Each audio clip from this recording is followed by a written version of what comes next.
everything is starting to fall. The beauty of those decadent times is turning into grunging mosh pits.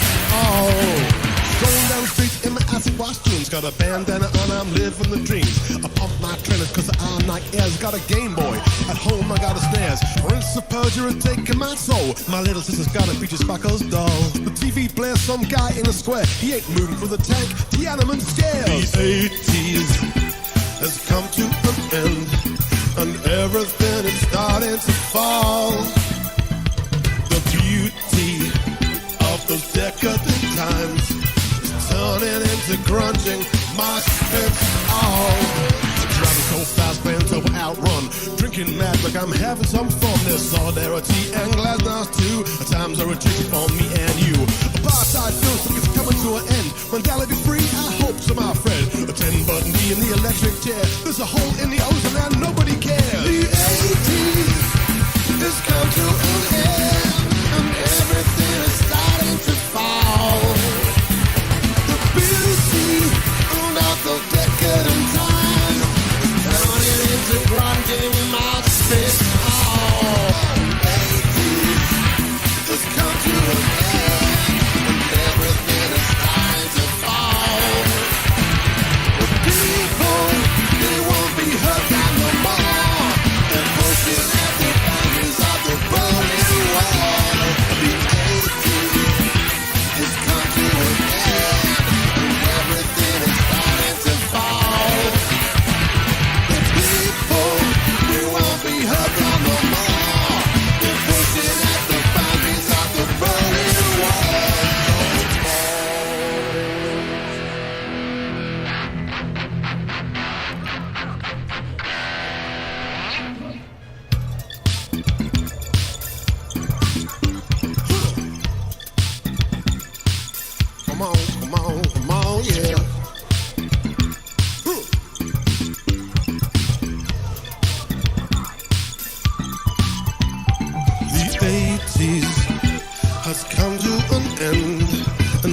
everything is starting to fall. Going off my And are we live? Oh my god, we're live. How's it going, people? How you doing? Welcome to the Dangus. Hold on, let me just zoom in on this guy. Look at this. I'm sitting, I swear. My leg's kind of going through the chair, but I feel comfortable. We're sitting here on a bench. It's a beautiful Saturday afternoon in the universe. And we got Tigger here in the chat, who's gonna come later with to help aid our struggles. And we got Ray Mobula 07 sir, and Nix, how you doing? And of course we got Dark Heavy 8 here in the chat. Say hello, Dark Heavy. Well, that was a crotch shot. Heavy. Sorry for the gratuitous crotch shot there. It couldn't be helped. In my lovely orange pants, I do love these. I got a new look going on with the blue, sort of. I don't know, is that suede or leather jacket? Like, what are these jackets made of? What material is this? It looks like leather. It's probably like what's that? Leathery eggs. It's made out of leathery eggs. I got like orange construction worker pants, and of course my skeleton suit. And you got me. Yes, of course, we got Loot as well, our chief of F. So yeah, today we've got, well, I guess tell us the backstory on how this war came about, Dark Heavy, because this is the third war in Balones, and this one was a bit of an accident, wasn't it? It wasn't intentional, so if that makes it an accident, then yeah. We just find ourselves getting into wars whether we want them or not. And there's our lovely bartender. We're Dangus, so that's how it rolls. Sometimes combat just happens, and you just gotta roll with it. But yeah, today we'll be doing some conflict zones. So I believe the war is between the Dangus investigations and who's our opponent? Who's the bad guy? Oh, the new New Barbalala Lane. So yeah, a lot of ground-based conflict zones. I figure we'll start off maybe doing some ground-based conflict, and then maybe end off doing some ship-based conflict zones as well, because those can be equally as rewarding. Oh, they're certainly less balked than the ground-based ones are at the current time. That's true. That's true. Odyssey is still, I guess a work in progress. Hey, when's update 11 supposed to happen? We're supposed to get fleet carrier interiors pretty soon. I'm kind of waiting for Star Citizen to be released as an alpha before that, but that's just me being a little bit bitchy. So, which it's fair enough after years and years and years of waiting for space legs. I guess we can wait a little bit more, but at the same time, it's like it would be nice to have a roadmap, and Arthur told me recently, I guess, broke the silence, and there was some news on the forums that there will be further news in the future, I'm sure. I don't know if that's news anymore, but it's better than saying nothing, right? So something along the lines of like, yeah, we're just waiting to hear from the devs in terms of what's next, and before we communicate, we want to know what's going on, so we're working hard to figure out what the hell is going on. As you do. Yeah, that kind of sounds like there's news coming, and this is the breaking news about the news that's coming, but we actually don't have any content, so yeah. Bye. I mean, we know that fleeting carrier interiors, that can't be far away, because they've shown, like footage of that, and I think that's due at some point in February, but what happens after that? That's quite a mystery. And I imagine, if I were at Frontier, they're probably scrambling to do the console thing. And I can't blame them because, I'm sure the console players are eager and itching to get into Odyssey now that it is, like, pretty stable. But the big question is, what's next? And what new features are we going to get? Are there going to be new ships? Are there going to be new SRVs, new weapons, new genomics or whatever? We just don't know at this point, but, the future is a mystery, so maybe they need a Dangus Investigations to look into this and figure out what the hell is going on. Who needs a roadmap when we have GPS? It's true. When was the last time you pulled out an old Pearlie's roadmap and sort of unfolded a physical map in the car, right? The other day I actually used, Google Maps has like a directions function. I love it. You just plug in where you're going, start the journey, and then your phone will tell you where to go. Turn right up ahead in 2 meters. It's pretty crazy when you think back. It's like growing up, like you needed to get somewhere, you had to like pre-plan your journey, bring along a map, and then like know your altitude and where's the nearby mountain ranges and all that sort of stuff. Now you can just tell your phone, "Hey phone, where do I go?" And the phone's like, "You go this way, turn left." Conflicts all over this system that needs soldiers. You've never done ground seizures with other commanders. Oh well, come along, Tigger, and you can join us. These are pretty fun. I do like them. Now, Dark Heavy, you're where are you at? Because you're in a little bit of a borked combat zone. What planet are you on? Yeah, that's a good question. Let me have a look. Scroll back through chats. Medium on foot, VZ. So Balones system, Chernenko hub. Chernenko. Which Chernenko? Apologies to our Russian colleagues who may be listening. I probably completely screwed that up. I believe it's Balones. It's the planet north of the main star. Balones A3A.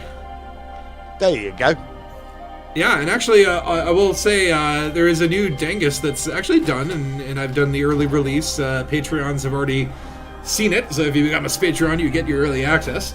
And that I'll probably be launching that proper on like Monday or Tuesday, early next week. So there'll be a new Dangus Investigations. This one is not the 00 Dangus. It is a normal detective yarn, continuing the story and sort of explaining how Spatula deals with finding a faction named after his own detective agency and what the heck's that's all about. But it will be a two-parter, so part 1 will be launching early next week, so keep an eye out for that. And then part 2, I gotta make it. I'm gonna come join you at that combat zone, Dark Heavy. Hopefully, maybe if the two of us can explore this borked combat zone together, we'll quickly be able to get her done.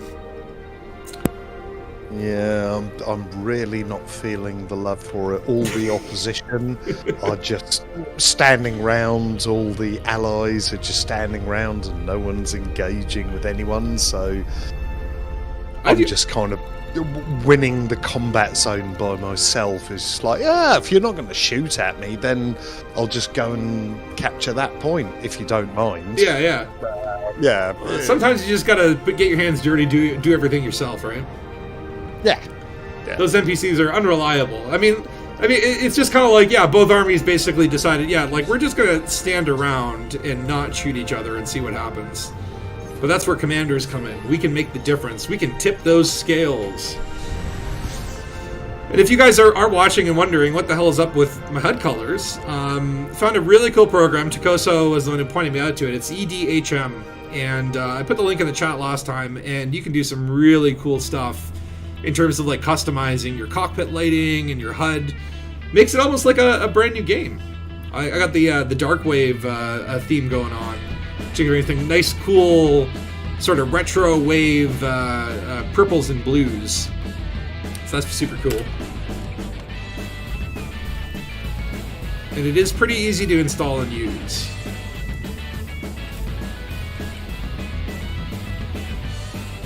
I do love the vultures. I don't understand though why, and I know this has probably come up many times, but like, why didn't they use the federal dropship for the dropship? What was it? What was the reason for going with the vulture? Did they ever explain this? Because let's face it, a dropship is designed for one thing: dropping things off, like troops. You would think, right? You would think. Not that I mind the vulture, but it is kind of weird and silly that like you take your journey there and you're sitting in the back seat of a two-person cockpit, and it's like, are all the other troops in the back? Like, is that am I the one guy that called shotgun that got to sit up front? I actually think it would be cool if you actually did the whole thing in the back. Could you zoom in on a planet and then zoom in again? For me, the 2D map can then be rotated in 3D. What? Zoom in on a planet and then zoom out again. You mean like in the system map? I can zoom in on a planet. Whoop. And zoom out. And oh, what the hell? Where'd it go? It disappeared.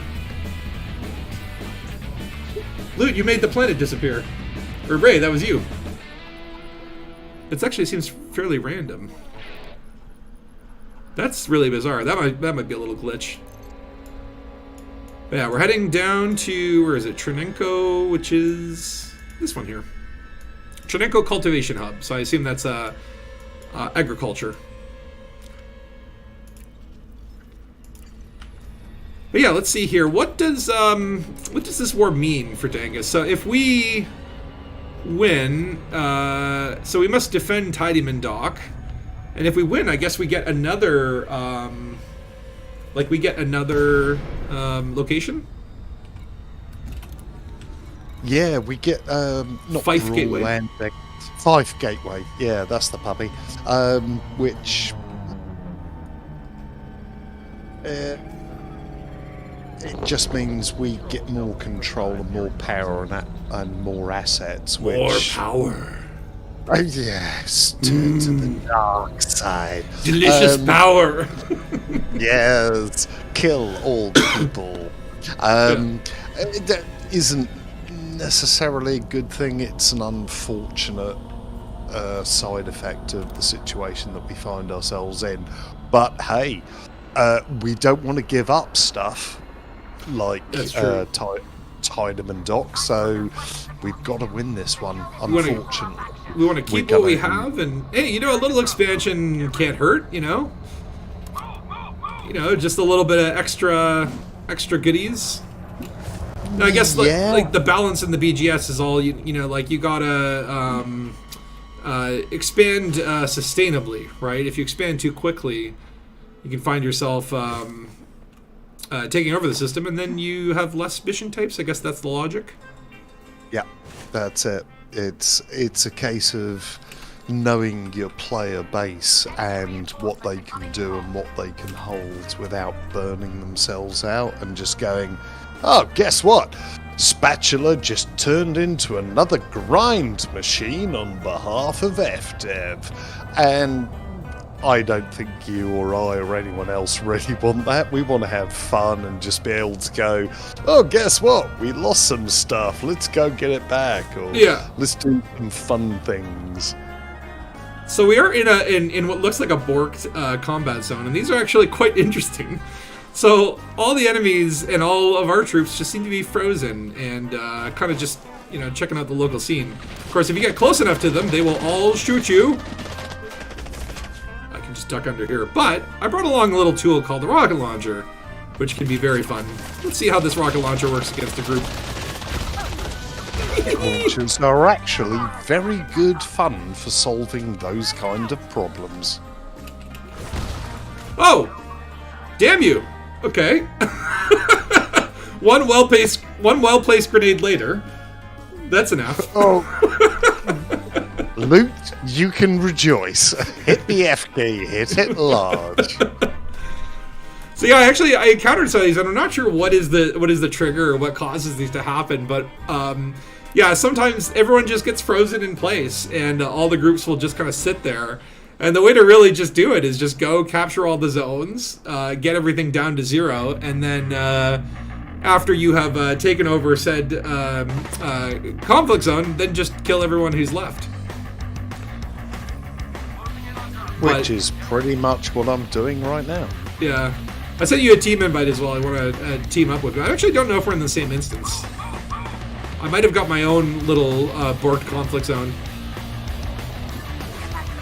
It's certainly less exciting than I'm sure how conflict was intended to go.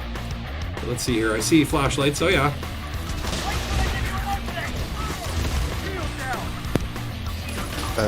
Yeah. Oh my God, okay. These guys are ferocious. I didn't get that invite, but I just sent you one. I might have to relog or. Oh, I got yours. Oops. Back. All right. Oh God, these guys are shooting grenades at me from down there. What? There's no one left. Not according to my instance, anyway. Yeah, I guess we must be in separate instances. So that means maybe the conflict zone is actually borked for everyone. Yeah, it could be. What are the chances? Hello, FDev. Hello.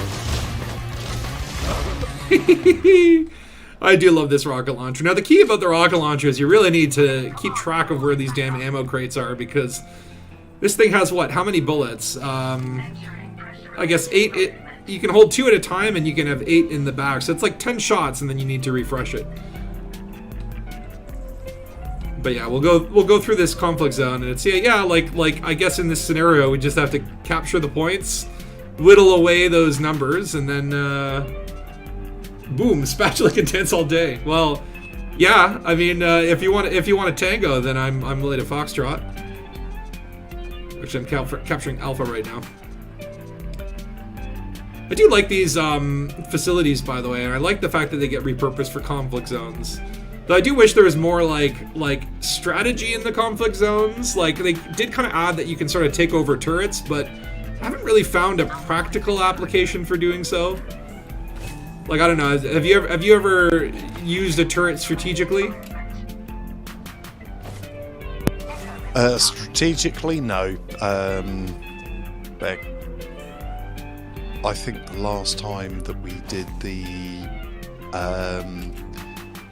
ground combat zone, let's take out the turrets and do the thing, they just respawned. Yeah. And there wasn't any worth in an individual running between 2 turrets, cutting open the plates, depowering them, and then running to the other one and backwards and forwards and backwards and forwards, because they come back online so quickly. Oh, excuse me. Here. I'm getting spammed with grenades. Yeah, and I'm dead. Yay! Yay! Yay for death! Yay. I do actually see a little skull next to your name. That's cute.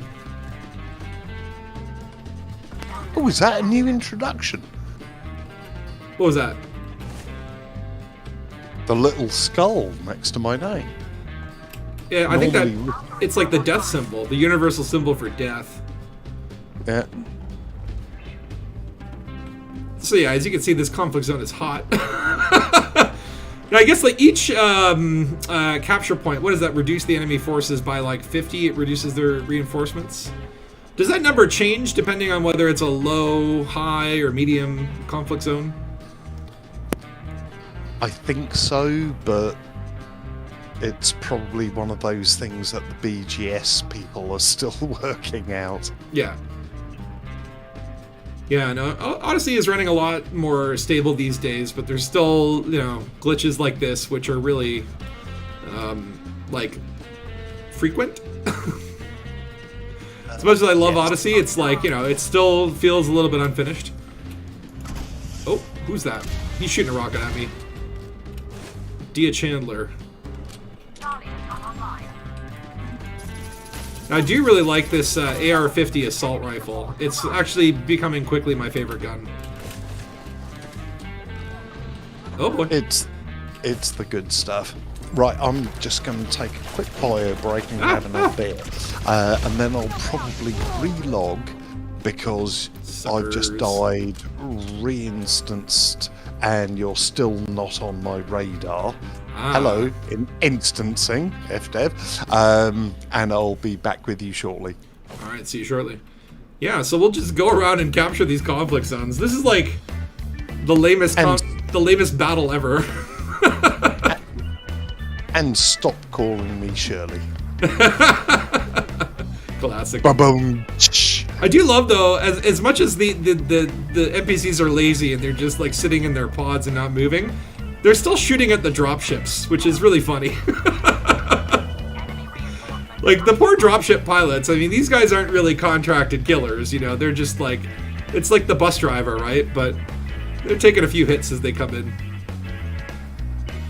Player installed turrets as in damn, forgot the name of the game, based on Half-Life. Oh, you're talking about Team Fortress 2. Or, well, I guess Team Fortress Classic or whatever.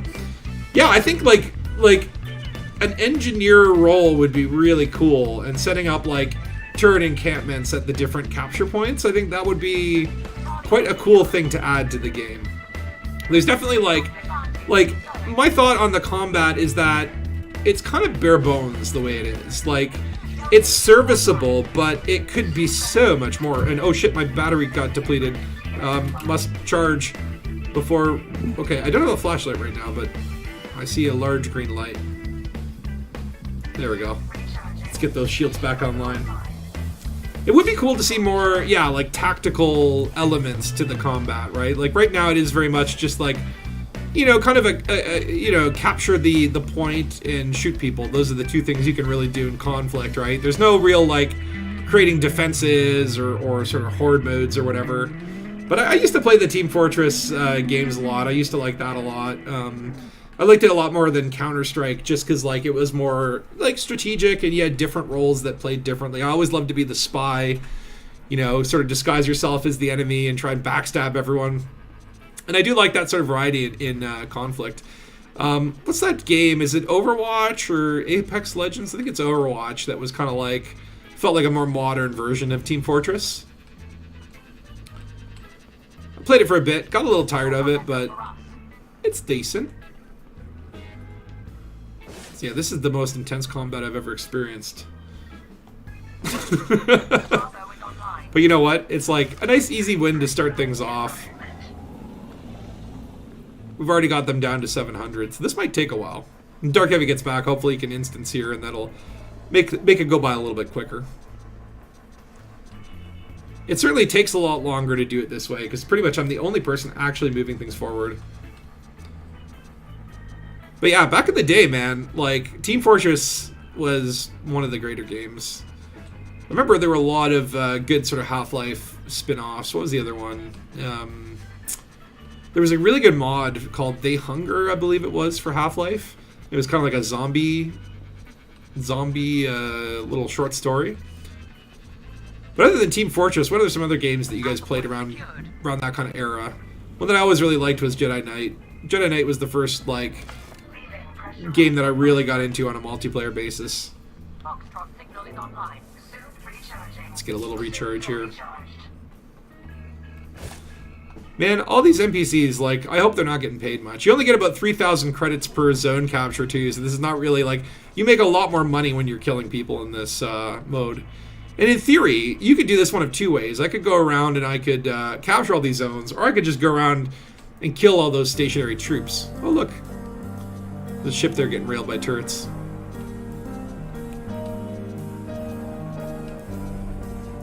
By capturing the zones, it's basically like each zone that you capture, that's like killing 50 people. It's far more efficient to do it this way, if you're looking to actually win. And we are looking to win. Or at least we're looking not to lose. But yeah, in other news, have you guys been following the stories? The whole NMLA thing was recently in the news that the Empress, Arissa Lavingi Duval, was captured by the NMLA. So she was kind of missing, and people were suspicious of that. And very recently, it was determined through sort of hacking into the Omega network that she was indeed captured by the NMLA. And after the codes were sort of broken, they have apparently found her. But that seems like a pretty interesting thread. I wonder where the NMLA storyline is going. Right now, there are kind of two big storylines in Elite. The Azimuth Saga, well, actually really three. The Azimuth Saga, Salvation, which I think are connected. I have a good suspicion that they're connected. And then, of course, the NMLA terrorists, which their leader, Theta 7, was killed recently. A plotline involving him hiding on the Far God megaships. But yeah, the Empress being captured. I wonder what the next story point in that mission thread is. Like where they intend to take that storyline should be interesting. Right now, there's not a heck of a lot of story to grasp onto, but at least there's something. At least not like the agricultural plights and sort of like, you know, they've had some pretty lame storylines in the past. Let's go over and kill these people. I want to take my Rowan guy.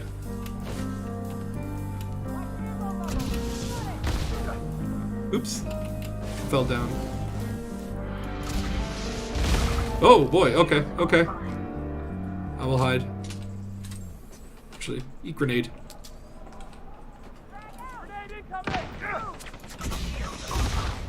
Man, that guy dodged. His juking skills. Alright. Assault rifle can finish that off. Now, I've actually been experimenting with a new combat build that I find really cool. Oh. You bastard.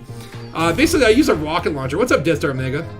I use a rocket launcher as my main sort of primary weapon, but the limited ammo capacity, like this is great for dealing with groups as... Oh my god, okay. Sorry, I just took a big hit there.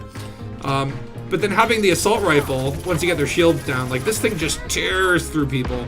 And of course, you know, if you're out of rockets, having your little PP gun, this thing just strips the shields like nobody's business. It is really... I'm super impressed with that little pistol. But the pistol AR combo is a beautiful combo. And all we need to do is find out who kidnapped FDev for the last 2 months. It does feel a little bit like that. They kind of gone back into their quiet mode. FDev seems to have like 2 phases, right? It's like, let's not tell anyone anything for a couple months. And then it's some... Oh, shoot. My battery's out. My battery's out. Hold on. I need to go find juice. Everything is dark. And even if I had night vision, what good would it do me? Here we go. I mean, technically speaking, I could just turn my shields off. But yeah, so Frontier has gone... They were pretty communicative for a while, and they have gone a little bit dark again recently. And sort of, as I was saying earlier, it's kind of like, we know Update 11 is around the corner. We know that will be Fleet Carrier Interiors, but what after that? What's the next big shiny, right? Are they going to be doing console stuff? Are they going to be adding stuff for everyone? Are they going to add new mission types or new ships? Like, the future is kind of, I guess, open to speculation, right? And of course, it's just like, you know, as a player and as someone who's, you know, deeply invested in this universe, you want to know, like, what's going on? What's the next step? What should I be saving for? Should I be grinding materials? Should I be buying arcs? Should I be grinding credits or rank? Should I be fighting Thargoids, or should I be feeding them? Fighting or feeding? Right now in the Galnet news, actually, we can probably access that from this. Since this is quite a quiet, sleepy combat zone, let's see what's on Galnet. We've got some Thargoid attacks, actually, which I was thinking about doing, but I kind of like, I don't know. Yeah, in the HIP 1, 2, 3, 1, 4, Dan, and Nowney systems, there's a bit of a Thargoid issue. And then you've got the Colonia Bridge entering its final phase, which, you know, I assume is another CG, but meh. Yeah, I guess, like, is that an old CG or what? I don't know. And then, yeah, Orisa, rescued from a year-long in captivity. I'm kind of impressed at how the Empire managed to keep this under wraps for an entire year. Like, that's kind of impressive, actually. The fall of Aegis as well. So Aegis, you know, as the community kind of, I guess, voted through CG participation, Aegis is pretty much no more. Like, they're kind of dead, right? Which is sort of, it makes you wonder, like, did Frontier have big plans for Aegis that got thrown out the window because, you know, the community basically turned on them, right? And where are they going next? Yeah, Loot's saying the next big thing will be consoles. After that, on-foot Gloid combat. That is what I'm really hoping for. Honest to God, I would be so happy if we get Thargoid conflict at some point within the next few months. But you just don't know, right? I mean, there's all this speculation. There have been leaks in the past that kind of, you know, I guess have hinted at this. Like, there has been a leak for what the Thargoids may look like on foot, but as with all leaks, you just never know the accuracy of these things or where they come from. In Deadstar, you're on Xbox, so bracing for bad news when it comes to console. Yeah, I mean, the fact that there's no news, to me, it's like, there's, you know, a very likely possibility that they're going to come out and say, yeah, like it'll only be on the most latest gen of consoles, like or maybe it won't be on console at all, and maybe that's why they're not saying anything, because as soon as they say one way or another, that's going to create quite a shitstorm. And, you know, Frontier had a little bit of a drop in their stock prices this year that I'm sure they're not looking to replicate, right? But, you know, I guess, you know, this thing that sucks is, you know, as a console player, you're just in this sort of limbo, right? I'd rather just know, you know, if I was a console player, I'd rather know that, hey, this ain't going to happen, or if this does happen, it's going to be in the far future. But, you know, I think a lot of people are just sort of holding their breath and lowering their expectations, which, when it comes to Frontier, that's not necessarily a bad thing. Let me get some ammo there for my rockets. But yeah, this is the most intense combat zone I've ever been with. Only 325 reinforcements should be able to get through this pretty quickly. Let's see if I can get up here. Yay! Yeah, I turned off my shields just to save power, because you really don't need them when nobody's hunting you down. But yeah, I mean, you know, I have always been a PC master race kind of person. Like, I find with the PC, it's just like, not only can I, you know, set up my rig for gaming, I can play any games. Usually, most games will, you know, even the console exclusives will come out on PC at some form or fashion. So it's been kind of a good universal way to enjoy everything that, you know, the gaming industry has to offer. And then, you know, it's easier to video edit as well. I guess you could, you know, capture stuff from a console to a PC, but having everything in one place just makes it easier as a content creator. So, you know, it's like when it comes to console, I sympathize with the people who have played it, you know, or want to play it on console. But it's not something that personally has affected me. But fleet carrier interiors, that should be a neat one. I mean, again, it's not like a game-changing thing. It's not going to change the landscape. It's not going to make someone who, I think, like, wasn't enjoying Odyssey come back to Odyssey. But it's a significant portion of the player base, right? And Frontier's got to make them happy. Deadstar, you have a Series X. Pretty much only got it for Odyssey, and now a bit worried. Would lose way too much jumping to PC, or would have to instead get the Series X. That's another weird thing, right? Is the fact that you have one account for PC and a different one for console, right? And it would be nice if you could, like, log into your account from both systems, but I guess, like, there's probably technical reasons why you can't do that I'm too stupid to understand. But it seems like, you know, a lot of games out there have been able to do that, right? Like, that the fact that there is, like, a shared BGS, but different accounts. It's a little bit bizarre. Feels like an oversight. Let's try shooting some long-distance sniper rockets. I can see a group of baddies over there. The cool thing about these combat zones at night is that you can have really good visibility. Ooh, I think that was a hit. Let's just send more presence over there. I do really like the rocket launcher explosions as well. Fun animations.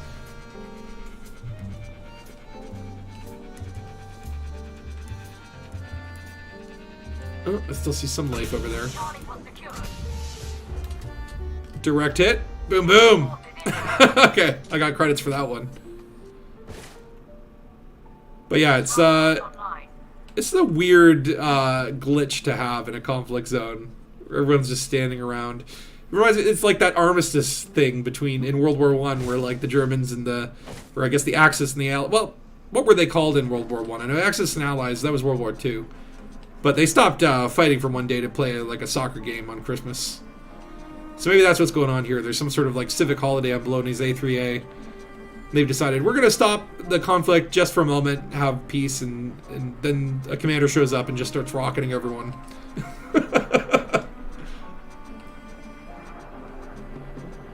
Ooh. And yeah, of course, the troops are still shooting at the drop ships.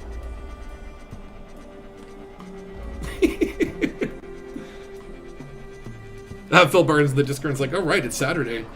Yeah, honestly, in this like new brave world of COVID and work from home, it becomes like a lot harder to know what the heck day it is, right? It's a weird experience. Well, let me get more juice while I'm here. And is there ammo? I see ammo around here. Ah, yes. Yeah, that's the one thing I would really like to work on with this rocket launcher is engineer some ammo increasing of the thing. Because having only about 10 shots in your rocket launcher, I mean, it's useful and it's lovely, but you really have to keep track of where those damn ammo boxes are. Otherwise, you could find yourself in a sticky situation. Alright, so 2 more zones should do it. Maybe 3. Because it seems like each one reduces the reinforcements by about 50. This is like the lamest conflict zone ever. This is so not Dangus.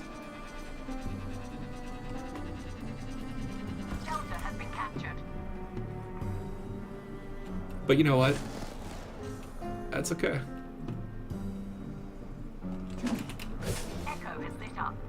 Alright. Well, I'm here. I might as well see if I can... Yeah, if I can rocket snipe some of these guys.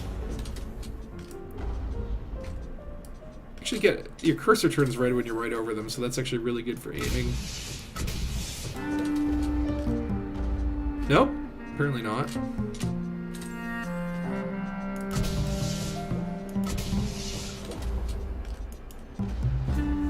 Ooh.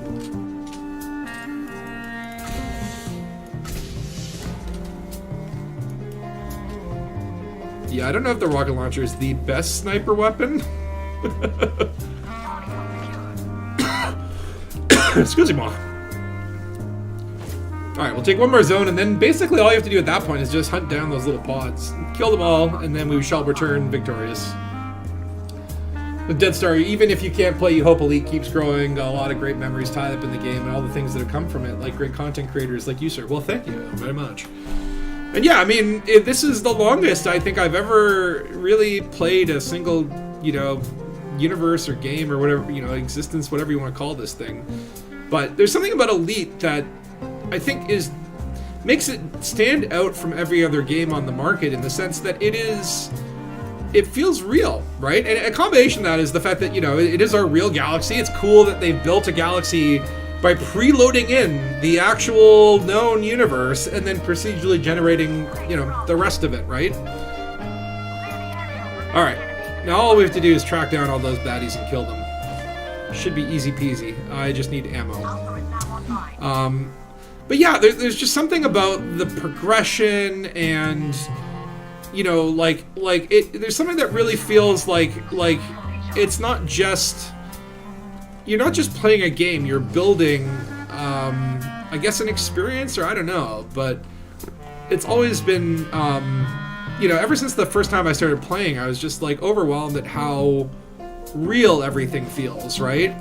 And part of that is like, there's some annoying things, like, for example, like, it takes forever to go and do something. Like yesterday, just to get from where I was to where I wanted to go, it was like a full half hour before I could even start doing what I wanted to do, right? And honestly, yeah, that's kind of an annoying thing, but it's also kind of a good thing, right? It makes everything more meaningful, right?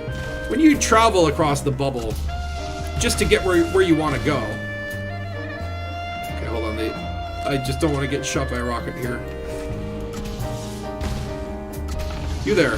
Boom, boom. Okay, let's maybe take these. Dirk Frash. Oh, okay, you have a rocket launcher. I'm going to actually be strategic, or I'm going to put myself between... So if he does shoot a rocket at me, then he's going to hit his buddy. Holly House. That's a great name. I actually feel bad about murdering you. So now we just have to track down a couple more groups. Hey, what up, Phil? Yeah, I've been screwing. Hello. Hey, how you doing? Welcome to the chat. I sneaked in, but I'm late. Sorry. Oh, all good, all good. There is no late when it comes to Dangus. It's an anarchy system, so you go by your own rules, man. Being late is Dangus. Pretty much. And we're in the most dynamic conflict zone. Now, the good thing, at least, about the nighttime combat zones, is it's actually very easy to find the enemy. You just have to look for... Where are all the lights? Oh, I need ammo. Like I said, it's just like, with these rocket launchers, you really have to stick close to these ammo crates. Alright, loading it up. How have you been, Phil? What have you been up to in the galaxy? What's been your go-to lately? Elite Dangerous? Yeah. I only really play on Saturdays on the streams. I don't really play the game that much anymore. That has been a bigger and bigger case, and honestly, I've gone through so many different phases of my, I guess, like, elite journey. And sometimes the phase that you're in is just like, I can't play this goddamn game. It's sometimes it hurts, right? Yeah, it just makes me sad at the moment. I can't do it. And honestly, you know what? The beauty of the game is that the galaxy's always going to be there, right? You can take those breaks and come back, and if you're not enjoying something, why would you want to keep torturing yourself, right? Indeed. I really honestly hate the grenades. I wish they had those like Halo sticky grenades, because I was telling Dark Heavy earlier, there's like either I like wildly miss and my grenade ends up on the local moon, or it hits something and bounces right back to me. That's where rocket launchers come in.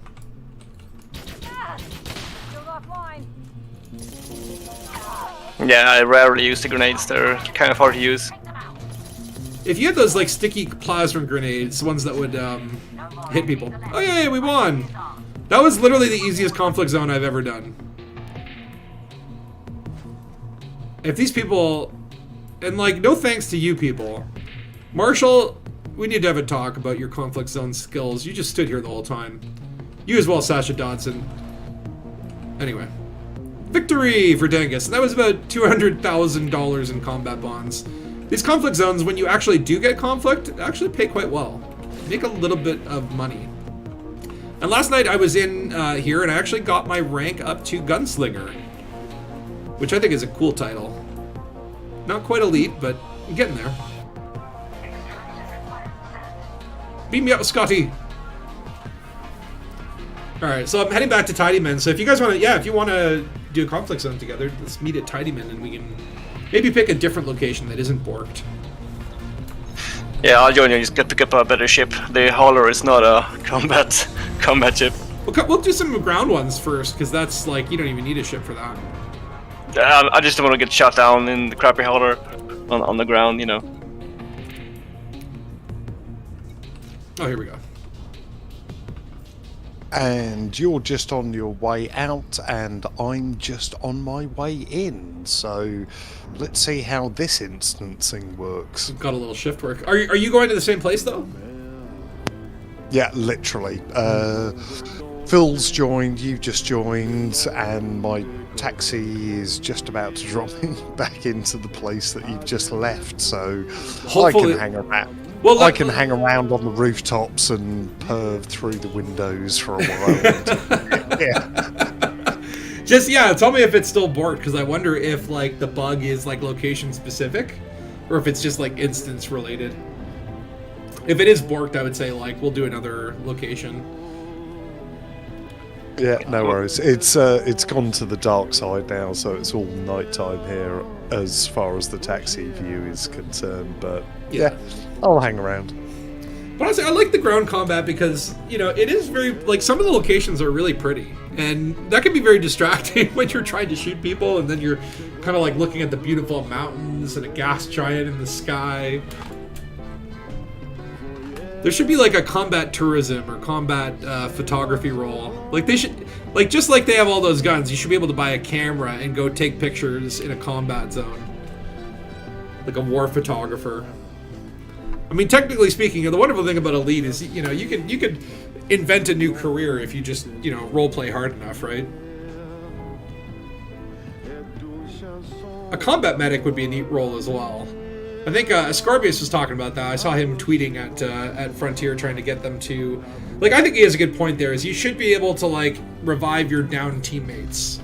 Like, if a teammate falls in combat, rather than them, like, you know, warping back to a station or a penal colony or their ship in orbit, to have, like, you know, at least, like, a 30 or 60-second window or something where you could actually revive them. Help a buddy out, right? Oh, Phil Barnes, it shows he's destroyed. Nice, yeah. What happened? I'm changing ships. Oh. That's the weird galactic thing, is like whenever you change ships, it literally destroys your ship, breaks it down into scrap metal. It's the only way they can store these things, right? Oh, so you were in an Apex there, the H? Because you showed up as Pedro Kirk on my screens. That must be the taxi driver, dude. I thought it was a bug. Like, who's Pedro? Yeah. I do like the dropship mechanics, although it is kind of like, I wish you didn't have to go back and forth every single time. Like, I wish you could just, like, stay in the conflict zone or take the dropship to the next location or something. They added that for taxis, though. Like, initially, when they launched taxis, you couldn't do a redirect, and now you can, but I've found it isn't as useful as I hoped it would be, because the taxi still has, like, your range and your fuel limitations are kind of built in, so... I was hoping that they would do redirect where, like, you could get halfway to your journey and then extend your destination so you wouldn't have to dock somewhere, but the only thing it's really good for is, like, actually, I don't want to go to this station, I want to go to that station. You could do a local redirect. You really hate waking up in a detention facility after failing a mission. Yeah, I mean, honestly, it's kind of a dumb mechanic. Like, I don't like this whole thing of just like, yeah, we're going to transport you 50 light years away and you have to take a taxi back. Like, they really need to do an overhaul on Crime and Punishment. I've said this time and time again. And they did, I think, an overhaul maybe a couple of years ago, but I think they made it worse. That's when they added the detention facilities. And don't get me wrong, I love the idea of a good prison barge. But I think it, like there needs to be, like, a level of crime that you reach before they do that, you know what I mean? Like, it shouldn't just be like, oh, you got a docking fine? Off to the prison barge, where you shall be immediately released upon your payment of bail. Okay, so we'll head back to Chernenko. Are you back there, Dark Heavy? Is it still glitched? Or do you have a lively zone? Nope, they are up and about and moving. They have gotten out of bed, they've had their Weetabix, and they are doing the do. All right, then. Let's get it on, then. It's time to get Dangus. But that was an easy... So we're heading to the Edge location? Yeah, so it's Chernenko Cultivation on Balones A3A, which is the one just right above Tidyman. The planet that's right above Tidyman Dock on the system map. And I would say just, yeah, take Frontline Solutions. Let them do your driving for you, so you don't have to.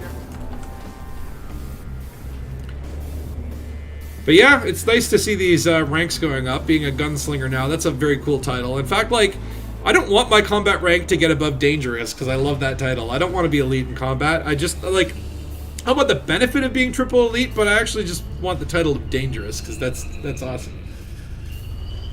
At least send our ship to the same facility. You'd think, right? Yeah, like, you know, yeah, you die on the ground and your ship remains on that planet, so you have to go all the way back there. But what is your ship doing? Like, why can't your ship come with you, right? But again, it's just weird design decisions, right? But I was filming for my last episode, and part of it involved me having to get someone to shoot at me. So the only way to do that is really, you know, start a beef, right? And, you know, I went to, this is an anarchy system, and I was fighting a pirate faction, but even after several attempts, I would, you know, start shooting at them, they would start shooting at me, eventually the whole facility would come in and they would kill me. And then I would wake up in a penal colony 50 light years away and have to jump back, get back to the same position, get my second take of it, and repeat ad nauseum, right? And it's kind of like, this is an anarchy faction, I'm fighting pirates, why am I going to prison for this? But I guess the explanation for that is that anarchy is not technically anarchy. It's just like, yeah, we have rules, but there are rules, not like everyone else's rules. But they use the same penal facilities, which is weird. But yeah, I feel like if I were, because I've had a lot of thought about this. I've always said I want to do a video on this, and one day I actually will. But I feel like the whole like legal system, it should be like a separate set of crimes and punishment if you were fighting the BGS or like NPC factions versus player factions. And I feel like, or players, right? Like, I feel like if you are griefing people, like the whole penal colony was, I guess, supposed to be the solution to like people griefing, right? Like, if you kill someone, you're going to get transported 50 light years away. It's going to take you time to get back. That means that you can't repeatedly kill someone over and over, right? But then they just applied that to the NPC factions. And so I almost feel like you need like a different set of crime and punishment rules, one for players and one for the BGS. And the BGS one, like, to me, that's all like fines and docking restrictions and all that stuff. Whereas, like, we all work for the Pilots Federation, and if you're attacking another pilot who is like a freelancer for basically like essentially a co-worker, right? Like, that should be a different set of punishment. That should be the more severe punishment. But who knows? Who knows what is in the minds of Frontier? It's sometimes really hard to understand. Is like, is it a technical limitation? Like, are they unable to do this because it would like break everything because it's all connected in the back end like spaghetti? Or, you know, is it like something where they you know, have like a specific like reason for doing it, right? They don't explain their reasons. Cannot disembark and glide. Can you imagine if you could, though? Yeah, I think the problem is that the original game and what the players wanted the game to be in the long run is a different thing.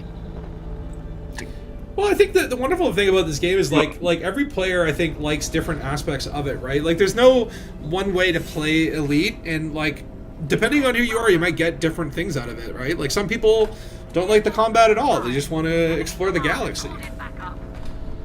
And, you know, the game is designed in a way where, you know, you can do that. You don't need to go pew-pew.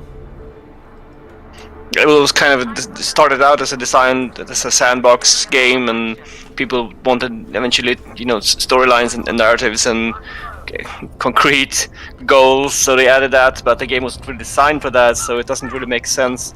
And also, when you have a realistic game, Elite Dangerous is kind of meant to be realistic, but a game shouldn't be too realistic, because you also need to have certain game design things that make, because it's a game, so you can't have it too realistic, because that would not be fun. Yeah. In life, you die permanently, for example. I mean, I would love for them to add an Iron Man really. mode. I would love to see like an Iron Man mode where it's like, yeah, you can get like a second commander on your account, but like if you die, you have to restart from scratch. That would be kind of cool. there will be a lot of griefers and yankers and a lot of angry people and people quitting the game. And Well, part of the reason why I think that would be hard to work is just simply because, like, there's so much long-term grind, right? Boop, boop. anyway, my game crashed, so I'm logging in again. Oh no. Ooh, I should get my... Oh, my shields were up, damn it. Don't shoot me.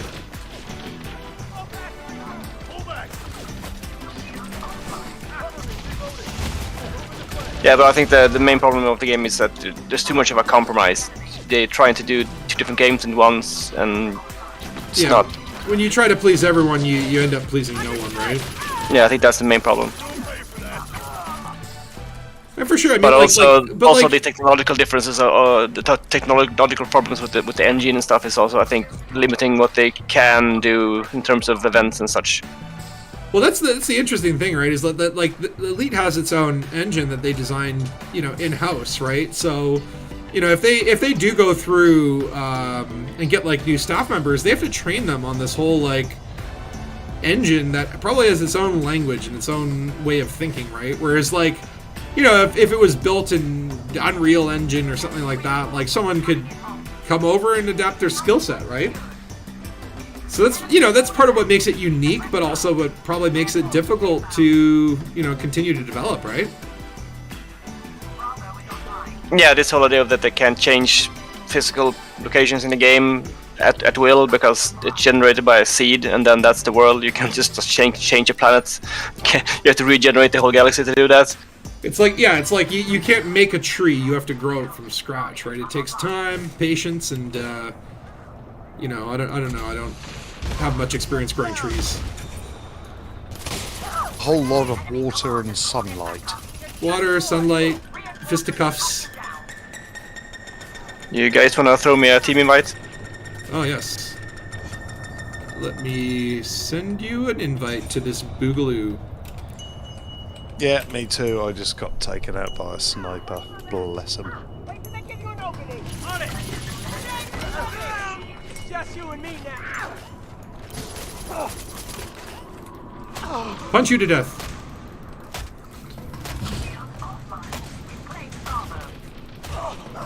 That's right. Reese Reader. Oh, where's their grenade? Who threw that? Where'd they go? Yeah, this is actually going much quicker. Oh, Charlie Point is in need of liberation. Hello, sir. Let me shoot you. Thank you. Yeah, I've been playing like a lot of PUBG lately. I don't know if anyone out there plays PUBG, but like it definitely, like, if you play other first-person shooter games or kind of like, you know, games where you have guns and go pew-pew, it really does make Elite, like, ground-based stuff a little bit, you know, you can really see how underdeveloped it is, right? How much further they could have gone. But when you kind of step back and look at the fact that, you know, the ground aspect is just one piece of it, right? Like, you could be flying a spaceship and get out of your spaceship and then go shoot people. Like, PUBG can't do that. And so, you know, it's kind of like, I feel like sometimes Elite does get unfairly compared to, you know, if you try to compare this one-to-one with another shooter, it's going to come up short, right? But it's like, you know, like you have to take the fact that like this is a bolt-on, and yeah, it does act a little bit like a bolt-on, and that can be like, you know, if you're comparing it to other shooter games, like it definitely comes up short. But if you kind of look at the pros, like to me, like the fact that you can get out of your ship and run around a facility, that is even cool in and of itself, right? And over time, I hope that, yeah, maybe they'll eventually get the combat up to par, right? Just needs a little more development. It kind of seems to be like they're doing what they've been doing in other aspects of the game, is that it's kind of like a role play design. That the gameplay is not the central part. The role playing is you can pretend you're a mercenary or something. and the gameplay is not, there, but there's enough there to make your own, to blaze your own trail. I think that's like the name of the next expansion is Elite Dangerous Pretend. Elite Dangerous Imagination. use it. Blaze your own trail. Imagine your own expansion. It's like, we'll give you imaginary fleet carriers. You don't even have to pay anything for them. You can just use your imagination. There's no upkeep except,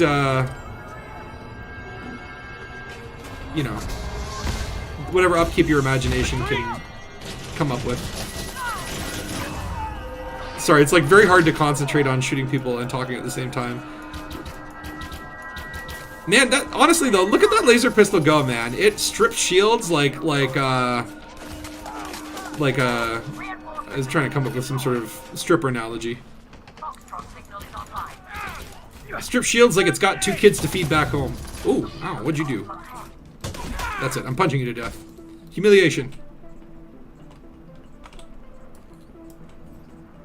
Okay. I'm just trying to instance with you guys. I'm working on it. Is it being nice today? Is the instancing working? I don't know. We'll see. It's not looking good. I want to see what happens here, because what I love about this is there's a little bit of fire here. So that this alpha point, the NPCs will often get tripped up trying to get in there. They just can't. Oh, he noticed me. Oh, do not kill me. But yeah, that little tiny little bit of fire there. I've seen entire squadrons be completely immobilized while continuing to run into that little pit of fire there. Yeah, my inner psychopath is totally being unleashed. It's like these conflict zones, like these NPCs, they aren't human anymore, right? They just become like targets to kill. I think there's actually one. I'm gonna throw a grenade there. See what I mean? They just bounce in weird ways off of everything. There's no way to be accurate with grenades. They needed a grenade overhaul. You still think Elite is in a good place? It just needs more. Yeah, honestly, man, it's like Elite Dangerous wish list. Oh my god, that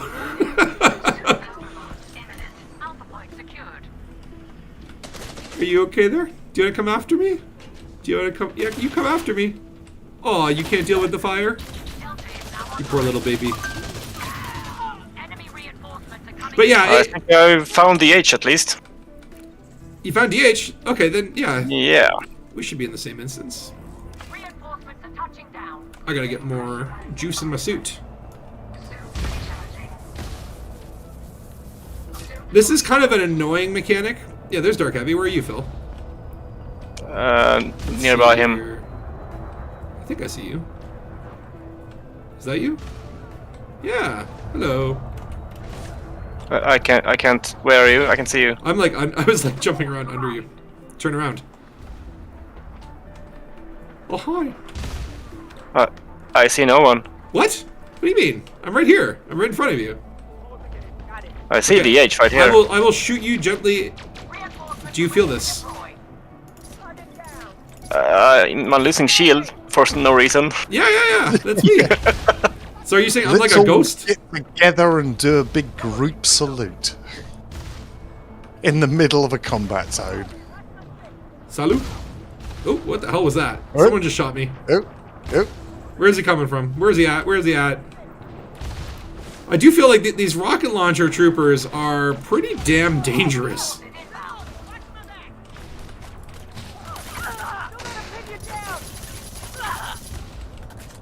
Like these you gotta watch out when these rockets start flying because the NPCs are deadly accurate with them.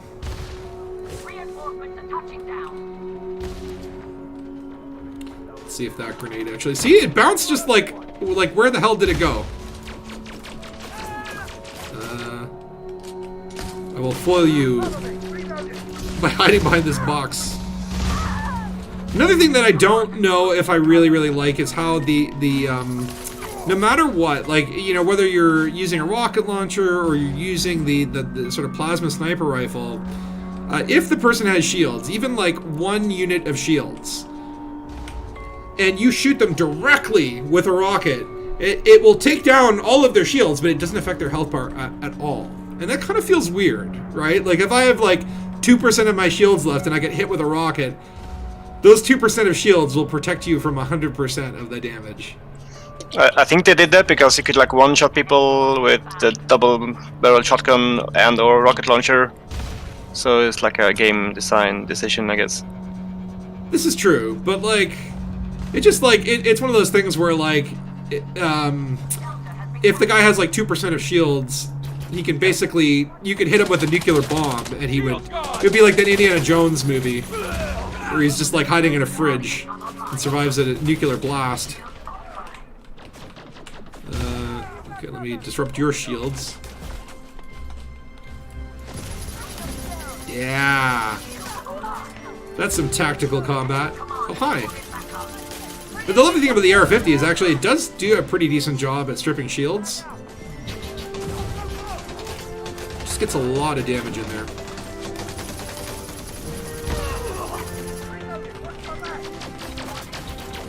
Die. Oh, I see power. I need some power. Oh, he's dead. Oh, hi. Quincy Michael came in to save the day. Okay, I need ammo. And power. Where's power? Here's power. This explains the random names in RimWorld.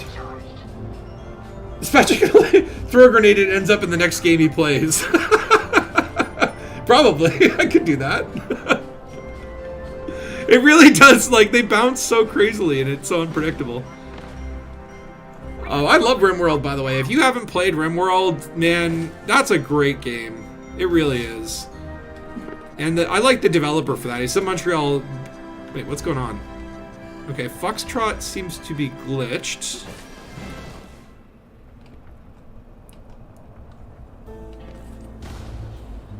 Yeah, that's weird. It's stuck at 0. Okay, we found a new bug! Someone tell Frontier. Someone tell proper Frontier. Whatever, we'll go for Bravo. But yeah, it's... I can't choose sides. I don't know who's hostile. I'll just hang around here and watch the battle. You can't choose sides. You don't have to if you signed up through Frontline. You're automatically on... I didn't do that. Oh. Well... I hope I'm shooting the right guys. I can't tell who's who here. Then just shoot everyone. I was gonna say, just watch out for the big, bright, fluorescent green pumpkin head guy. That'll be me. Watch who he's shooting. Oh no! And then follow suit. Good idea. So it looks like all the zones are now glitched. They won't get past 0%. I guess we might have to win the old-fashioned way by just like killing people. I'm okay with that. But heaven forbid. I'm okay with that. Again, it's weird. Like, okay, wait, hold on. Someone just died and we're still at 150. Okay. We have to do some science here. I think we might have actually glitched this whole conflict zone out. Oh, hi. Like, Phil, you can't still see me, right? You can't see that I'm in front of you? No. I can only see DH. So there's definitely something going on today, some sort of bug in the system. I mean, in theory, we could probably grind this combat zone forever then. Like, there'll be constant reinforcements and just make a shit ton of money, but we'll win the battles, but not the war. Oh, wait, hold on, where are the dropships? Are there dropships coming? We'll win the bank balance, but not the war. Which, at this point, I'm kind of like, I need money. So I'm not opposed to that, but it looks like actually reinforcements have stopped. And our guys have frozen in place. We may have found a new bug. Oh wait, hold on. Someone's shooting. I just shot a friendly for fun. Oh, now they're shooting back at you. You killed Ophelia Copeland. She was our finest soldier. Huh. She was not just anymore. about to become a mother of 2. A combat mom. Huh. So yeah, I guess the other thing too is like I took the dropship here, and if this conflict zone won't end, how the heck do we get back? I guess you gotta order a taxi. I got a Cobra, so I got an extra seat. if you need a ride. I could try and ride on the hull. There's 2 seats in the Cobra. Oh, are there? Oh yes. Oh, that's nice. One of 2 small ships that has 2 seats. Is that one on the Adder, I believe. This is weird. Yeah, 2 for 2 in terms of like glitched conflict zones, but this one looks to be unwinnable. I don't see any baddies. The long and tortuous part of it, I believe, is just going in and winning the combat zones, like recharging them, occupying them, that kind of thing. But yeah, time versus content.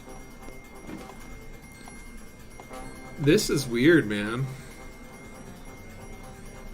It's like I think there's been too many wars in Balones, and therefore it's like whoever's in charge of all the conflict zones was just like, we need to give these people need to be discouraged from war.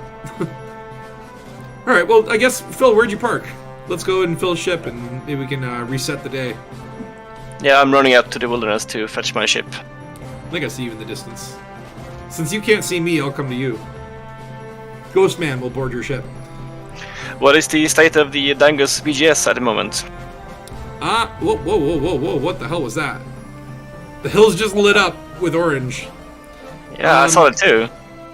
But yeah, I guess the state of the BGS is we've taken over Balones, and, what the hell? I'm just capturing Foxtrot, and I just got a whole load of barrage from I don't know where. Wait, are you able to capture Foxtrot? Holy shit, wait. I see the needle moving up. Okay, so maybe Dark Heavy is not glitched, but I'm glitched. Oh my god. Okay. You did just capture Foxtrot. Now there's only... do you only see Bravo? Echo just lit up. Okay. Oh, roger. Maybe it fixed itself. That's weird, because yeah, I see like... Phil is now invisible to me. Maybe I was the anomaly. Most likely, right? That is bizarre. Phil the Anomaly. That's my new title. Worth having, yeah. Okay, let's see if I'm able to capture Echo. I did see that, like, the reinforcements didn't move. Okay, you are capturing Bravo. I see that moving up there. Dark Heavy, do you still see 150 in terms of reinforcements? Yep, the enemy have 150, we, the green, have 620. Because every zone should reduce that by 50. Yeah, I'm not able to capture Echo. It's just flashing like 0% for me. Which is bizarre. Frontier, what did you do?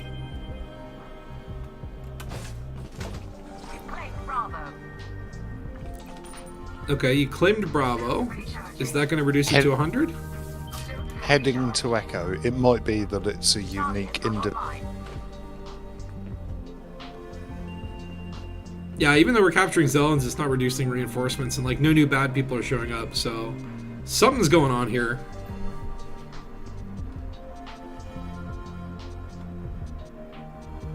How come you're able to capture a zone, but I can't?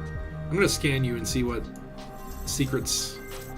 Actually, I'm not capturing the zone. I'm trying to defecate on the floor, so I appreciate it if you could turn your camera away. I'll look this way. I'll look this way. I'm not into that kind of thing. Let you do your business. So, I'll let you do, I'll just stare at this crate. FD 2904. FD 0536. Do you think FDev would be clever enough to hide a code in a bunch of boxes? No. And I'm done. I'm just gonna wipe and sanitize, and then I'll be with you. Okay, I think I actually see Phil's Cobra out there. I'm gonna try. Yeah, I guess this is pretty borked. So let's go to Phil's ship. He can fly us home, and then we can try maybe a different zone because I feel like Chernenko has been broken twice in 2 different ways. It's just a broken zone. Clean up and zone Echo. Yeah. Somebody get a crate and 1 ton of toilet paper to Echo. Oh, you parked so far away, Really? Phil. Not my choice. I just recalled the ship. That's where it landed. I can't do much about it. It is kind of bizarre where the ships choose to like land so far away. And the soldiers, the NPCs, are still skulking around with their shields on. There's someone still here that we can't find and can't kill, so yeah, it's broken. Yeah, we'll try different location. Maybe it's because this location has like some sort of like BGS factor that we don't know about because it's all hidden. No, it's just broken because FDev. Navigation, transactions, Apex. I have to run 500 meters away from. Yeah, indeed. It's annoying. I'm heading for the hills. Oh, I tried to get into Phil's ship and I crashed. Oh yeah, I'm the anomaly. Okay, logging back in. Interesting. So definitely something's going on with conflict zones, but that's actually the first time I've ever come across that glitch. Weirdly enough, like we've done now 3 wars in Balones, and like there was like every day, Takoso, myself, and Dark Heavy would just go around and do a bunch of conflict zones. Never ran into these issues before.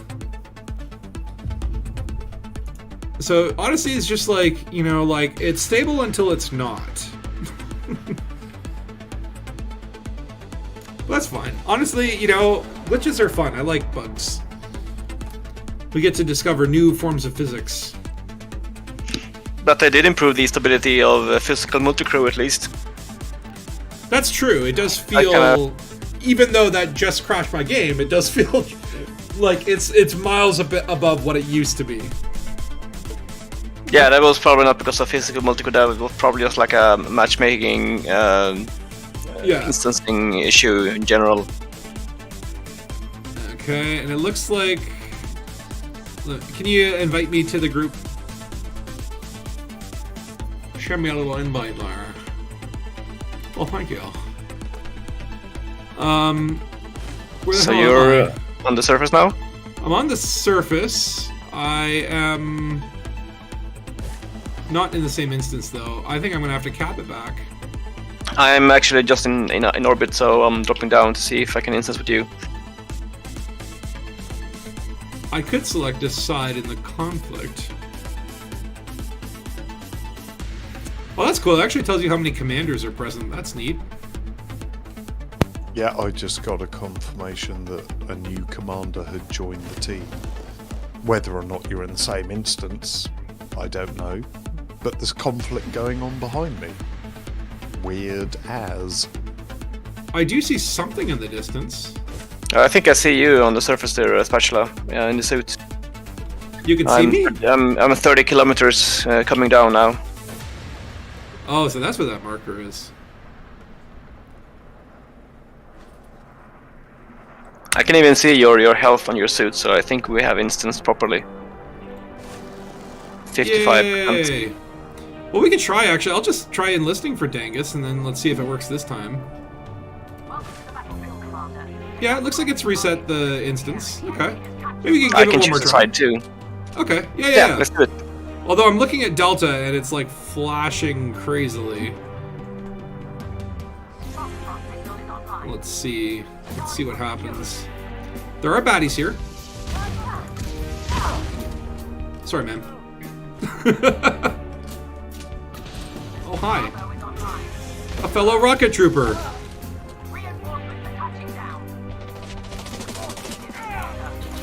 Pew, pew, pew, pew, pew.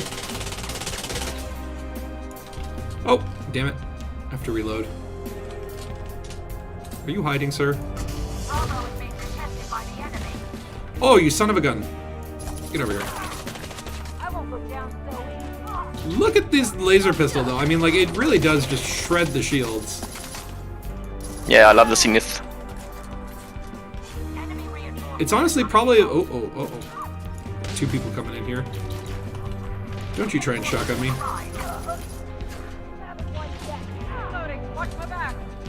Okay, it seems like things are working fine now. That's gonna jinx it. I probably just like totally jinxed myself. But, I need power. Please don't shoot me while I power myself. Running away.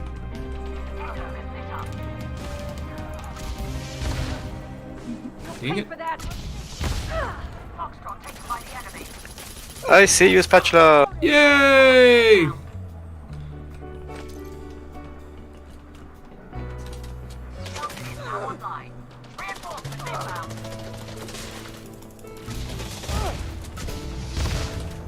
That's right. Are you guys actually in the instance and capturing points and killing people?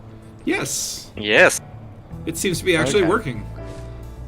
Because I'm kind of leaning against the cab, smoking a cigarette, looking down on the view and going, yeah, nothing's moving, can't see you guys. Are you in the same instance? Because I can see Phil, he's here, but I do Yeah. not see another marker for you. Yeah, in which case we got bugged. You guys carry on, I'll relog and go It's back so to bizarre. team. I mean, I wish it would at least tell you like how does this game think? Like, what goes through its little noggin when it decides whether it wants to work today or not? There needs to be like a game psychologist, a behavioral. Like, I analyze the code, and then it's like I think this game is having repressed thoughts about fornication with its mother. The Freudian model. I'm of the opinion that yes, they got a game psychologist on board, and it's the go through pain, i.e. the grind, in order to build the love. If you haven't suffered enough, then you haven't played the game enough. It's very very Buddhist or whatever. Life is suffering, and if you haven't suffered, you haven't lived. Yes, I'll go with that. And I'll go for another beer and another quick bio break. Nice.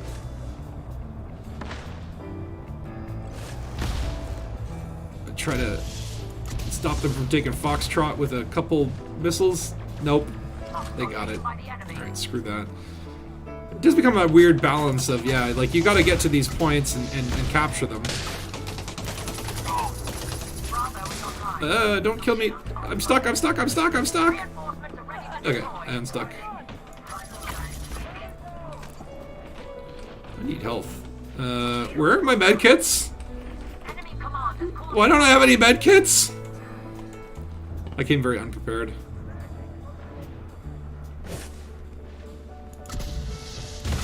Whee! Hello. I think this guy's a rocket launcher. Now, the funny thing is, you can like stand next to these guys with rocket launchers, and they don't want to shoot you because you're so close.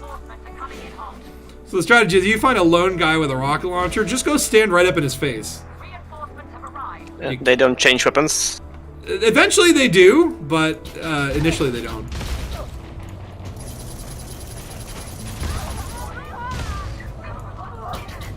It gives you just enough time to punch them to death, if you're lucky. Okay, here's some medkits. I will take those, thank you very much. I shall take one to go. Where is Alpha? Oh, Alpha's the one inside the burning building. The one that NPCs don't know how to get to, but I need power again. Last time I joined, I was then the only one who survived. Yeah, honestly, sometimes that's just how it works, Loot. There can only be one. Actually, I wouldn't mind. See, even your troops will have trouble getting through the fire. I'm gonna try to push this guy through. No, he just can't do it. He's too scared. He's like, I once burned my hand while trying to make toast. It's a phobia. Of course, technically speaking, what we could do is you could bring a power regulator here. You could power up the base and then vent the atmosphere. Oh, did he get through? Oh, Peter Andrews, No, you made it it's- past the fire.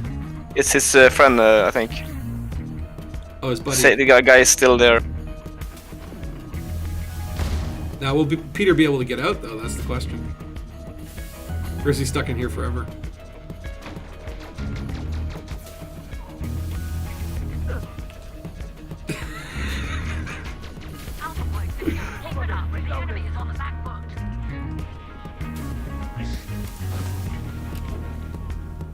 Whoa, this guy, Morgan's zipping out of here. He's like, oh, don't need to get that fire zone? Fantastic.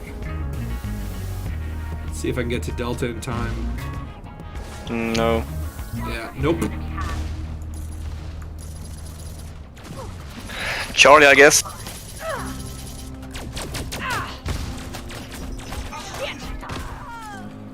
How did she die? That was bizarre.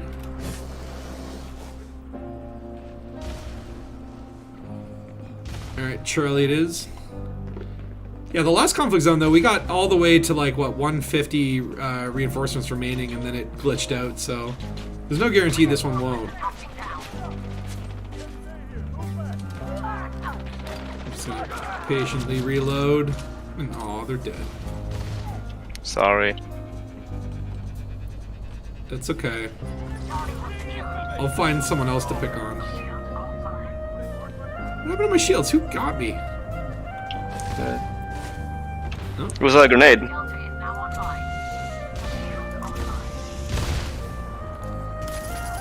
See what I mean there? It's like I hit her with 2 rockets. The first rocket, like, killed her shields by 80%. The second one could only take out that last 20%. It's a little bit weird to me.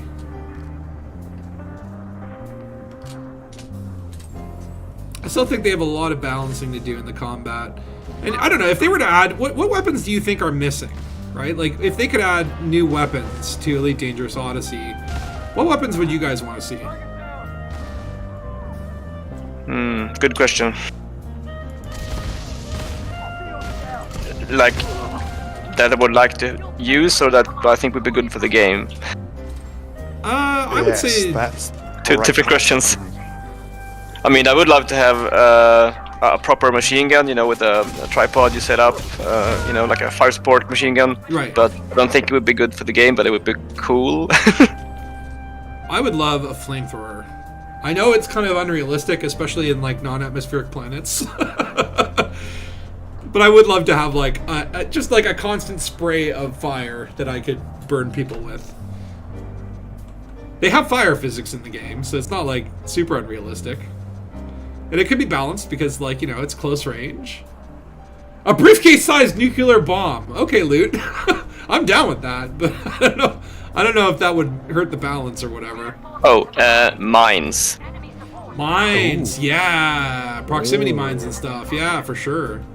You can, you know, entrances to buildings and such, you can mine them. Yeah, create little traps for people. I like that idea. Oh, hi. Look at these guys all bunched up for me. That's so nice. So considerate.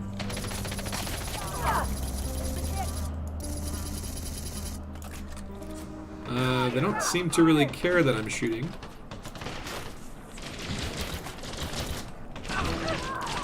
I think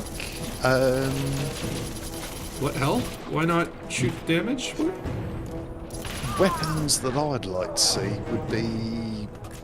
Okay, so we've got the up close and personal. We've got the zappy door thing. There's your The zappy doors. the zappy door. So you can take people out up close and personal. Then you've got silenced pistols for outside, audio Mars pistols on the inside, you've got the snipers, you've got the grenade launchers. Yeah. It is all rather generic. They covered all the bases from the triangle of combat or the sphere of combat. They've The got... hexadodecadon. Oh yeah, the dodecahedron of combat. They've got missiles that do blow people up, lasers that don't, miniguns that don't. It's bless 'em. Yeah, I kind of cut my teeth with the game that you mentioned earlier on. Team Fortress? PUBG. RimWorld? Team Fortress. And then, and then people came along with wall hacks and glitch hacks and that kind of thing. The grenades in this game, I think, as previously stated, is great. You got really good at throwing grenades at one base on one planet, and then you go to another one, and you end up throwing them into orbit. That could do with some love, I think. Just make them gravity grenades. Gravity grenades? The ones that like create gravity and suck people towards them? No, they're just immune to gravity, so they always land in the same place when you throw them, regardless of what the gravity of the planet is that you're on. Right. So whether that's an aspect of the grenade or the suit that you're wearing or whatever, one time you throw it into space and the other time you throw it in the middle of a pod of people that have just landed. Yeah. I would love a grenade that like is a gravity bomb that creates gravity and sucks people towards it. That'd be fun. Realistic? No. Yeah. Black hole grenade. Yeah. Singularity grenade. That would be awesome, actually. Another thing that's been requested is, of course, a melee weapon. A melee weapon, I would actually love to be able to go around and just like with a sword. and a shield, like a riot shield. Oh yeah, that's a great idea. And then proper sniper rifle, I absolutely agree with that one too. I don't like the slow-moving plasma rifle. I would like to have like a ballistic or kinetic one. Granted, like it would be a disadvantage if the person had shields, but like something where it's like the bullets are a little more instantaneous. Oh my god. Ah! Just saw my feet head out in front of me. And then the ability to garrote. Oh my god, yeah. Jem'Hadar-styled cloaked mines. Actually, yeah, like, I love the idea of, like, proximity mines. I think that would be my number one. To, like, be able to, like, mine up a room or an entranceway and then to lure people in chasing you and have them walk into your trap. That would be awesome. Yeah. Create a good, like, Rambo vibe, right? Yeah. Laser tripwire mines and that kind of thing. Yeah. But, like, what about, like, sci-fi guns? Do you want to see, like, a handheld railgun? I think that would be pretty cool. Like, it's for a sniper rifle, instead of, like, a kinetic, it could be, like literally, like, a ship's railgun kind of thing. Oh, yeah, railguns do exist on ships, that's right. Massively OP, I think. But, yeah, I see where you're going with it. Like, they'd have to balance it, but I could see it being a case where, like, okay, if the guy has shields up, like, it takes, like, 3 railgun hits to take down his shields, but if he doesn't have shields, maybe it takes 1 or 2, or a headshot or something like that. Do we win? It still says 1 enemy remaining. Do you see? I see 0 remaining. I see 0 and I see objective 1. Just dropped down and it said victory. Oh no. It glitched for me. Yeah, okay, we need to go to a different location, because I feel like this place is, like, totally borked. Phil, you still got your Cobra? I'll have to fetch it, as long as, I mean, when you disembark from it, it leaves you, so you need to recall it. Right. It doesn't stay where you parked it, so I'm gonna go fetch it then. Yeah, I've had this glitch happen before too, where if you are, if you get killed right before the combat zone ends, and for some reason they kill the last guy like right before you drop, it can screw you up at the end.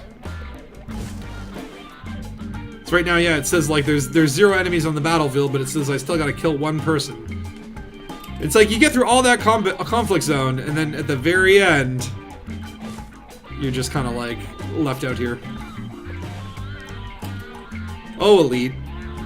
I mean, it's still better than Star Citizen, in my opinion. At least it works. I never played it, and I never will. I've been thinking about doing a Star Citizen thing soon. I do want to show everyone how it's evolved and kind of like, just experience it for myself, because I have it, but I only bought like one basic ship, and I really won't play it until I think it's like in a good place. But it's definitely come a long way from the first time I tried it, but I haven't played it in like months and months. I've only seen other people play it. Go ahead. I could see the short-term future of Elite Dangerous as being 3 commanders in a team running away from a base in order to call a taxi so they can get out of the dam. Yeah, I know, right? We're just like, run to the hills. It is a little bit weird that, like, yeah, like, you can summon a taxi, but if you're in a conflict zone, you should be able to, like, summon a dropship. Like, if those vulture pilots aren't afraid of coming in here, why aren't there, like, specialty combat taxi drivers? And you know what's going to happen next? That's Phil's ship. There's room for you and he on there. I'm going to have to order a taxi, and it's going to land 500 meters away from the base on the other side of the base. So I'm going to have to run all the way back. Well, maybe what you could do is, why don't you get in the seat, and then Phil, you just take off, and I'll try to just like sit on the cockpit here. And if anything, right. it might just warp me back to the station, and I'll get there quicker. Yeah, you get in, Dark Heavy. I'll ride on the exterior. Too late. I've just booked a taxi. Oh, okay. You go All for right. it. Barrows.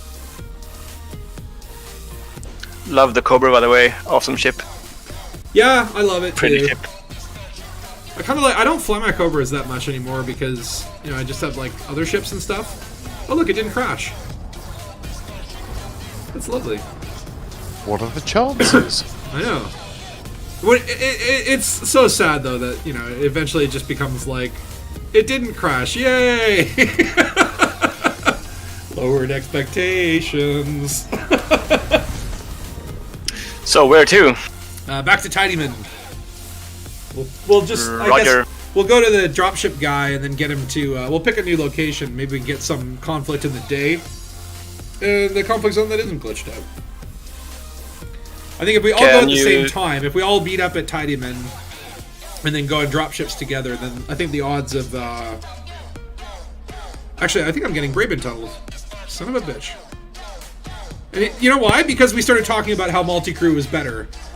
Yes. As soon as you compliment anything about Frontier Odyssey, it will do its best to prove you wrong. He's listening in. He's always listening. Is that David in the basement? My taxi turned up exactly at the same point that your guy's ship left from. So It's like the unofficial meetup point. Yeah. Well, I might be Braben tunneling to the... And it's probably going to put me back on the planet, and then I'll just blow myself up and see if that'll put me right back there. Maybe this is a clever ploy by FTEV to encourage people to use Apex. Those taxi drivers need help and support in these trying galactic times. I swear, though, it's just like multi-crew is one of the I think what could be the coolest potential for this game, but like it is the most glitched thing in the entire universe. What is more glitched than multi-crew? That's a good question. I don't think anything. No. Ray, you're saying FDev updated the flashlight's light cone, or with the latest update or before? When did they do that? I don't know. I know in the last update there was something about like glass. They reworked how glass physics works. I'm not really sure. Let's take bets on what kind of error I'm gonna get. Are we gonna get a yellow adder, a black mamba? What do you think of maybe a purple python? Yellow adder. Okay. That's my guess. Yellow adder's pretty common. I've got that one a few times. Could be an orange sidewinder. Or maybe I'll just be stuck in the Braben tunnel for infinity. I did make my Sidewinder orange, actually. Oh yeah. Isn't there an orange Sidewinder in Lave? Probably. I think there is. I know there's the Lave Radio Sidewinder. You can go to Lave and actually, like, there's a signal source called, like, Lave Radio Sidewinder or whatever. Maybe that is orange Sidewinder. I haven't been there in a while. Need to go back My to Sidewinder is called George. Oh, that's very nice. Sidewinders should have cute names because they're cute ships. I like the idea of, like, naming all your ships, like, people names. Like, yeah, Steve and Jerry and and Bob. I have an Aspen named Jerry, though he got stuck in the year 1989. Jerry, he's a legend.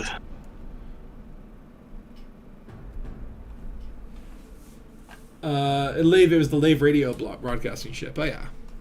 That's cool that Frontier does that, though, and puts in, like, those custom signal sources and stuff. Just, like, it just kind of, like, massages the lore a little bit. Makes the universe feel a little bit more lived in. Like, just the fact that you could go to Balones and see Dangus investigations in-game. Like, my mind is still kind of blown. Like, I'm still very, impressed with just that exists, right? Or, like, Starstone Industries, or Deployed. And what was the other one, too? There was, like, something about goats, the Society of Goats or something like that, out in the Pleiades. I can't remember what it was, but it was like, I remember going to Obsidian or Orbital and then seeing some, like, goat-related faction. I'm like, that's cool. Damn, things got dark out there.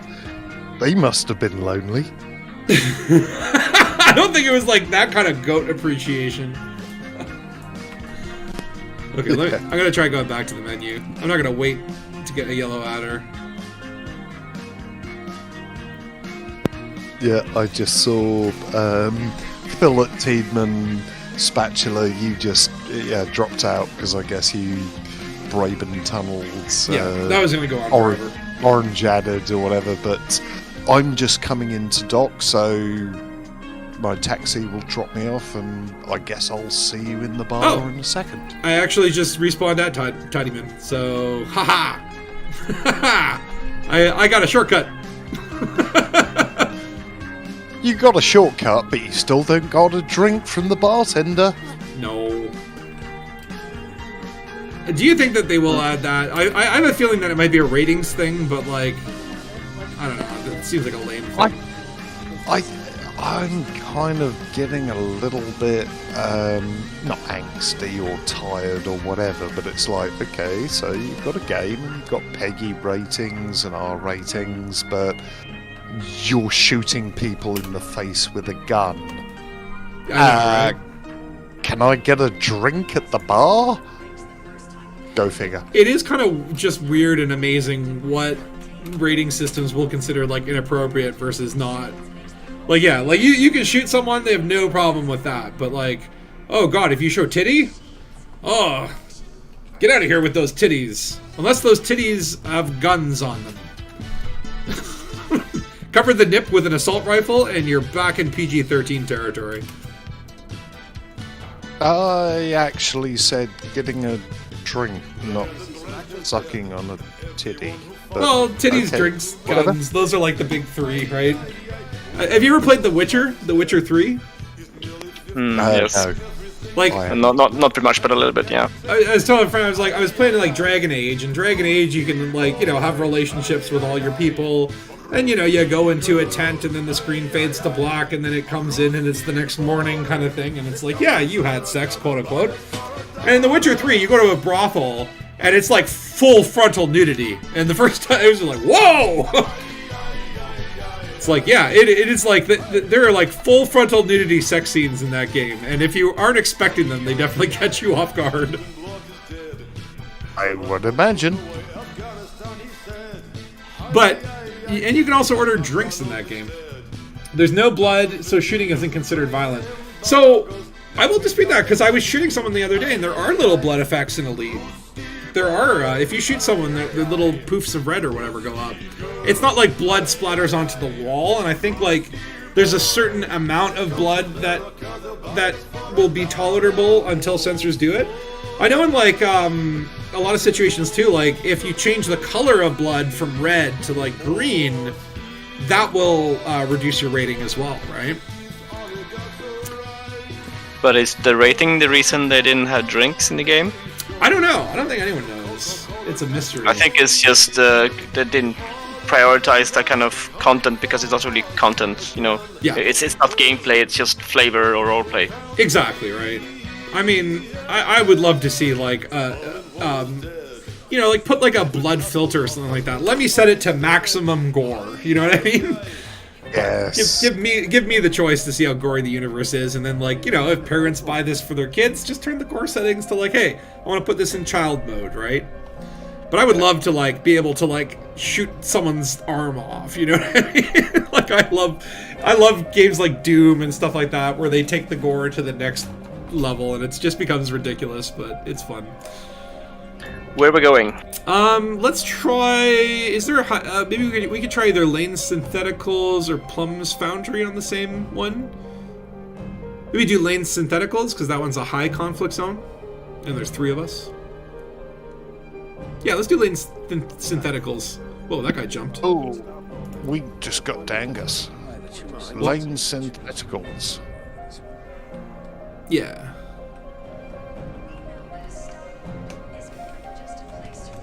All right then. And if we all take dropships at the same time, that should probably solve our instancing issues. Don't say that.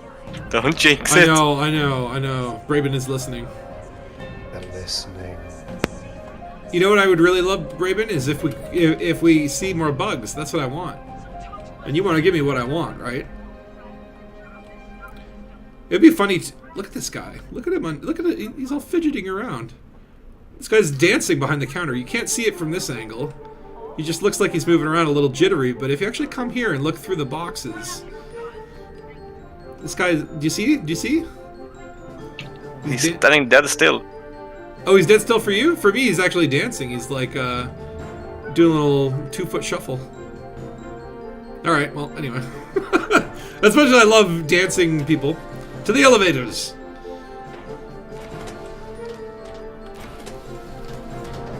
I do really like the dropship elevator mechanics, but I wish we could go on the same dropship. It's kind of lame that it makes us split up. Oh, I got Pedro Kirk this time. Really? Yeah. That's another Christine thing. Blackwell. This is another thing that I really, really like and appreciate that they put in Odyssey is that like if you keep taking taxis in the same system, you get the same taxi drivers. It's like like they're actually like people that work there. It's a neat little feature.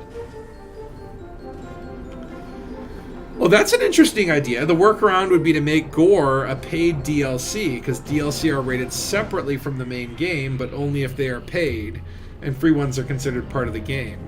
So you could do like $1 DLC called like the Gore Pack.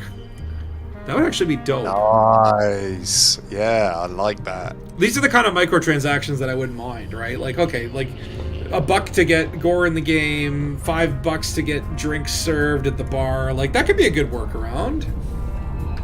I would much rather spend my arcs on that kind of thing than just having another skin on my ship or a paint job or yeah, I'm with that. 100%, yeah. And also Peter the Sleeper romance DLC. Wait, what? It was just like, what, like you can go up to Peter the Sleeper and just like kiss him on the forehead? They can go on dates and stuff, and interactive dialogues. And can you imagine if they put like a dating component into Elite Dangerous, where you could like take an NPC out on a date? It's like depending on what location you bring them to and what ship you're flying, that like maybe like one person prefers like the Lakon type ships. Turn like Elite into a dating sim game. Go ahead, Phil. That would be great. Or maybe Peter the Sleeper is actually a spokesperson for the Thargoids. The sleeper agent. Where'd my dropship gone? It's over there, ma'am. Oh, okay, you're turning. Just like to take your time with the turns. But actually, I like that idea. Like, if Elite would release DLCs, like, to me, like, that seems like a smart thing. Is like, okay, like, if Frontier ever said, like, hey, we're putting a dating simulator into the core game, people would lose their shit. They'd be like, why can't we sit on chairs, but now we can go on virtual dates? People would lose their minds. But if they released it as like a small add-on DLC that you could install whether you wanted it or not, I think that would be cool. I would get anything they would release that way.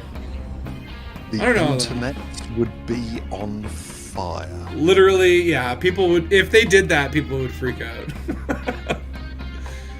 But just like, you know, it's like, I don't know, like, what would be the features that you would want to see Elite do next? Like, to me, like, I do love the idea of base building, but not in the way that, like, No Man's Sky or other, you know, similar games kind of implement it. Like, I would like to just be able to say, like, hey, I want to put a base on this thing. I want it to be spec'd out for mining. I don't want to place the buildings. I don't want to build each wall. Because you know how Frontier would do that, is go out and chop down trees and chop down 200 trees per plank of wood, right? Like, I would just like to be like, hey, I want to set up a mining operation on this planet. It builds a little base for me, and I can go visit that base, and then maybe, like, buy upgrades for it that would increase its services or whatever.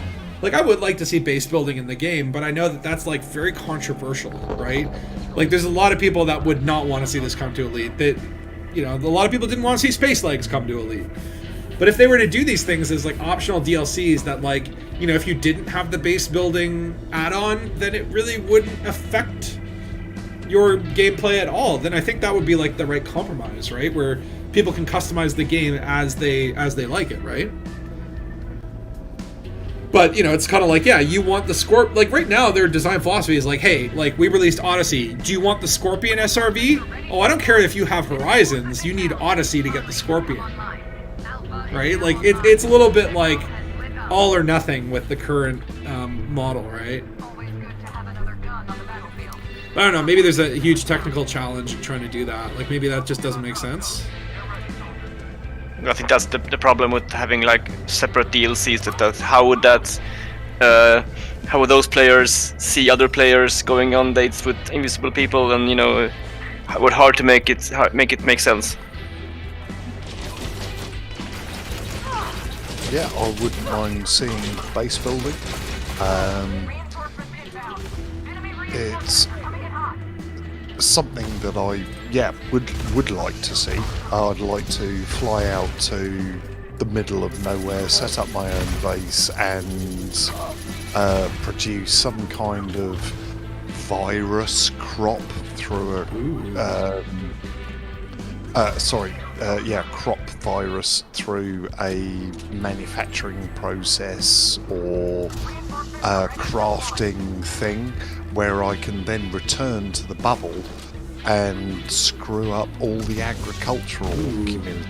So you want to create a blight? Yeah. I've said it before, I'll say it again, giving player agency, or Hafnium 178. Congratulations, you've produced a mega bomb. Can I donate that to the NMLA, maybe? Because at the moment it's all very parallel. We have the narrative BGS stuff, but where is the player agency in interacting with that? Yeah, it's kind of like you have to wait for Frontier to come up with a story so that you can... Oh, what happened? But yeah, you have to wait for like Frontier to bring out a story so that you can influence it, right? But you can't create your own mayhem. Like, if the NMLA is a terrorist network and they're going to do whatever they do, but you can't create your own terrorist network and set fire to the bubble. Exactly. I think that's cool, actually. Yeah, I would love the idea of just like, yeah, like let the players drive the story, right? Like, it is like fun to have a curated narrative to participate in, but like the whole theme from the very beginning was always blaze your own trail, right? And it's like, I don't know, from my own experience and working with other content creators and watching content, like, players do a pretty good job coming up with their own stories, right? It'd be interesting to see more of that, like just enabled by Frontier. Like just build the tools so that we can create those stories, and we will, right? If you build it, they will come.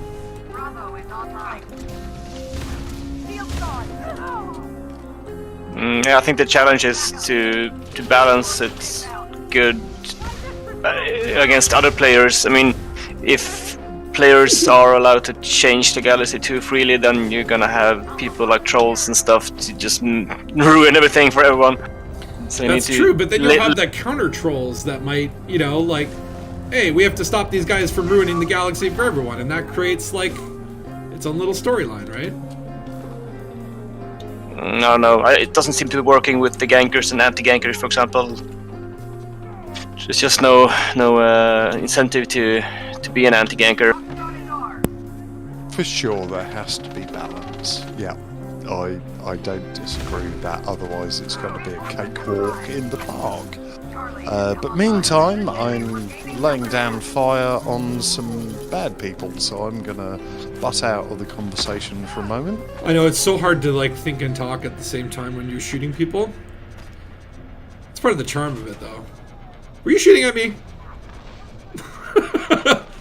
I saw those. Sorry. I saw those bullets. Yay.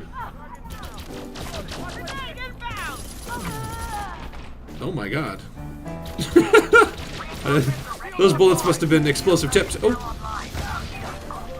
Did not mean to pull out my rocket launcher, but I'm also not going to argue with it.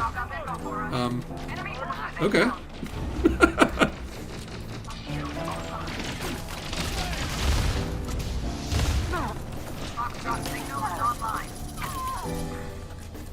Oh my god.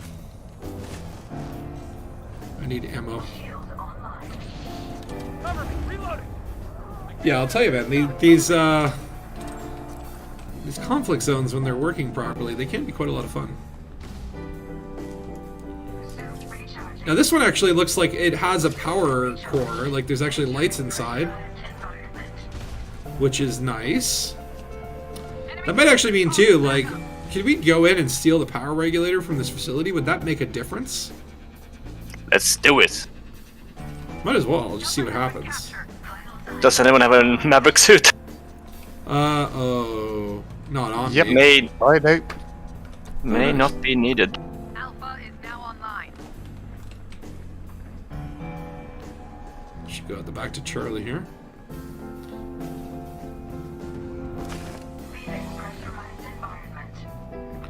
Help you guys capture this a little faster. Yeah, I wish there were also, like, one thing you know, like, if I were in charge of Elite right now, I would be like, okay, cool, we've got, like, this is the way that conflict zones work, but is there maybe, like, a different type of conflict zone that doesn't revolve around capturing points? Like, maybe ones that are pure attrition versus some of them that are, like, capture the flag? You know, it would be nice to kind of see, you know, different conflict zones depending on, like, the state, right? So you'd have more choices, right? Like, oh, what kind of game mode am I in? Am I in for more of a capture the flag mood or whatever, right? Because it is kind of, it does strike me as odd that, like, it's like the same conflict zone every single time, right? The reactor console is locked down. I can't interact with it. Oh, really? Yes. They thought of everything. Raven. Enemy reinforcements are coming in hot. Reinforcements have arrived. Delta is now online. Enemy ship eliminated. But yeah, I think they only had time to, you know, implement one mode. The game was already rushed, so. And honestly, I feel like, though, it's just like when the game did come out, and it did, I absolutely agree. I feel like they kind of rushed it out, and they really could have, like, waited even a couple more months, and I think it really would have benefited them in the long run, because, you know, some of the initial Odyssey feedback was pretty, like, you know, like, it got kind of slaughtered in reviews and whatever. But, you know, it's kind of like, okay, like, my thing at the time, and I still hold true to this, is, okay, like, this was a foundational update. It was a pretty big jump to go from no space legs to space legs, but now they're in a position where they should be able to, like, expand it and add to it, right? but it doesn't feel like it's like it doesn't feel like the pace of the expansions has really been all that quick, or at least as quick as I would like to see it. And I do hope that that's something that prove me right? is give us like new types of conflict zones and new mission types and stuff like that. Stuff that could be easy to implement at this point. That might have been, like unrealistic when they're trying to get Odyssey off the ground, but it does feel like, it's about time at this point to say like, they should have some more features and benefits that are just like alterations, like not massive changes from what we have now, but little additions, right? The leading theory, I think, is the reason for the early release is business related. They had to for shareholders or whatever. I'm studying game development now, as you may know. I'm programming, but also some game design stuff. But there's a term which is called ship with shame. Ship with shame. This is definitely a ship with shame kind of experience. Like they shipped it, but they don't feel good about it. Oh, I thought you said shit with shame, like Dark Heavy 8 was earlier on the ground. Ship the game with shame. Ship with shame. And look, I think like, I get it. There's like a business behind the game, right? And like, I don't care about Frontier's financials. I don't care how they do as a company. I just care about this universe and the end product and all that sort of stuff. But it's like, I'm understanding of the fact that like, at the end of the day, they are running a business. They have to do their Jurassic Park sacrificial, sort of projects to get, their sort of publisher side, and all that services Elite in the end, because like it creates that like stability as a company so that they can, continue to have people working on Elite and creating new stuff, right? But, as with anything, there's a certain amount of goodwill that you have before you have to kind of show the goods, right? And, you gotta wonder, different people have different breaking points. Like, certainly, like, I have probably a lot more patience for Elite than the average person because I'm so invested in it, right? But I've had friends that, like, I tried to get into the game, and, it just, like, it's a slow pace of the game, and if you're not into that, then, you're not gonna last long, right? And I imagine there's, like, a whole range or a spectrum of people that, like, have medium levels of patience, and they're gone at this point. And it's like, it's gonna be hard at some point to win those people back if you haven't really shown that constant momentum, right?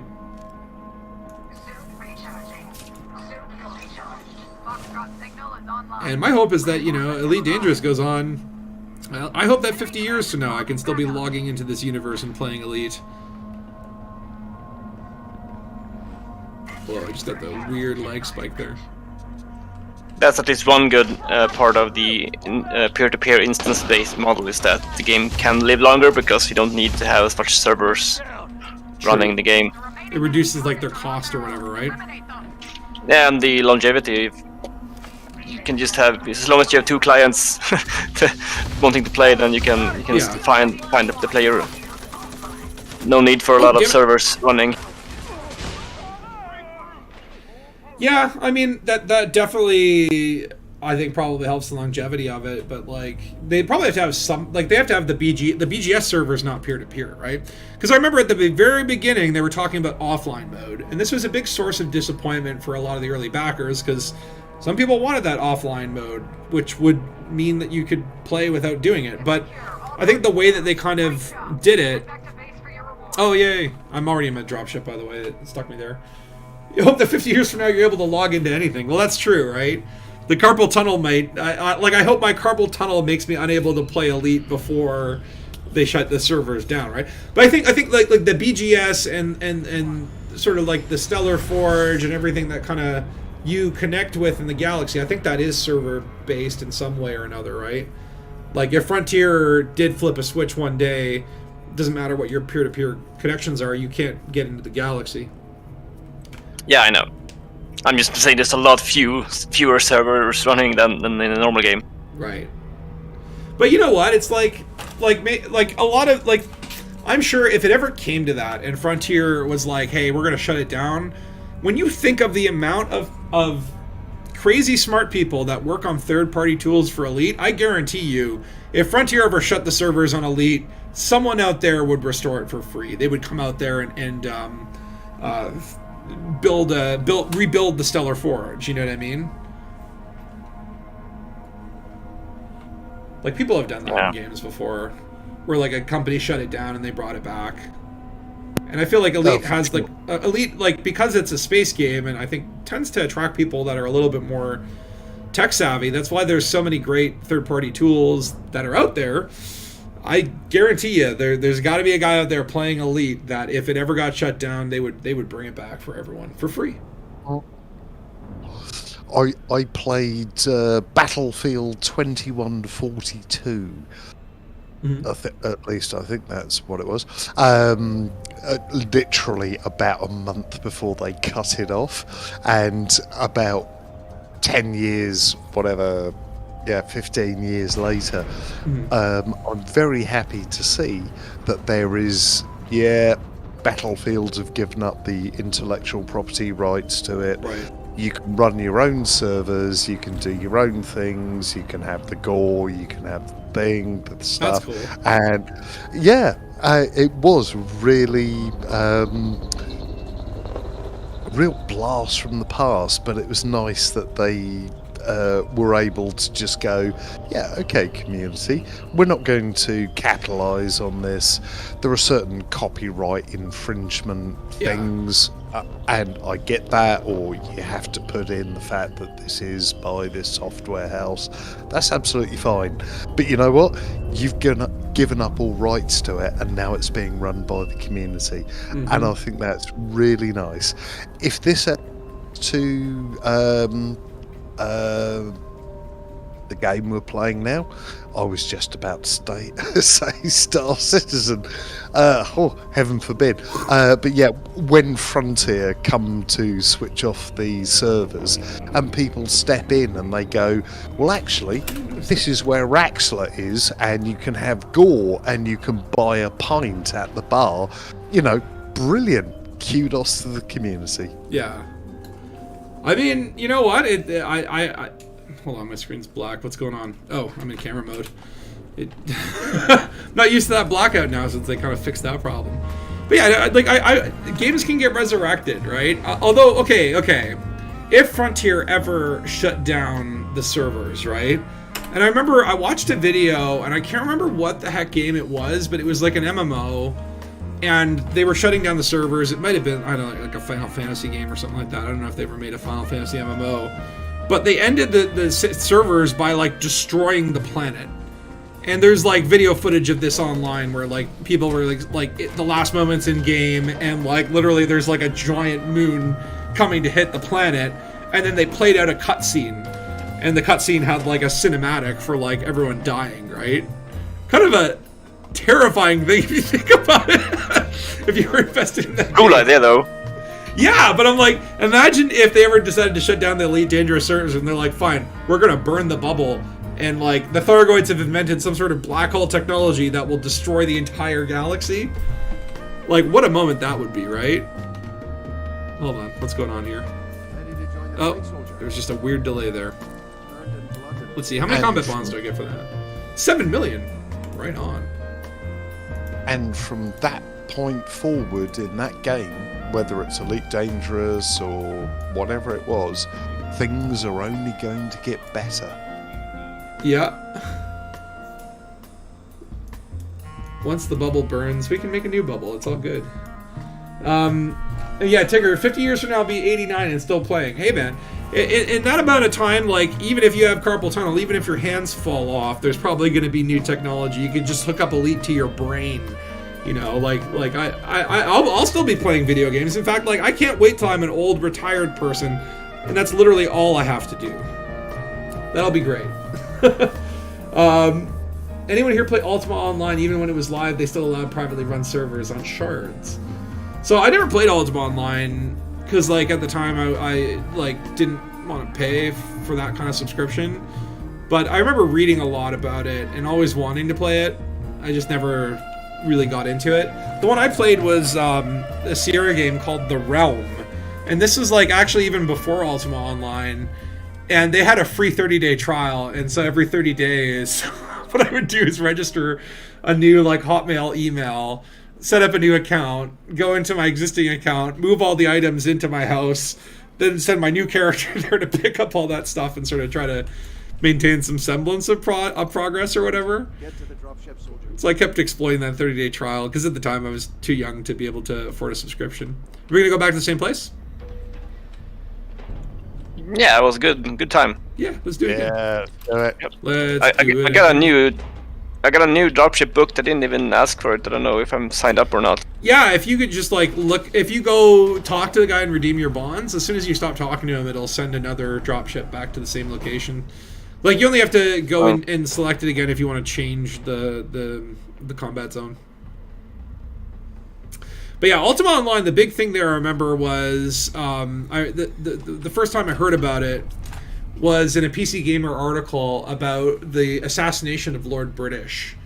And it was by a guy named Rain, I believe. And there was some sort of glitch where I guess he like pickpocketed Lord British was the creator of the game, and he had like an in-character avatar and would go and you know occasionally go in the game and have like a little parade or whatever. And it was during one such parade that this guy, I think, pickpocketed this fire scroll from him. And Lord British was obviously invulnerable. The game creator gave himself immortality, right? However, for some reason, this fire scroll was able to work against him, and this guy, and in front of a massive online people, the creator of the game was assassinated. Like, Lord British died in front of a huge crowd, right? And it was like this huge event. I thought that was like just a super cool story, right? Like how a bug and just a little bit of you know creative thinking just created this like amazing newsworthy event. And I read about that in PC Gamer. I was like, oh my god, I want to play this so bad, but I never got around to it. And some might call that player agency, like the assassination of Salome. And Harry Potter, yeah. That was like Elite's Lord British moment, right?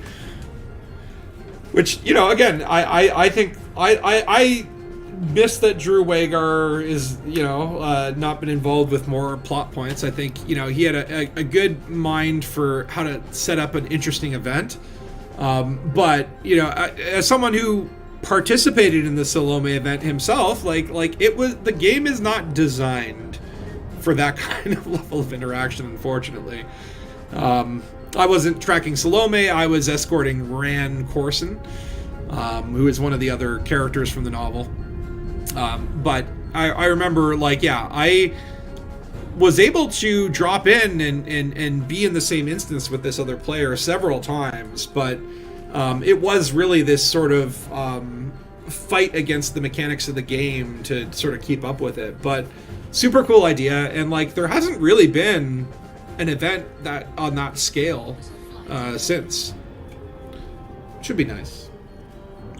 The only bad part about it was the after effects of the event, where Drew, you know, received threatening emails and stuff from players because they think he killed this character they love. So Yeah. he received a lot of shit for that. So I don't think he's too keen on doing it again. A lot of emotions. I mean, and like honestly, people need to like kind of correct themselves, because that's kind of dumb sending death threats to an author who's just trying to do a story, right? I mean, if you were emotionally invested in it, that's awesome. Like that's awesome that you like, whether it goes in your way or not, like the fact that you could get invested in an online reality, like that's cool, right? And it's unfortunate, but yeah, I remember another thing too is just everyone thought it was rigged, and it was sort of scripted, and it really wasn't. Like I wasn't privy to it, but I've seen everything Drew said on the matter, everything Harry Potter said or Besieger, and like it wasn't staged. It's just how it played out, right? But you know, it's like I wish that more people would take those risks. And I know that yeah, you might risk getting some angry emails and death threats and all that sort of stuff, and that's unfortunate, but I don't think that's the majority. Those are like the fringe people. But like, you know, people have like tried to do similar events. I remember Zarek Newell did a thing where he quote unquote kidnapped Aisling Duval and it was like transporting her around in open, and invited people to come try and hunt him down. That was a cool little event. And what else? There was another one where I saw a guy like had like $1 billion worth of void opals in his whole haul, and then like announced it on Reddit, and then went in open to cash them into the system. I love it when people try to do stuff like that, because it really just, it gives like a cool player-generated story to talk about. Like, everyone remembers what they were doing when Salome died, you know what I mean? If you were playing at the time. What were you guys doing? Were you playing at the time? It was before my time. I didn't play it back then. Yeah, I remember Sorry, go ahead. Dave. I was researching Elite Dangerous at the time. Okay. And it just kind of blew me away. It was like, I want a massively multiplayer online game, open world thing. Oh, Elite Dangerous. Yeah, I was breaking into the school's computer lab when it first came out in 1984. I think I might pick this up again. Yeah, and a cool thing is behind the scenes of Salome. I remember it was really interesting. There was kind of like a bunch of like discords or whatever, right? And the kind of guys who were, I guess, quote unquote, organizing things were saying like, hey, if you are wanting to protect Salome, we're going to assign a very elite squad to like be the wing that will fly with her. But we need people to, show up in all these systems and kind of run Operation Distraction. However, you all have to show up with no weapons, right? If you have weapons on your ship, there are kill-on-sight orders for any commander who has weapons.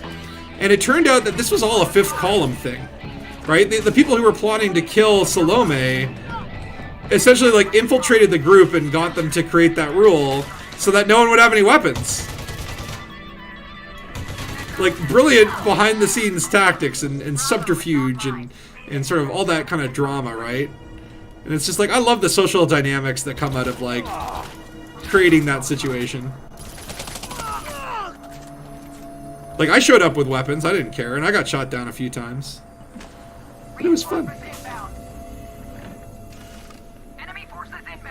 But yeah, if you actually go, I'll show you, because, like, and I don't know, but like the weird thing is Salome is still let me see here. Salome is still like a person in game if I do that. Salome.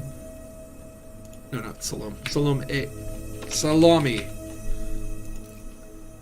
So Salome was actually active 9 months ago. Conspiracy? Who knows?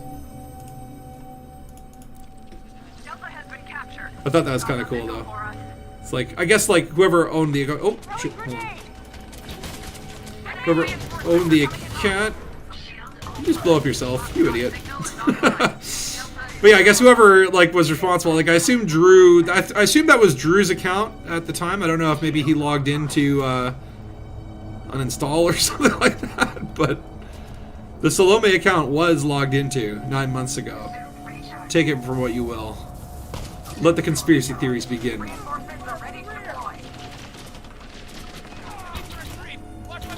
Shoot, shoot.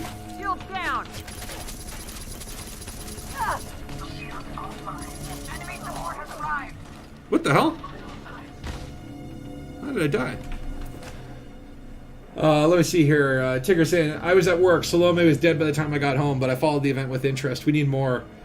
Yeah, like, again, that's the problem with some of those events, is sometimes they're going to happen on a day where you just can't be there, and then it sucks to miss out on it.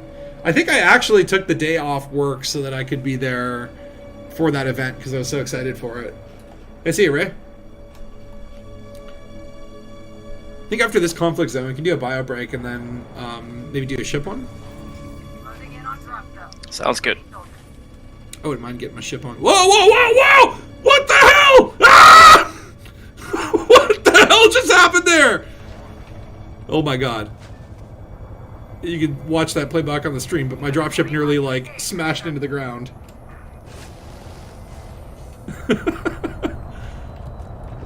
Don't ever fix that, Frontier. Like, some of the glitches I actually love. Yeah, like Mitro and Hollow. Oh yeah, that's that a great was one. A great one.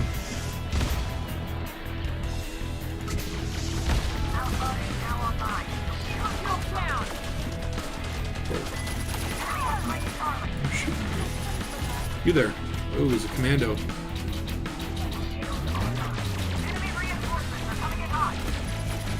Damn it! That guy's a toughie. Yeah, some of these high intensity conflict zones, like, they ain't lying when they say it's high intensity. Yeah, they're actually not too bad. I think In that's terms of fun. why they call them high intensity conflict zones. Too convenient. Ooh, this is the guy who killed me. I can It's, revenge myself. Oh, I didn't think that was a rocket launcher.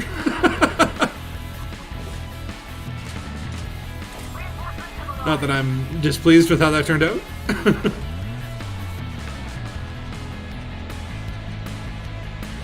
There's Phil Barnes. What do you have equipped there? You have the laser Acaphelion and the AR-50? Yeah, and the Zenith pistol. I don't really use the Aphelion, it's just kind of like a sidearm. But the Zenith is excellent. The pistol. I guess I should use like the shotgun or some other interesting weapon as my sidearm though. As a backup? Yeah, I don't really use the Aphelion, but I don't have anything better to have in that slot. It's kind of, I use it when the Zenith have no ammo. Yeah. No, I think that pistol is quite quite a groovy little thing. Ooh, you got a cluster of people here. Perfect. My Zenith is a G5 too, so it's really strong. It's my only G5 equipment, I think. Yeah, I really need to spend some time engineering up my my weapon stack or whatever.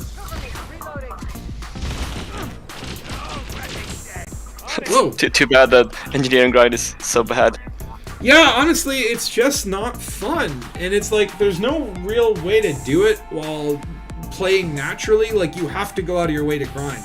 Because, like, you need specific stuff. So it's like, oh, okay, I gotta find habs and data pads. Like, at this point, I've got 1,000 or whatever it is. Like, I've got maxed out materials or whatever, right? And then on foot, there's kind of like your, I guess, raw materials, your secondary materials, whatever you want to call them, like fossils and shit. And then you have your data, right? At this point, most of what I need is data. And, you know, if there is something that I need, like a weapon component, you can't trade at the bartender for some of the goods that you need. You have to go find them. And they're more likely to spawn in certain locations than others. And even if you go to those locations, they're not guaranteed. And it's like super annoying. And the numbers, when you get to G5, it's so ridiculously inflated that it's just like I won't, honestly, like I just won't do things in this game if they're not fun.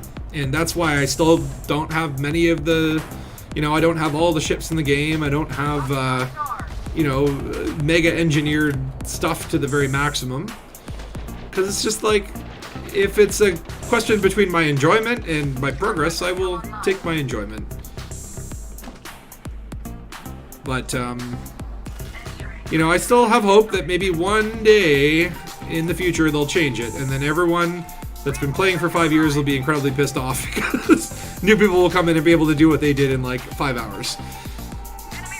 But I will be glad to be pissed off because of that reason.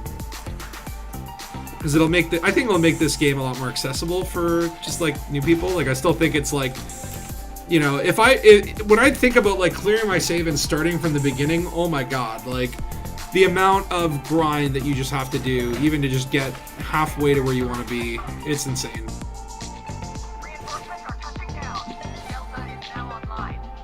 Could be very distracting.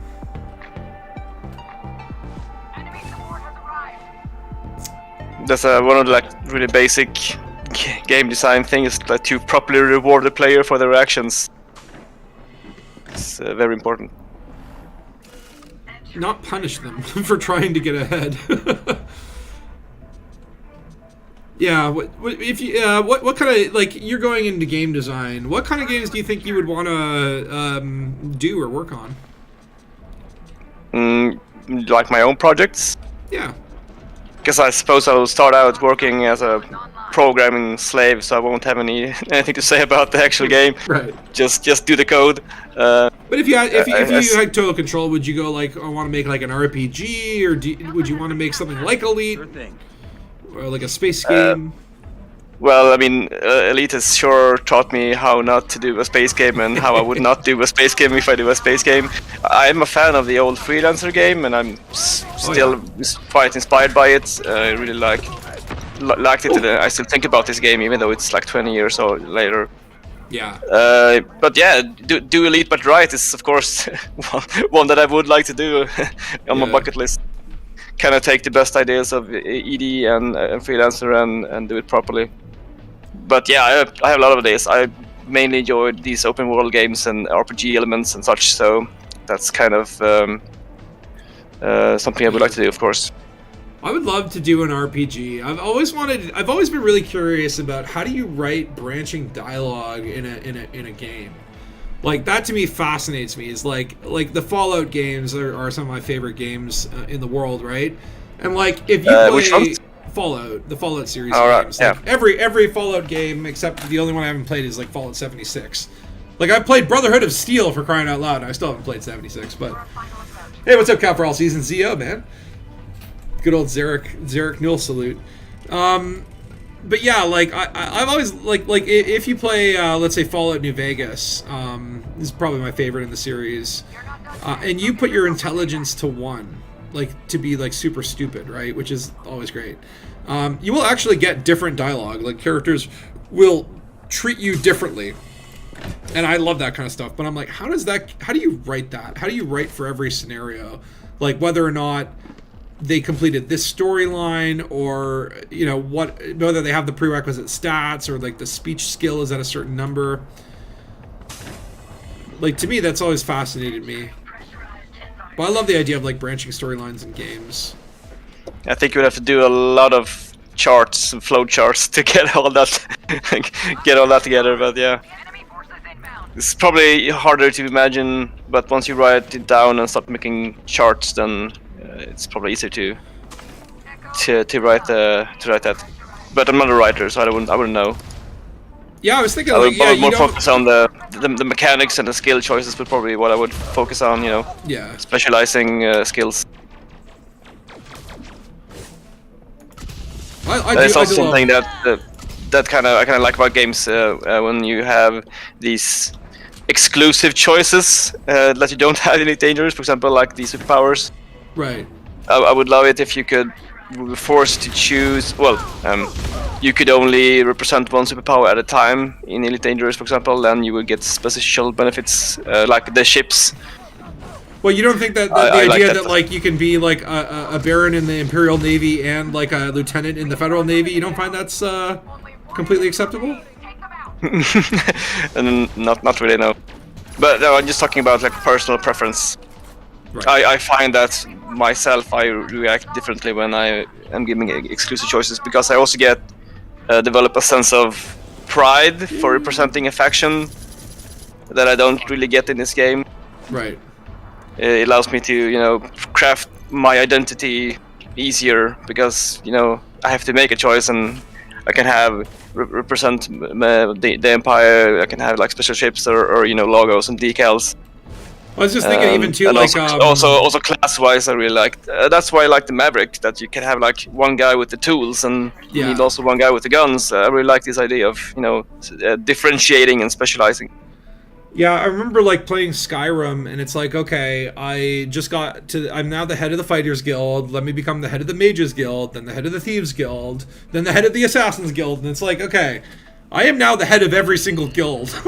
I am a stealth archer who can dual wield axes and while shooting fireballs out of my nutsack, and it's kind of like, okay, as much fun as that is, it's kind of like I like specialization in games where they force you okay, you could be a barbarian, but then you'll never be able to learn magic, right? Like, you have to make a choice right from the very beginning and specialize in that realm, right? Like, I think it's cool when games do that, when they force you down a certain path, right? You still get to choose what path, but... It also gives me a reason to replay the game as a different thing. Exactly. But in ED it won't work because you can't have more than one commander in ED, so they can't do that here. No. You will be permanently locking people out of content, so that's why they don't do it, I think.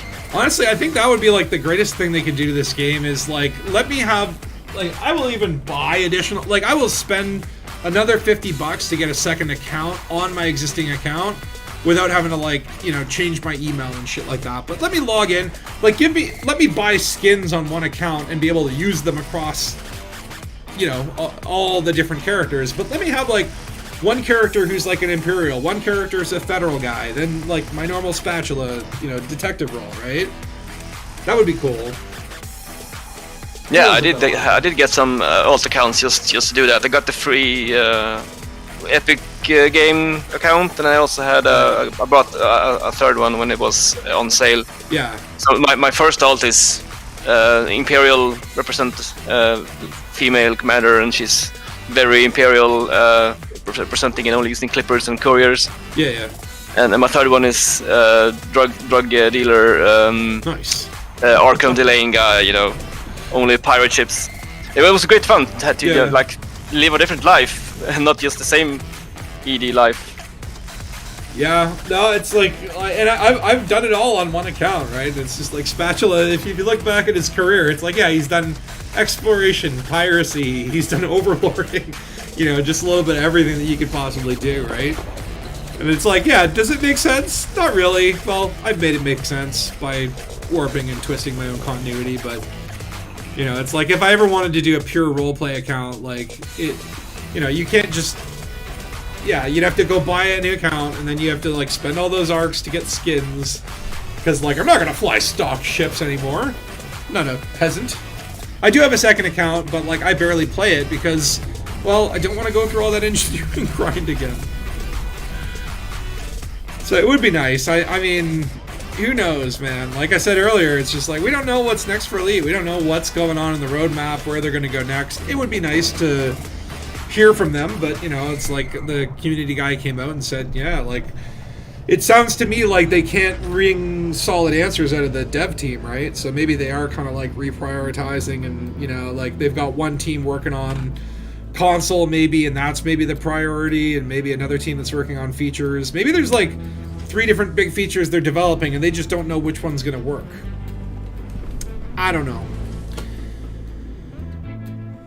I think that's interesting, man. I like that you're going into video game development. You must get a lot of like perspective that allows you to either appreciate or just be very puzzled at what Frontier does. Oh, indeed, and also getting a lot more sympathy for game developers and game designers. We have our courses that we do, of course, but we also on the side have group projects where we do games. We usually have 6 or 8 weeks where we do small games in groups with the students from different disciplines. So we have level designers, graphics people, animation, and programming. And making games is hard. It's really hard, and it's hard to collaborate with other people and working on the same code at the same time and not having things crash and get broken, and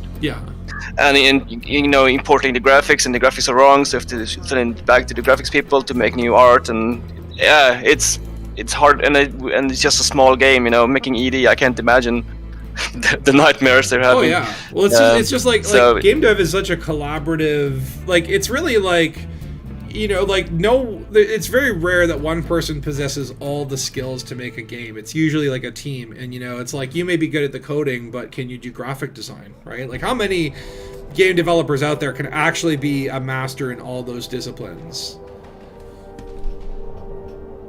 Yeah, you can't really know. Well, but you need to know a little bit.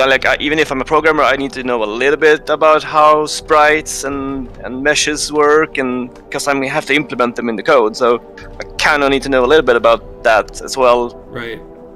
So you can't just be just a programmer. You need to have a little bit of a perspective on all the disciplines, at least kind of need to know basis at least. But well, it's just like you could even be like a great programmer to create like the framework for a game, but then like, can you program an AI, right? Like there's even like different branches within programming.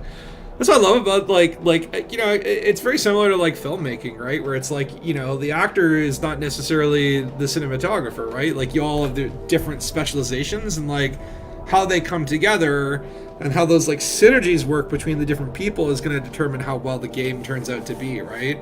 And definitely with Elite, like you can tell there are some departments that really have their shit together. The audio has always been crisp. I think like the people who design like the station concourses and stuff like that, like I love, say what you will about the lack of variety, but like you walk through an agricultural dome and it's like, this is really incredibly detailed. Like, the people that did the art design for the locations, I think they really did a stellar job, right? And it's like, Oh yeah. There's like certain areas in Elite that have always been pretty solid, like the graphics and the sound design in particular, right?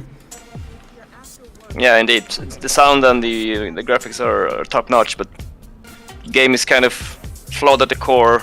The architecture at the core of it is, I think that's where the problem is. That's what's causing the limitations. It's possible.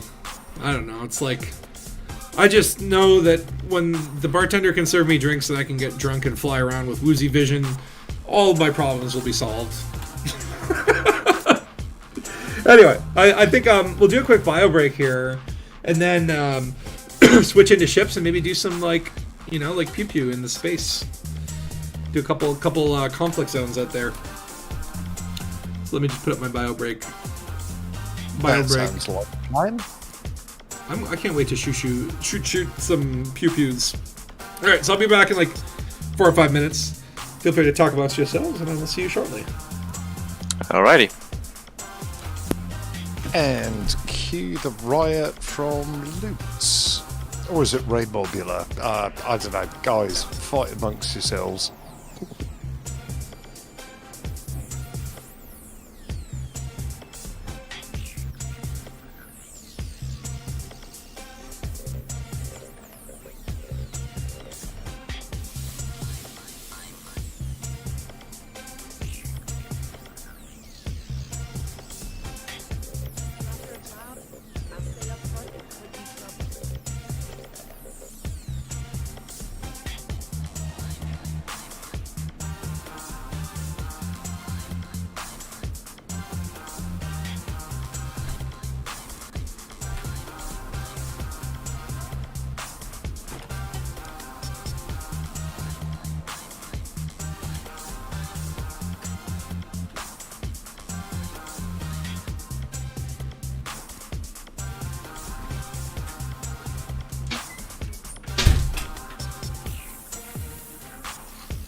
Alright, I'm back.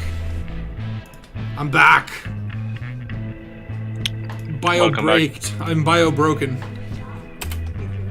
Alright, what ship are we gonna fly? That's a good question. Loot wants a Python. Type 10 Viper Mark III, which one should you choose? Loot's like Python.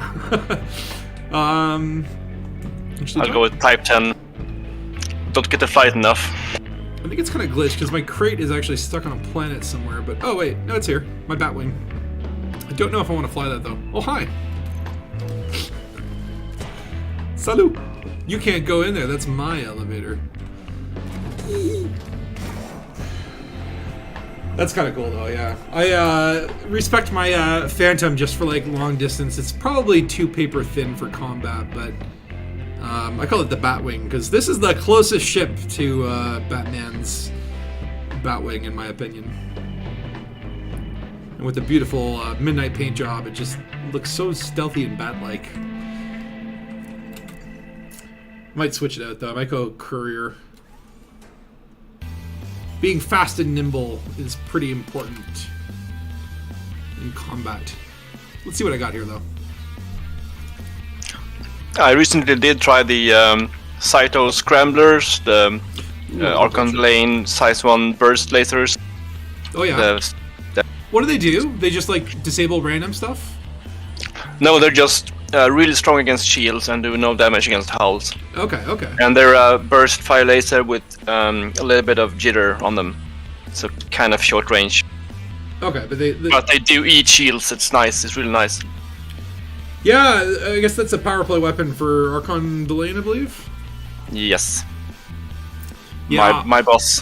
I really, really, really want to do power play just to get the damn weapons, but I don't want to do power play. Indeed. I really want the. Everybody's got to be a postal boy for the Imperials at some stage of their progress through the game. Yeah. I suggest. I mean, I really want the damn. What do they call it? The Packhound missiles. I really want that one. That seems like a lot of fun, but it's like, yeah, like you have to wait a minimum of 4 weeks to get it. And like, granted, you can just sign up for a faction, wait for 3 weeks, do nothing, and then do all your grind in the last week, which is probably what most people do. But it's like, you'd think that at some point or another, maybe there's an alternate way to get them without having to, you know, spend that amount of time. But it is what it is. What's up with these? What's up with the spacing of this? I got like weird font spacing here, where the little engineering icon is not always in the same spot. But yeah, check out my Vulture build. I've got 2 powerful beam lasers with thermal vent and thermal conduit. I've got 3 engineered shield boosters and a kill warrant scanner. Reactive surface composite. I got 5A engineered, you know, everything that's there except for life support, because, you know, don't really need that unless your canopy breaks. And if that's the case, D gives you enough time to get back to the station. I got a bi-weave and then just hull reinforcement to the 9s, right? So this is just a pure bounty hunting combat ship. So I think my Vulture is probably the best one to do. Cool. All right, let me just make sure the paint job is all repaired. Yeah, that's good. All right, you guys in ships as well? Yep, launching now. All right, launching. Yeah, I'm in a ship and I'm looking at my left-hand panel and I don't see any conflict zones. What do you guys see? What? Oh, you have to be in Super see Cruise. them there. You have to get into Super Cruise before they appear. I've been playing right. this game for 4 years and now I know that.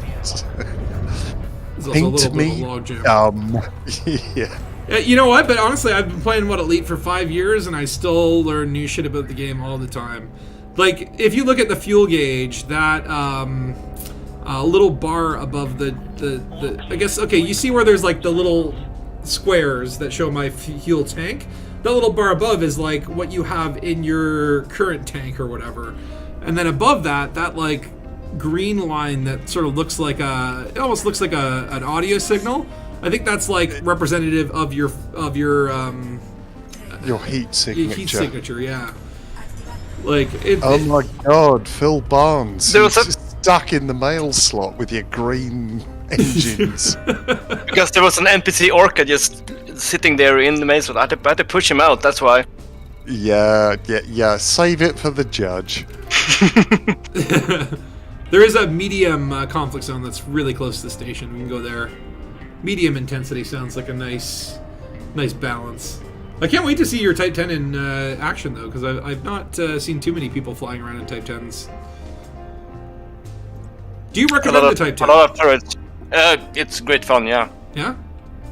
It's not as good as the Anaconda or the Corvette, but good enough for a skilled pilot.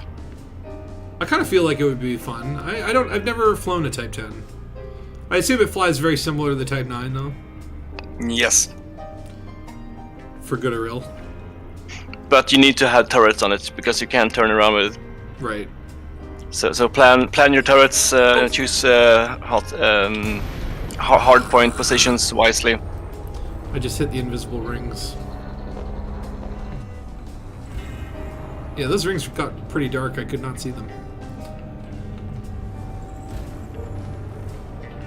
Okay, so which combat zone are we headed to? The medium intensity. It's actually right above Balones A3A. It's pretty much like Gotcha. once you pop out of Tidyman, it's like the first one down. As soon as I can get back into Super Cruise. Just watch out, don't run into the rings like I did. Yeah, they are really very Stealthy? dark. Yeah, dark. Unlit. They are a ring of rock. Have you ever seen a conflict zone in rings? I don't think I've ever been to one, but I think that would be cool. Oh, so many guns in Type 9. Type 10, I mean. How many weapon slots do you get in the Type 10? I have 9. Holy really? 9 hard points? I have 4 lasers and 5 multi-cannons. Oh my god, that's a lot of DACA. What is the ship with the most hard points? Type 10 or Anaconda, I think I have the same. Okay. I'm not sure. I like the way you called it Gilgamesh. That's very biblical and like death and destruction. I mean, the Type 10 in a golden paint, you gotta have the name of some ancient god. It's just, there's no choice. Absolutely, it goes with the territory. Alright, fighting for Dangus. Alright, let's see what we got here. Here's a vulture. I do love how quickly these lasers just annihilate shields. Takes a little bit of work on the hull. Oh, I need pips to weapons. I run multi-cannons on most of our ships because their pip usage is much more power friendly. But the thing I love about beam lasers is you never run out of ammo. It's infinite combat.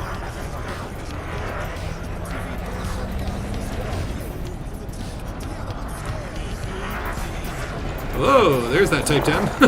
Can't miss it.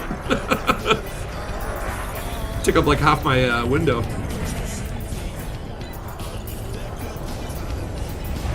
Die. Boom. $7,000.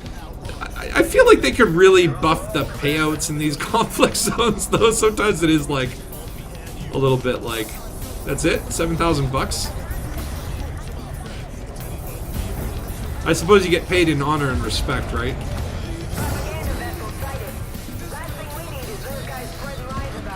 This is my first time actually doing a conflict zone with my new HUD colors. And right off the bat, I really like EDHM. I love it. It's my favorite thing in the world right now.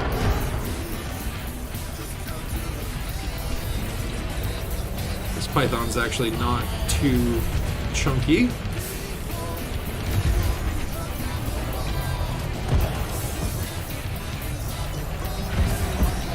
I will shoot you. Oh no, don't look at me. Ah!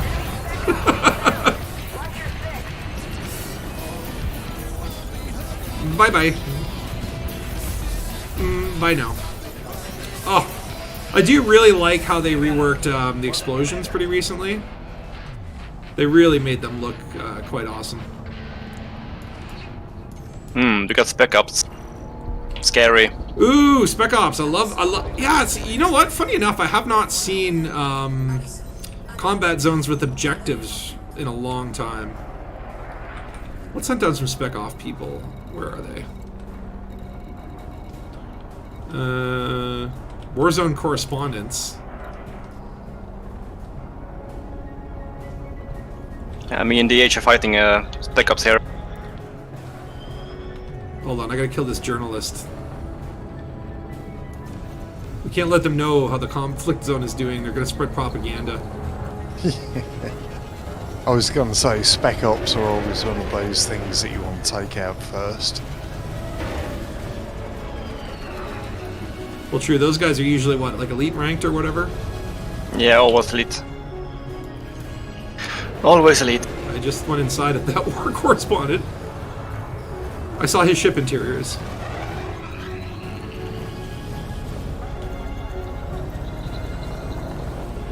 I do like how they added the objectives, though, to conflict zones. I think that's a nice touch. It gives you some sort of additional complexity or whatever. Spec Ops Wing Gamma. Okay.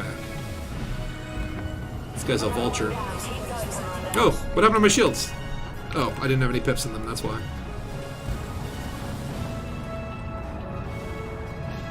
Alright, we'll have to get those back online, but...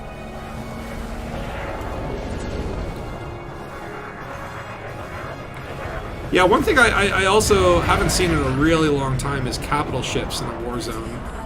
And I'm assuming that, like, because we're an independent faction, like, we don't get no capital ships or anything like that, eh? Yeah, I think not. Though, to be honest, I don't, like, I think, how does the capital ship combat work? Like, I think it's a case where you have to just, like, take out all of their sort of modules or whatever. Yeah, there's a bunch of points on their hull, like thermal vents or whatever they are, I don't know. Right. And once you do it, it just jumps away, escapes. Yeah, I remember the best experience I ever had with, like, capital ship conflict was actually Wing Commander Prophecy. I thought had a great version of capital ship battles.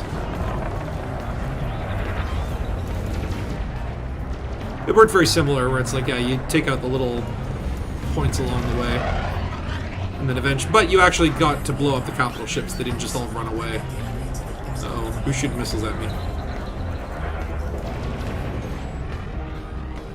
It would be nice to have shields again.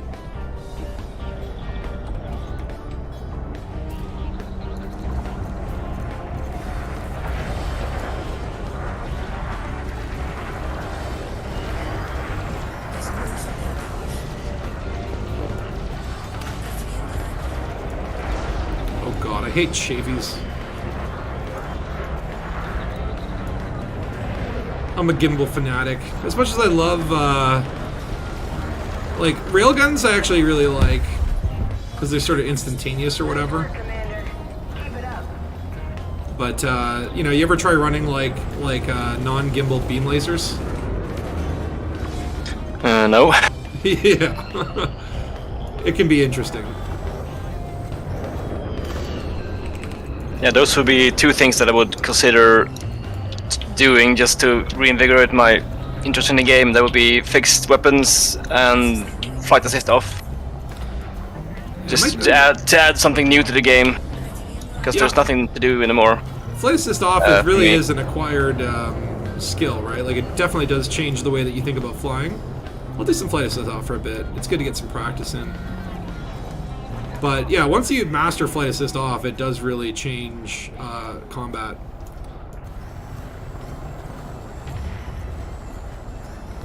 I also think flight assist off with the mouse and keyboard is not a great idea. That's the main reason I'm not doing it. No stick. Doing right now. I mean, it is possible, but yeah, I imagine it's like it would be a lot easier with a joystick, with the HOTAS.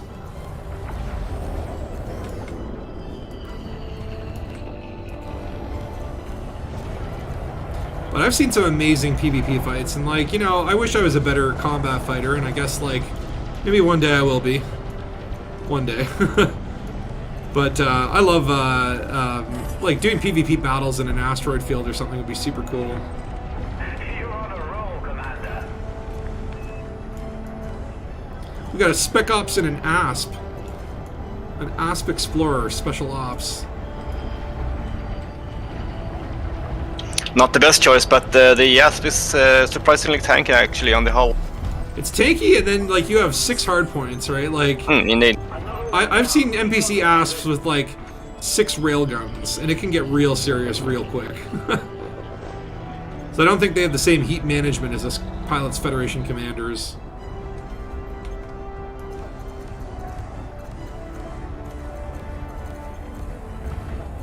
Never underestimate an ASP. If you see an ASP in a combat zone, it's like that guy either really knows what he's doing or he really doesn't. Kind of like when you see Type 9s in combat zones. Yeah. I love that. I do have a dream to like create like an actual Type 7 combat build, but unfortunately like kind of doesn't really have enough hard points for that. Commander. Victory's close. I can feel it. Keep up the pressure. I do love that ship though. It's a great ship. The Type 7? Indeed, yeah. If it were a medium class ship, I think it would be perfect. But the fact that it's large is like really annoying and doesn't seem to fit. I don't understand.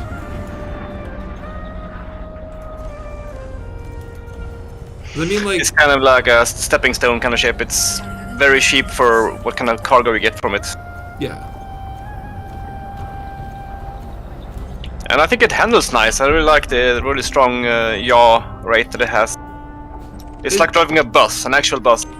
Yeah. I'm the bus driver.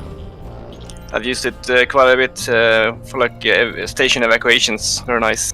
Do we kill all the Very- Spec very Ops good for people? They are dead, yes. Oh, look at that. Lovely. Now we just need to do DECA on the regular people.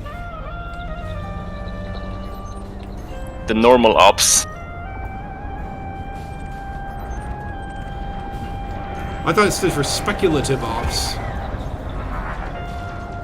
They speculate, yeah. They just go into the combat zone and say, Raxla could be the friends you make along the journey. It's like, put a stop to those Spec Ops. They're speculating. We don't like assumptions in our conflict zones.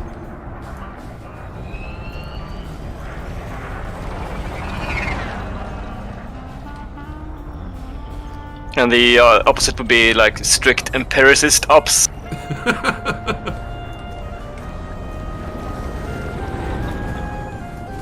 I really like with the CDHM as well, you can customize what color your night vision is. So rather than have that like weird green tinge, you see I got like this blue thing going on.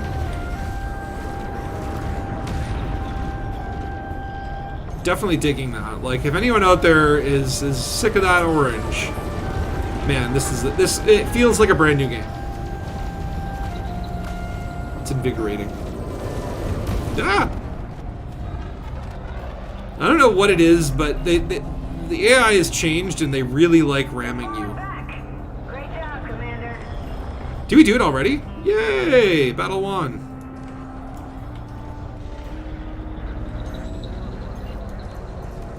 Maybe we can still take down this Python before he retreats.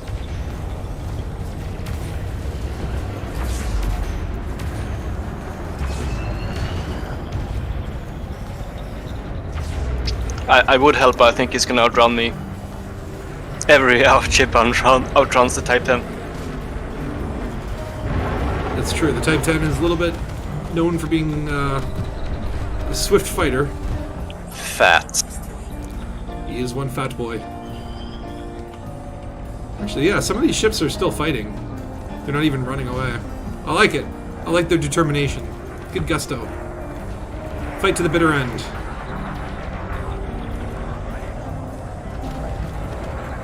You could always use the extra combat bonds, and you also get combat rank from it. I might actually hit triple elite this year. Like, I'm at dangerous rank. I think there's dangerous, deadly, and then elite. That's right. Yep. Of course, what is interesting is that if you are, whatever rank you are determines how much experience you get. And, like, by the time you hit elite, you actually don't get any experience from harmless ships. Like, Yeah, that's true. there's, like, different multipliers or whatever, right? Yeah, so for me being elite, these competent ships gives almost nothing. I need deadly or elite to get anything, basically. But when you're starting out, like, if you're mostly harmless and you kill an elite pilot, it's worth, like, 10 times the rank.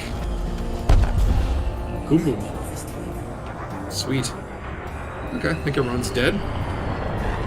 Yep, I'm just training up my NPC pilot to get to elite, I think, or the one down from elite. Yeah. I have, like, a bunch of pilots, but they just sit there and take money from me. I really should just fire them. They don't really do much for me. This would be the kind of scenario, though, where a pilot would be perfect, right? NPC asked me my nemesis early on in the game. 90% of the time they got me. Yeah, I get it. Don't underestimate those asps. And that was a nice 2.2 million in combat points. I shall bring my Viper Mark III for the next fight. Well, do you want to just pop out of the zone and go back in? Like, I still have plenty of hull. I have no ammo. Oh, okay. Well, we might as well do a respec then. Where is Tidyman? There you are. It's not too far away, thankfully.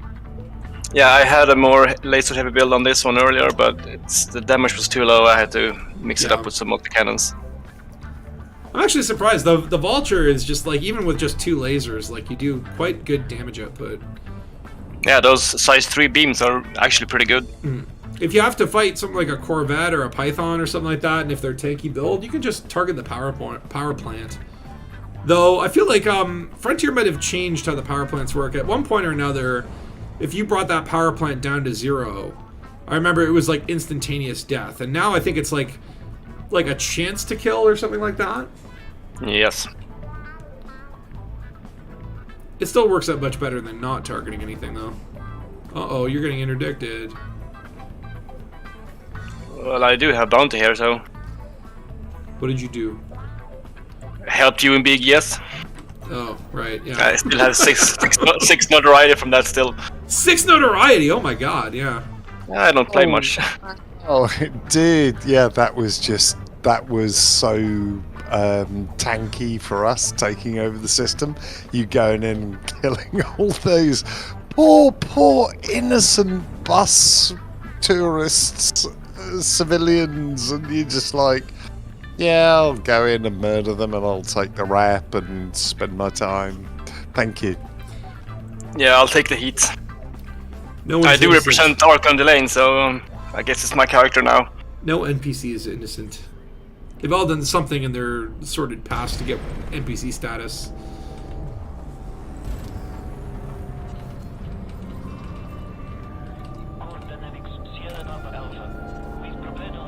Alright, docking at Tidyman.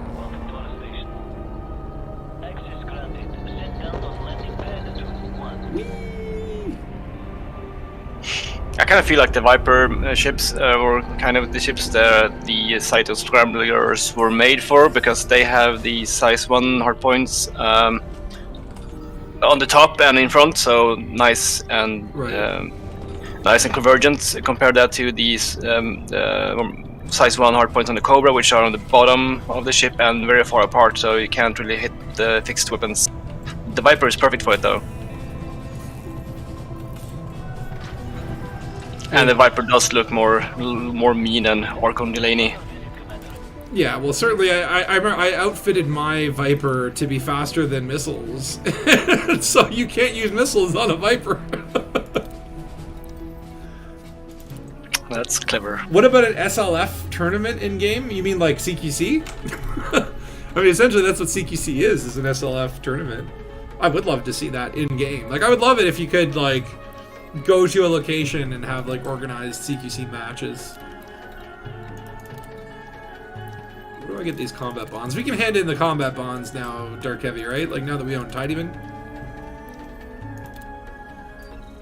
No problem with that. Although, why did it say negative 20%? Is it because of these damn... Like, let's see who I've got here. Roberto Berry, he's never once flown with me. Total paged weight, $30 million. Rolando Robinson, never flown with me. 19 million credits. Laura Love, 34 million credits. Laura, you're expensive. And then Roberto Berry, mostly harmless, 0%. My crew member Art Gaines, he has 955 million in earnings. I'm gonna fire Rolando Robertson. You're done. Nearly $1 billion. You're out of here. Bye-bye, Rolando. Echo Oliver, Maya Joyce, Booker Adams. I always hire these people because if they have funny names or funny backstories, like some of the backstories can be pretty funny. I always wanted to see the world. I mean worlds. Recently, my partner ran off with the Deep Space Explorer. I just needed a change after that. Never give up. That's my advice. And if you're hauling cargo, make sure to have a suitable escort. I love some of these little procedurally generated backstories. That is a really nice touch that they have.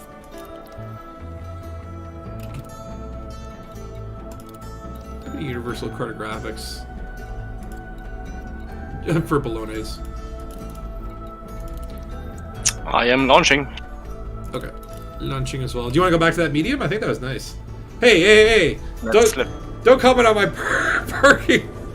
I'm like, yeah, that's how I was parking. I was like, yeah, that was a bit of a sloppy one, even on my standards. I was going to say, you guys aren't launching because I'm coming and docking in my Federal Corvette, so get out the way.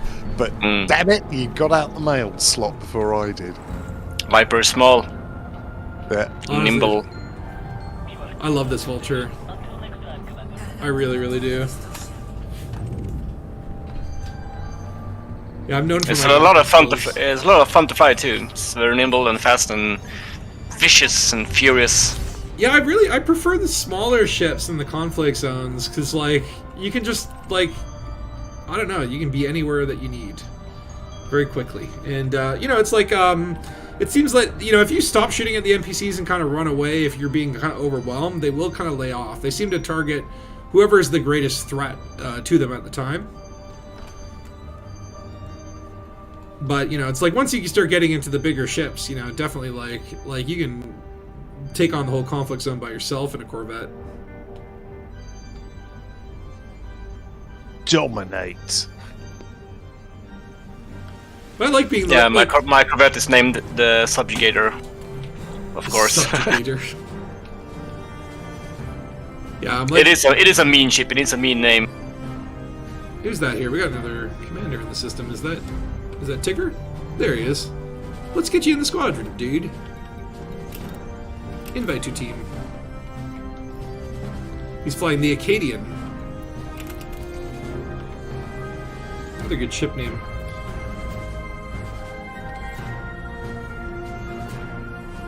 Alright, back to this medium intensity conflict zone.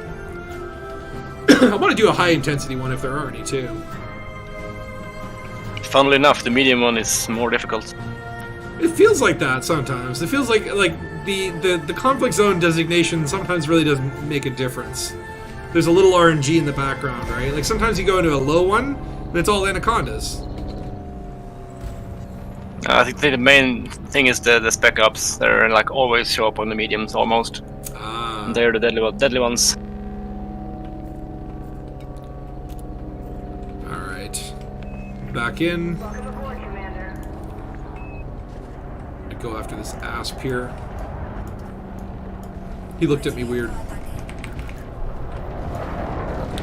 Ooh, he's got shield cell banks. Not very useful when you don't have shields anymore, puppy. Oh, this guy's melting. Do you like them apples, huh? Apple McBapples.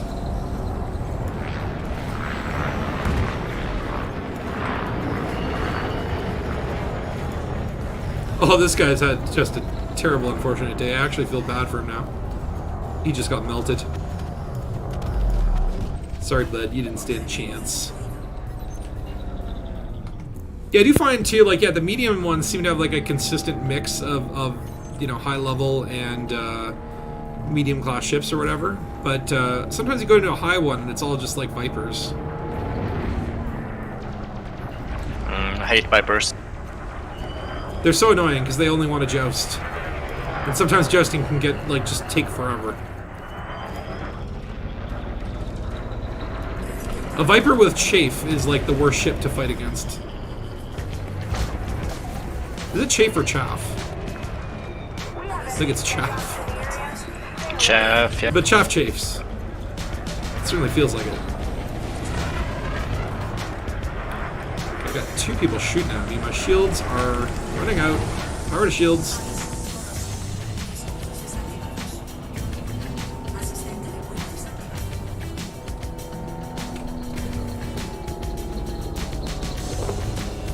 Yeah, if you ever want to take the heat off in a combat zone, like, just stop shooting at people and just start juking around, and eventually, if you're not shooting at anyone, they just kind of leave you alone. It's kind of weird like that.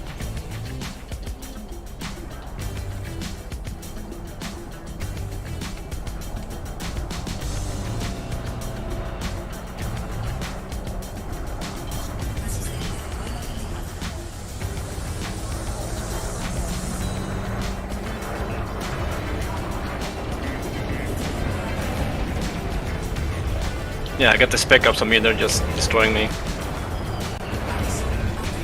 Do you need help? No, I got speed. Module reinforcement rendered inoperable. Isn't that just like armor? No. It's like, what are module reinforcements anyway? Like, I imagine it's just like you put like a sheet over it or something, right? Whoa. What they are or how they work? Well, both.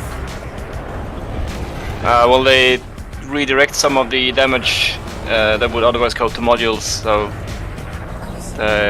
they'll make your modules live longer, but only as long as the module pack still has health. It's kind of So like, what is isn't it? just like 60% of the damage that would go to modules go to that one instead until it's depleted.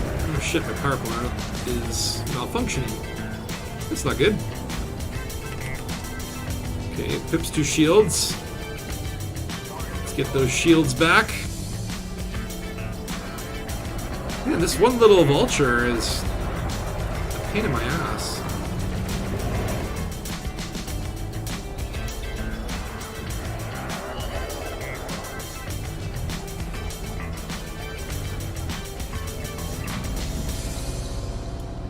Oh no, you are not running away, sir.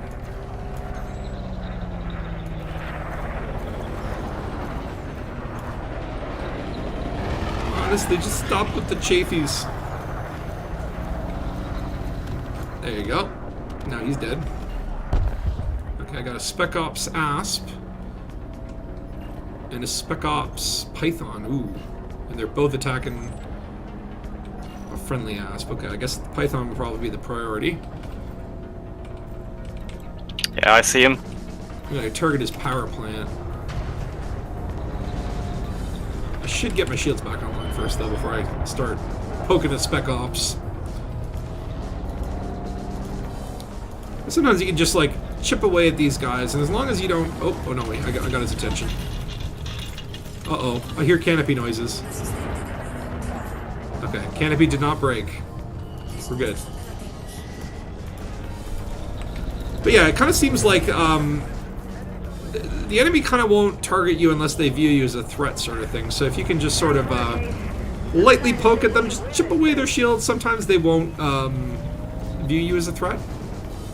But if you go full force on them, they will definitely start to poop on you.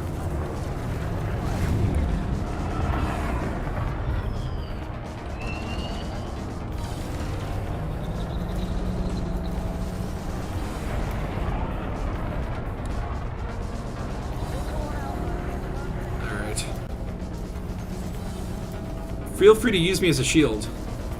You want to be a human meat shield, eh?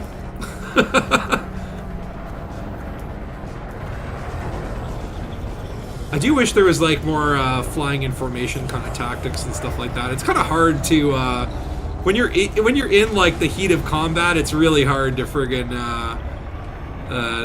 fly in a formation. There's just so much to think about. Like who's shooting me? What am I shooting? Where are my pips? Is my shield on? Ah! I think I just slammed into the human shield. There we go. Python's down. Let's get rid of those Spec Ops people. Spec Ops Alpha. Wait, that's friendly Alpha. Beta. There we go. Spec Ops Asp.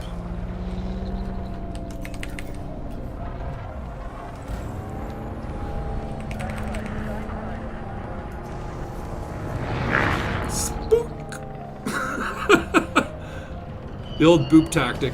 I think it's funny though, like the AI does really aggressively come at you now these days. Like they kind of changed that at one point. I think they noticed like players were always booping the AI, so I don't know whether the AI learned to boop on their own, which would be kind of creepy. Like if Frontier kind of put like a Skynet esque learning curve. Bye bye. Let's see. Ooh, here's a federal dropship.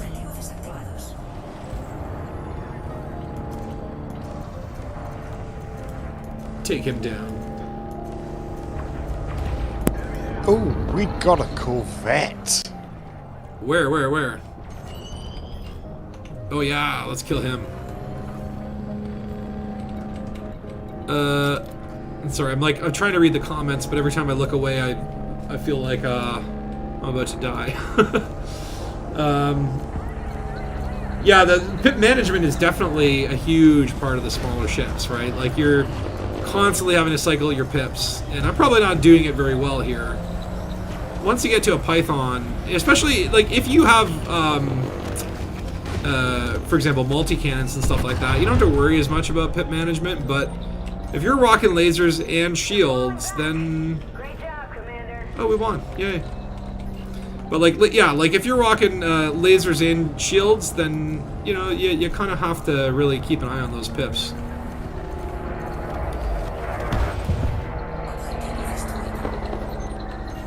Let's see here. Ooh. Could probably finish off that dropship. Of course, I love the engineered, the thermal vent or whatever with the combined with the beam lasers. It just like it really helps ease that pit management. Like it's not as power hungry. I was like, ooh, there's another Corvette, but nope, that's Dark Heavy 8. We don't want to blow him up. He's on our side.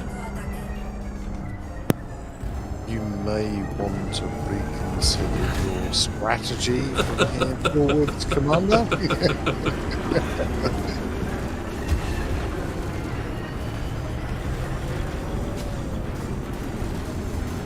We're getting up close and personal with this guy. There's a whole load of those white box loot material stuff rocking around, so go move her up. Yeah, I know, right? Like, how many friggin' engineering materials just dropped here? Is there anything that I desperately need? Grid resistors could be good. I know I need, like, vanadium or vandium, or however you say that one. Oh, I could use conductive ceramics. I only have 6 of them. But that's, like...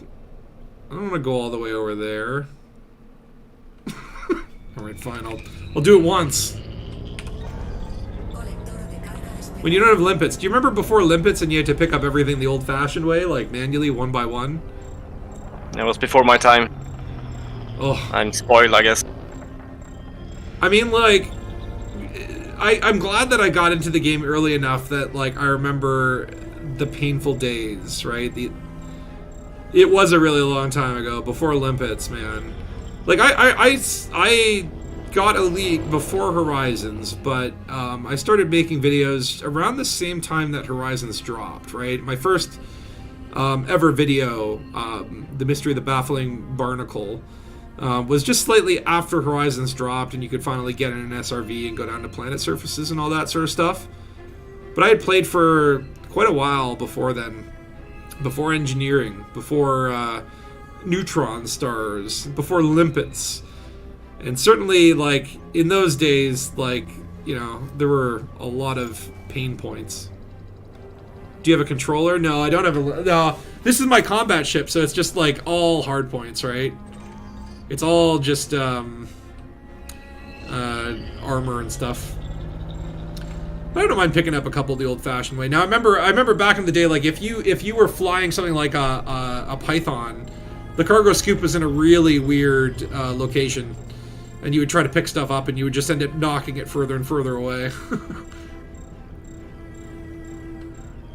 Limpets, I remember when those came out, I was so excited. It was the greatest thing in the world. And I still think that they're really neat. I think it's a really neat part of this game, limpets. Of course, you always forget to buy limpets. I do wish that limpets didn't take up cargo space. That they were just, like, manufactured on the fly. That would be nice. Anything else cool here? Hybrid capacitors, yeah. Grid resistors, I'll take those.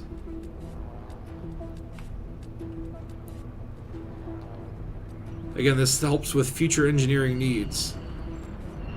I found lately, you know, again, it's just like, rather than doing all this module swapping, I'd rather just, you know, engineer another module, but I burned through a lot of my materials, and again, I just have this unwillingness to grind. I feel like I put in my time. I should be able to just, like, pay oodles and oodles of cash to get engineering fast-tracked, right?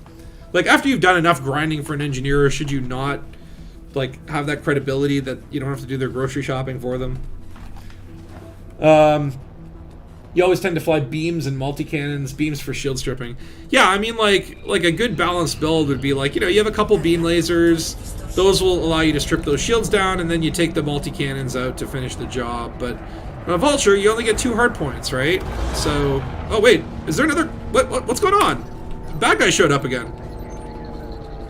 I guess we're on. Alright, I'm just gonna stay and fight. Why not? We've got 43% hull. That's, you know, I'm trying to think. As an optimist, that's almost half full.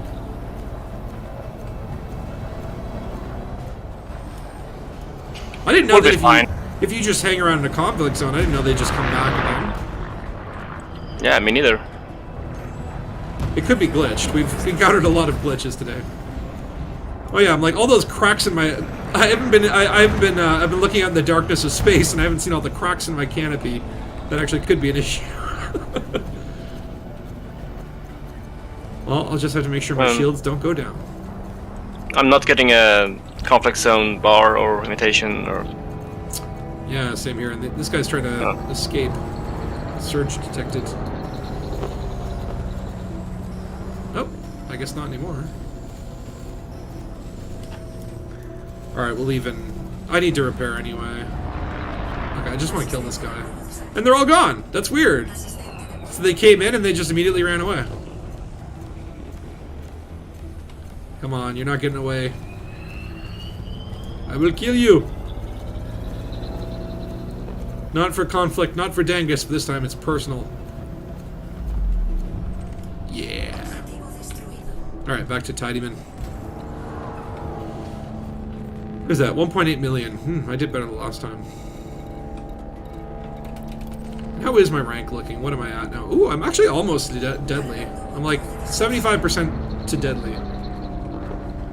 You used to have a flak mamba. Oh my god, yeah. And then loot saying, any of you built a flak python? I did, but it wasn't like pure flak. It was like, I think 2 beam lasers and then 3 flak cannons. So I would kind of like try to take down the shields before going into flak, but yeah, I like flak cannons. It's basically the ship equivalent of a shotgun. We can use incendiary mod on them and we'll strip shields fine. Yeah.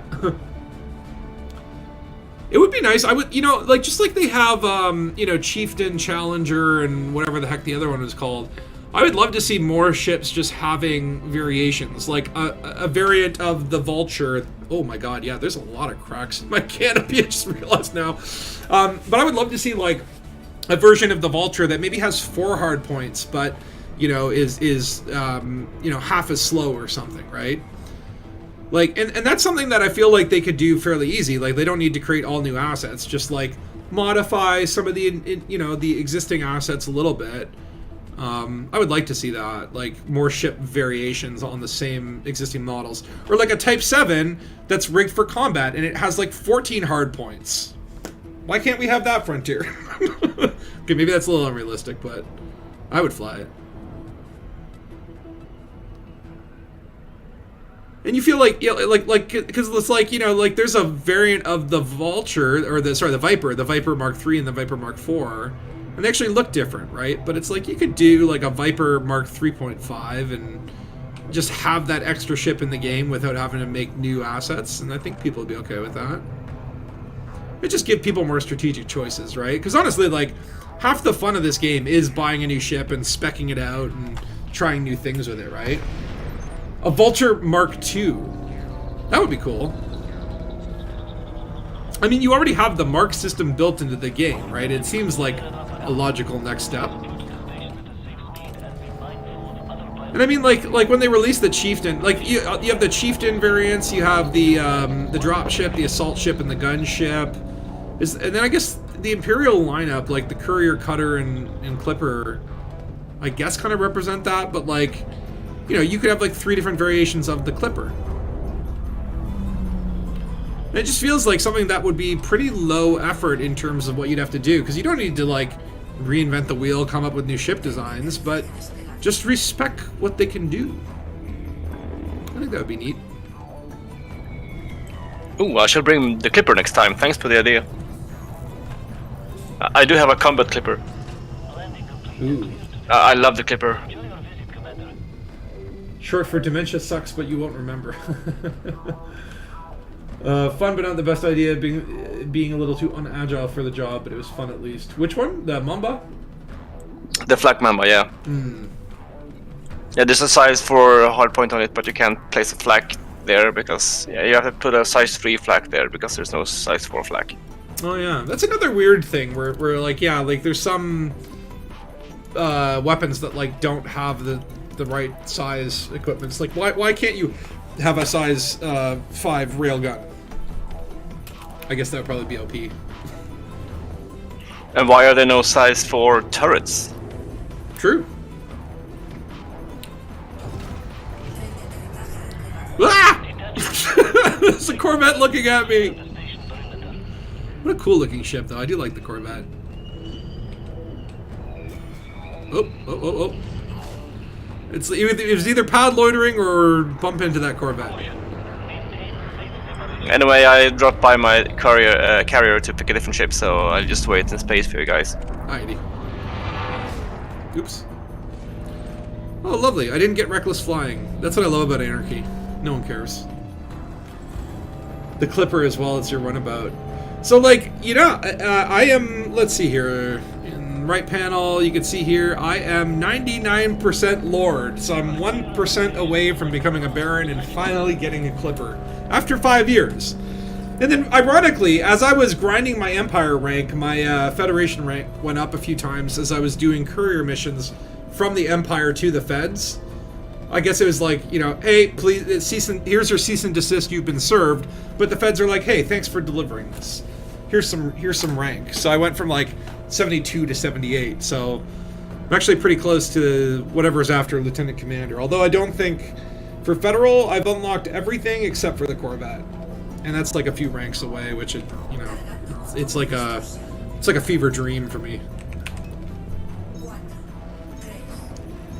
But yeah, the Clipper, I'm very interested to fly that and see how that works. I mean, I'd probably spec it out for piracy. I think that would be the most fun usage of it. It'd be a great pirate ship. Yeah, it's a pretty good multi-purpose ship, except for the size, the large size. So.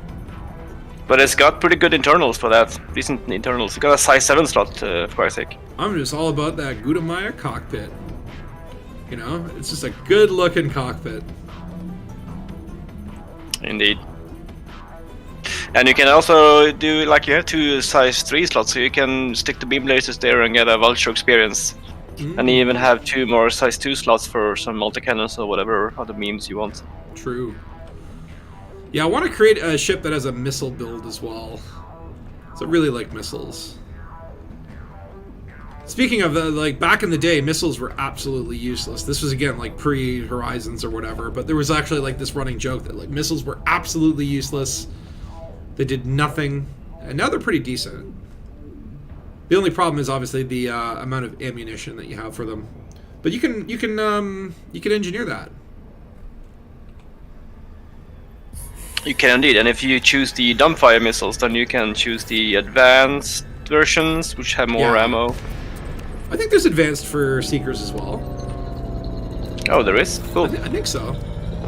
I'm pretty sure because, like, I went somewhere thinking I had dumbfires, but then they turned out to not be dumbfires. Because I was trying to shoot people on the ground from above. They were smart fires. Well, not for what I needed. It wasn't very smart. It was dumb. Always, you know, again, there's so many different ways that you can spec your ships, and sometimes, you know, you go out on a mission, you didn't check outfitting, and you find yourself woefully unprepared for the situation that you're dealing with. But that's part of the fun of Elite, right? Is that you can actually totally screw things up by, you know, making a great build, but it's totally situational, right? My meta for Odyssey, as it has come along, is missile aims. It's just, people on the ground, they're gonna get blown up from the big dumbfire missiles that are raining down on them from the ship that's hovering above them. Then I'm going in and cleaning up the place. Yeah. Since Odyssey has come along, I've spent most of my time in my Chieftain Challenger, and Twitch, just blowing up NPCs on the foot with dumbfire missiles. Correct me if I'm wrong, but you don't need to rank grind for those particular ships, do you? Like, there's no Alliance Navy. Oh, no, I'm not talking about rank grinding. No, that's just Odyssey missions and stuff like that. Whether it be crash sites, blah, blah, blah. But I mean, like, to get the Chieftain, you don't need to do anything. You can just go buy it. Pass. Like, you didn't need to rank up to get it. On, like, the dropships or whatever. Why are so many people shooting me? I don't think so, but yeah. Yeah, there's no rank requirement for Alliance ships. That's good. Yeah, I remember I did do the rank grind to get the assault ships and whatever. And that's okay, you get that fairly early, it's not too taxing. The assault ship, the gunship, and the dropship. And I've got, I think, an assault ship or a gunship. I can't remember which one. And it's parked out and all, it's spec'd all for, like, Xeno combat. It's sitting in, like, it's been sitting in Merope for probably a year and a half, maybe 2 years since I've flown it. Fact is, even with all the right tools, fighting Thargoids is not easy. The gunship is actually a pretty good ship. I can't remember, like, there's one that has, like, a lot of hard points, the other one has the ship launch fighter, and I can't remember which one it is that I have. No, actually it's the same one. The gunship has a lot of hard points, and it also has SLF hangar, the only one of the 3. Okay. And it also has the size 7 power distributor, which is quite unusual for medium ships, so it can take a lot of thirsty guns. Right. I think only the Crate and the Federal gunship are the only mediums with the size 7, I think, so it's actually a powerhouse of a ship. Yeah, I need to get out there and fly it. It's just, when it comes to, you know, good old Thargoid conflict, it's like, at the end of the day, like, It's not really about your build, it's about how well you can fight Thargoids. Because they are sneaky buggers with crazy tactics, and those can be long, like, you know, a single fight could go an hour. I've only done a solo Thargoid kill once, and it was actually on stream. And then I died when I ran into its poisonous cloud while trying to take the heart. Yeah, for solo kills you want either a ship that's fast enough to outrun them or that can do the cold orbiting thing. Right. That's why the assault ship and the chieftain are favored. I ended up They doing are it in a fast crate, enough. which was, did the job. It's like, you really need that ship-launched fighter just to distract the Thargon swarm. That's the big thing about fighting the Thargoids, is that those Thargon swarms just do insane damage. They're slippery little buggers.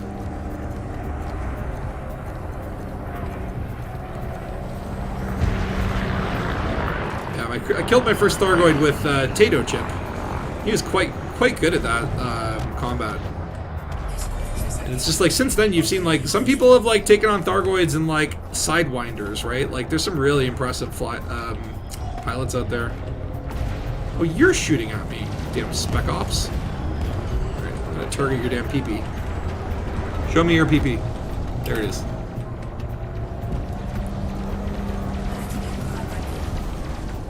Whoa, whoa, whoa!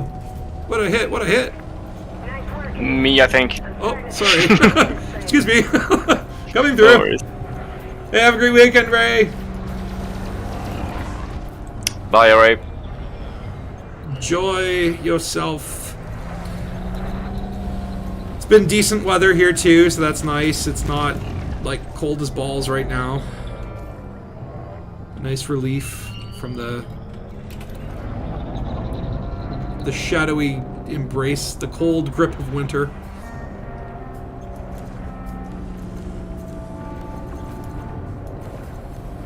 I like your green lasers. I love the green lasers. It's very Star Wars. I should probably update them to match up with my HUD now. The cool thing about EDHM is you can also program like a different HUD for different ships. So it's like, hey, I want my you know, Vulture to be this HUD, and I want my Courier to be this one, and it'll switch it on the fly. That's neat. Super cool. Again, it's like the amount of skill in like the third-party tools that get created for Elite just never ceases to amaze me.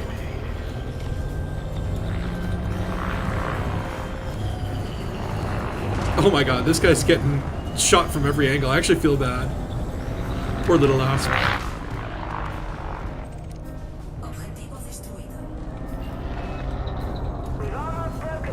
A tasty eagle. These eagles, man, it's just they melt. It's lovely. Look at his little hull go down, even with lasers. Bye bye. My sweet, sweet eagle. Let's see here. Do we have any more Spec Ops people? That's a friendly one. I think not. Nope, looks like we got them all. What do you get for completing that? Is it just like a bonus objective? You get paid more, or does it help you win the combat zone? It also helps you win the combat zone. Oh, okay. Completing objectives of any kind will do that. Will make the bar go up.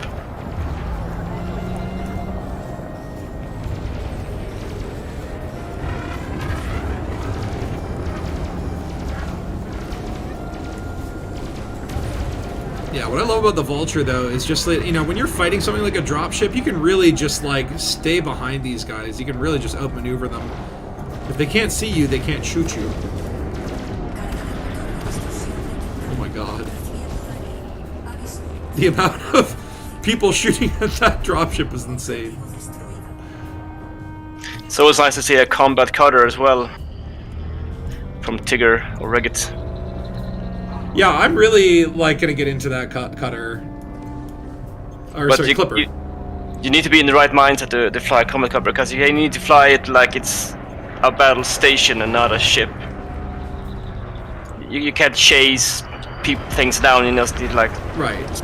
rotate and let the turrets do the work and kind of handle it like it's a station, another ship. If you do that, it's fine. It's a lot of fun. I mean, yeah, that's the big difference between the large ships and the small ships, right? Is with the small ships, you know, you're nimble. You're like, you know, it's X-wing versus TIE fighter. Whereas the big ships, it should feel like, you know, Battlestar Galactica, like a war of attrition, right? Except the corvettes. You can fly the corvette like a medium ship. Oh yeah. Yeah, it's a very, very strong ship. I only flew the Corvette once, and that was when they did. There was like a beta universe, and they reduced the ship costs that one time to like basically next to nothing, right? I heard that, guys. And yeah, I'm flying a Corvette. But that's okay. Carry on. Ooh, I like the paint job too. Oops, sorry about that, Tigger. I just bumped into you. A little boop on the snoot. The only flaw of the cutter is the size 3 hard point on the belly. It's the only one on the underside, and it's kind of hard to get it working. I usually tend to stick some random turret there just for fun, but yeah, it doesn't get a lot of action, that hard point. Right. Yeah, I wish in outfitting too. Sometimes it's really hard to tell where the damn hard points are, if they're on the top or the bottom. Well, there's that website I use for that, so... Coriolis? Yeah. No, the Elite Dangerous Ship Anatomy site. Oh. I shall link it in the Dangus later. It's an excellent tool. It even has a slider you can interact with, which shows you the hardpoint convergence at a given range. Okay. Yeah, I guess like got a lot of neat stuff. That's what I know or understand about the Clipper is that like it's like got a weird like I guess the hard points are on both of its like dorsal fins or whatever you call them. Oops, just minimized. Yeah, the two size 3s are on the wings or whatever on the top side, and the two size 2s are actually on the main body, but underneath. Right, but it's kind of like you have to really have the target in a certain position for everything to hit. You need to not run fixed. That's the only thing. You need gimbals or turrets on the side, hard points at least on the Clipper. The two size 2 ones you can probably have fixed on.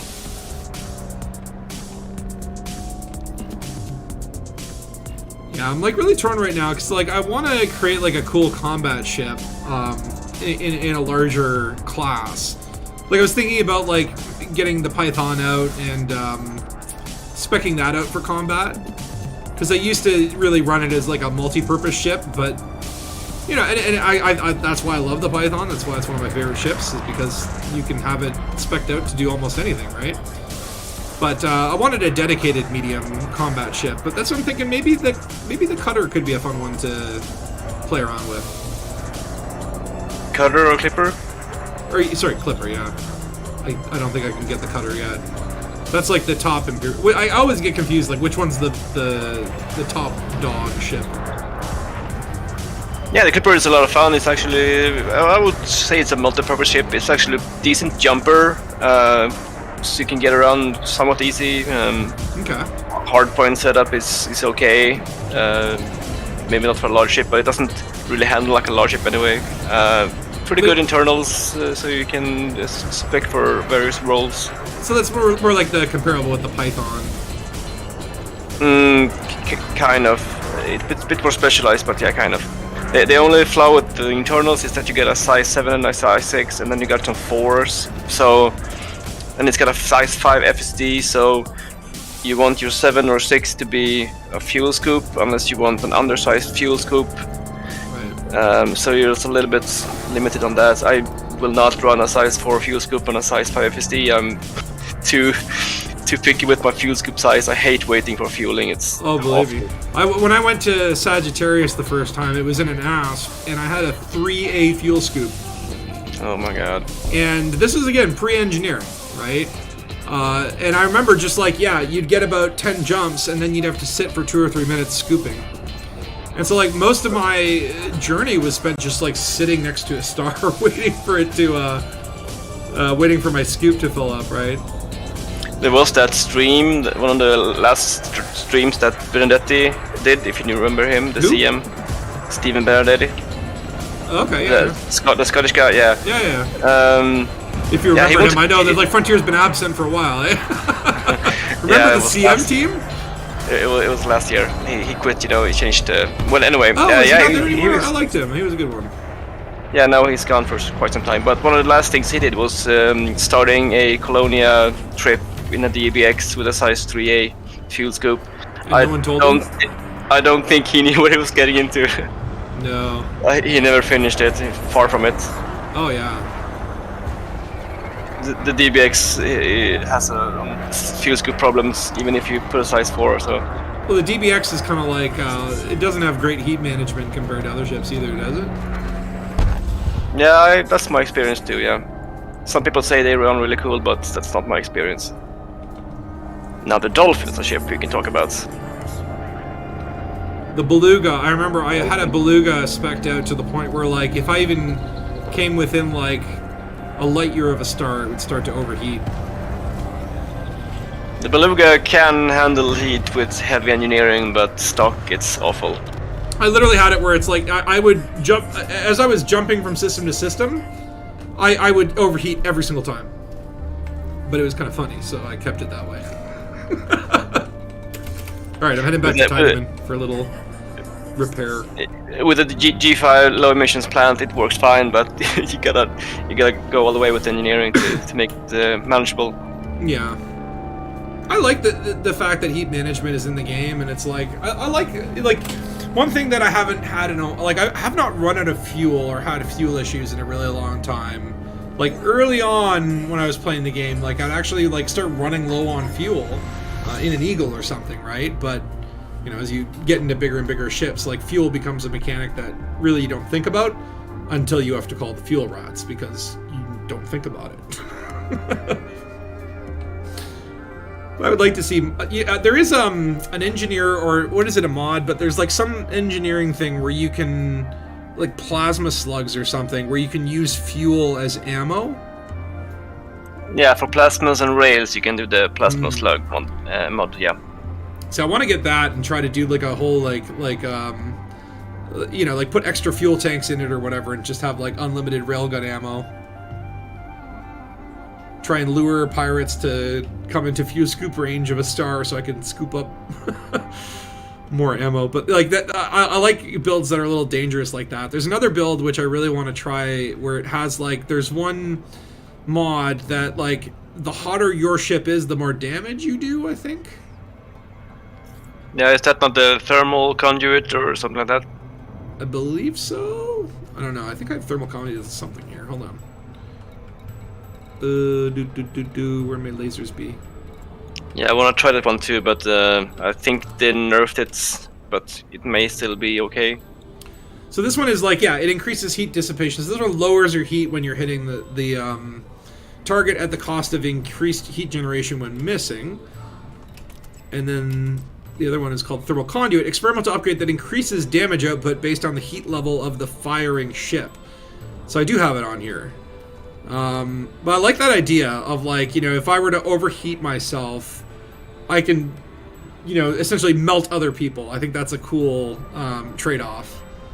It's a dangerous build. It's a Dangus build, but that's why I like it. So you'll use like an Anaconda and have just all the module reinforcements and just go 1000% heat and you'll survive it, but they won't. Yeah, exactly, right? It's just like, I may burn hot, but I also shoot fire, so... I like it. It's a good... It suits my philosophy of combat very well. Which is like, I will use my canopy as a weapon if I have to. I want to use cannons more. I like cannons. I did have a cannon build a long time ago. I can't remember which ship it was, but I do enjoy them. They do some pretty good hull damage. I like the force shell cannons. Those are my favorite. I think I'm gonna do my Challenger to have 7 cannons with high yield shell, so I can ruin modules easily. Oh yeah. All the cannons. Let's see here. Any more progress towards... No, I'm still like 75. It just like sometimes you look at these things and then the lines do not move at all, no matter how much you do. And then other times, maybe it's been a few combat zones and you look at it and you're like, oh, I have made progress. But yeah, I also find it interesting that you know, in Odyssey they added like you can get double elite in explorer rank. So there's like you can be an elite explorer or an elite ×2 explorer. So that's kind of cool because like for the longest time I've been elite exploration, and you know, you don't see that bar move, and it's kind of nice to have something to work towards again in those categories. Not that I care. I agree. I am elite 2 in exploration and elite 1 in trade and elite in combat. Well, you know what we should have done the whole time? Let's see if there's any missions for combat zones. Should have been doing a mission because some of these actually pay really well. 81 ships. That's a little bit excessive. 27 ships for 6 million. That's not really that lucrative. 11 million for 40. How many ships? Yeah, I'm like, I did one of these missions before, and it's like each conflict zone I was killing like maybe 15 or 16 ships, right? 72. So anything like another thing that bothers me is just like a lot of these missions are like way too high or way too low. Like they either pay like 4 million. Okay, 4 million for 12 ships. I'll take that one. Can I share this one? I can. I will share this mission with everyone. So I think I've got one more conflict zone into me, then I'll probably end the stream. So we gotta kill at least 12 ships. Oh, what happened to Tigger? He dropped out. Send him another invite. Alright, I'm gonna head back to the conflict zone. Yeah, one more round, once more into the fray. And then we should be like Dark Heavy, you said like we're already pretty good on this war, eh? Ship released. Watch for oncoming traffic when passing through the airlock. I'm faster than you people. I think Dark Heavy's in high concentration, maybe. So when you go, just pass out. yeah, maybe. Just dealing with the usual confrontations. Ah, yes. But it looks like we're at close victory. So like the way the last time it worked out is like you get close victory, then total victory, and it's kind of like it's a weird thing where you have to essentially. It's not about like if we can't win the war in one day, you have to basically win each day by winning conflict zones.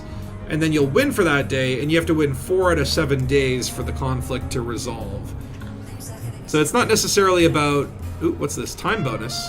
So if we can do this, oh, easy. An extra 150k just for doing it in 3 hours. Yeah, we can do that. Oh no, the new Balones lane is demoted me to neutral. They don't like me no more. And actually, that's a federal faction, so I'm actually probably losing, yeah, I'm losing federal reputation. Whatever. But not rank. Feds can stuff it. Yeah, that's weird. Like, you can basically become a terrorist and you're still a lieutenant in the army. Like, what the hell? Logic Frontier, what are you doing? Yeah, but wars always take 4 days or cannot be completed in faster than 4 days. Right. No matter how much you win every day.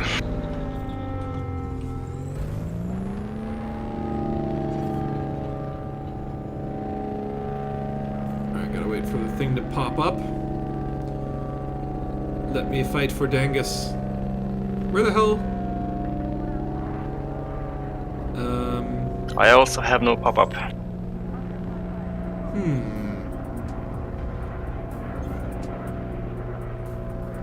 I'm seeing these as mission targets, but I know if I start shooting at them, I'm gonna get fines. I don't want no more fines. I'm already... If you look at how many fines I've already got, like... How many bounties I have here, it's just like getting a little bit ridiculous.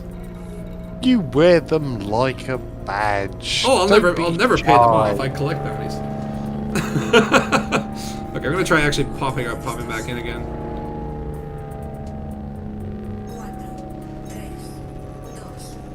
Warning, leaving conflict zone. I do find it odd. Why do you give me a warning? Like, shouldn't you be giving me a warning on the way in? Warning, you will soon be safe. Yeah, exactly. This game just knows me. This game will soon be known as Elite Safer. Elite Saferus. That could actually be a good, like, one of my favorite subreddits is the Elite Dangus one. Why did I get a drop thing there? That's weird. But Elite Dangus is just, another different variation on misspelling. And that one's just like the shitpost and memes subreddit or whatever. Alright, dropping back in. Hopefully this time I'll be able to choose.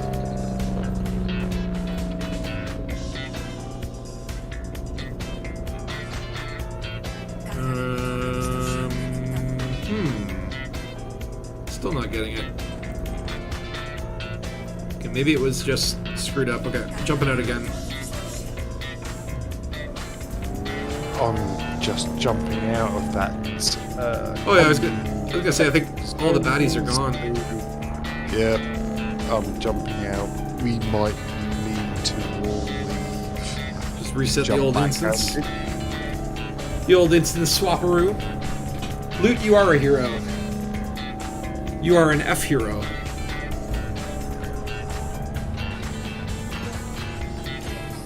He's a capital F hero.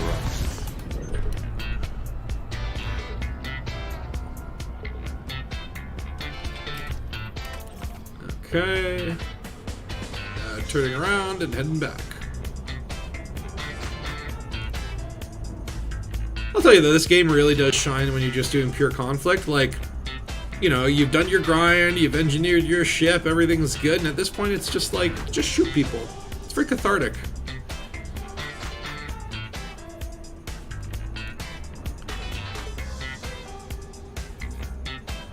Alright, dropping. Let's see if it works this time. Works for There me we now. go. Yay! So yeah, I guess after this war, we'll have a little bit more... oh, there's only bad guys in here. Type 9, let's do it. Alright, we'll take down the Type 9. Just, hopefully some allies will show up soon. Yeah, beware. No friendlies now. It hurts. It's fine, you know what? I like it this way. It's just My shields don't. against the world. Ah, this hurts.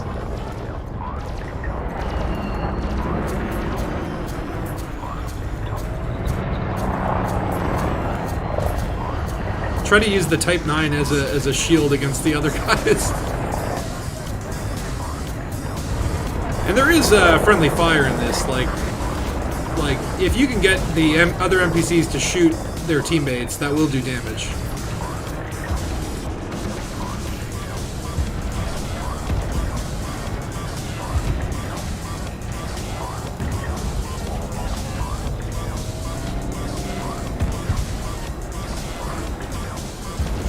Oh no, I think Tigger crashed again. Is the game being unstable for you today, Tigger? That sucks.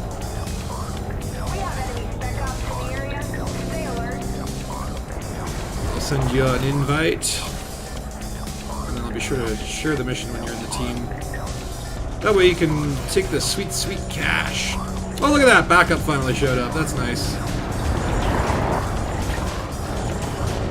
We didn't need you guys anyway. Oh, actually, what happened to my shields? Probably all that ramming. And it's backups.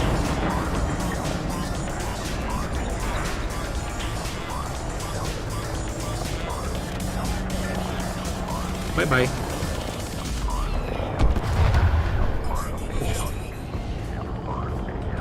Alright, where are these Spec Ops jerks? Gamma? It's a vulture. I don't want a vulture. Give me something juicier. Oh, they're all vultures. Well, I guess they'll have to do.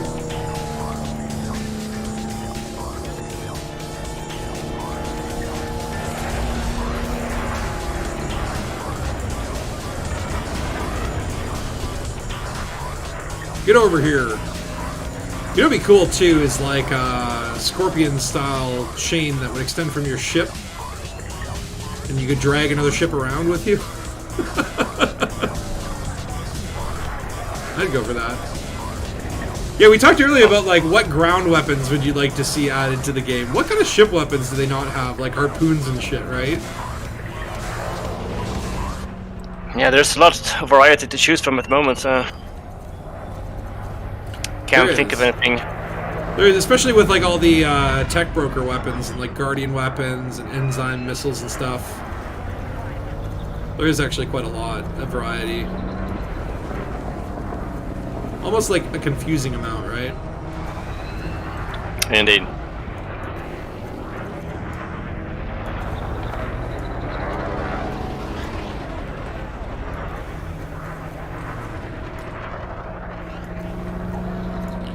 This guy's playing mind games with me. He's not even like acknowledging me. Nice work, Commander. Keep it up.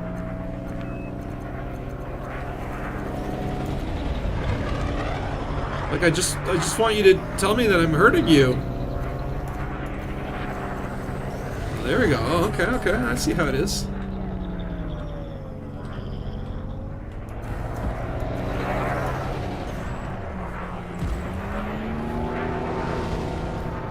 Let me make sure to share that mission as well again. Make sure everyone has it. It is kind of annoying that if like you crash or something, the mission will unshare. Like I don't know why it does that, but this just is how it works. It's what happens. You can't change the galaxy, you can only learn and deal with it. There's some ship here that just hates me. It's been chasing me all over. What's his name? I'll take him out. I have no idea, but it keeps taking down my shield. I have to bug out again temporarily.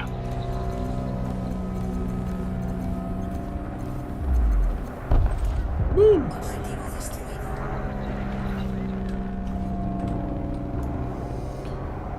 I think this is Viper Mark IV, I think. War Strife. Is that his name? War Strife? The ship name, FNS War Strife, yeah. Let me get this Spec Ops guy down first. Then I'll hunt down this War Strife. War Strife! Victory's close. I can feel it. Where do I find their damn names? Or is it? I can't find their names.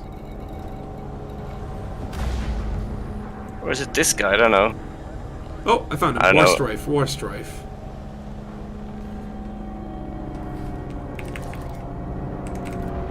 You just went into the wrong neighborhood, Mr. Viper. The Viper Mark IVs are not actually as annoying as the Viper Mark IIIs, believe it or not. You'd think being like the next level up, they'd be a little bit harder to deal with, but they're not as fast. The Viper Mark IIIs love their jousting combat. It's a great ship though, the Mark IV. I do like it. Though I would rather fly a Cobra. Yeah.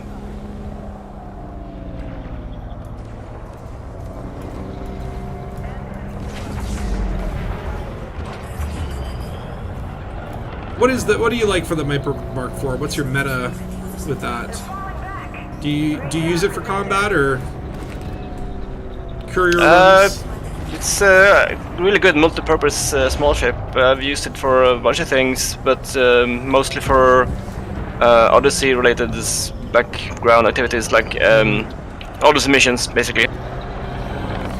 Yeah, I mean, small ships really, Odyssey I think really did wonders for bringing small ships back to be like really super relevant. So they're easier to land, they're easier to deal with. Like I don't know, like some people are not too happy about some of the terrain changes. Like it is a lot harder. Like you can't land an Anaconda on a lot of planets now because the terrain is not as flat. But I think that's kind of cool because it gives small ships like a little bit more of an advantage. And you know, I love the small ships. I love flying an Adder or a Cobra, and I'm glad to see them get like a little bit more of a reason to do so, right? Indeed. And the Dolphin is the star of Odyssey. True. Like, if you think about it, like, does it really make sense? Like, does an Anaconda really have the thrusters capable of atmospheric flight? Like, it's not really aerodynamic, right? I suppose so, but if your thrusters are large enough, then Yeah, I mean, I'm not going to nitpick, but it's, you know, it's like there's a little bit of hand wavium at play there. When you think about like landing an Anaconda on a high G world, like it should take massive amounts of fuel away when you're doing it or something, right? But it doesn't seem to have much of a relevance. Sweet. You did it. But yeah, the Mark IV is a good jumper, a good scooper, lots of internal space. It has the exits on the front of the ship, which is great. Okay. When you get out of the ship, you're in the front, and then you get out on foot. I mean, Yeah. and the Cobra you end up on the back, so that's kind of annoying. And also the same with the DBX.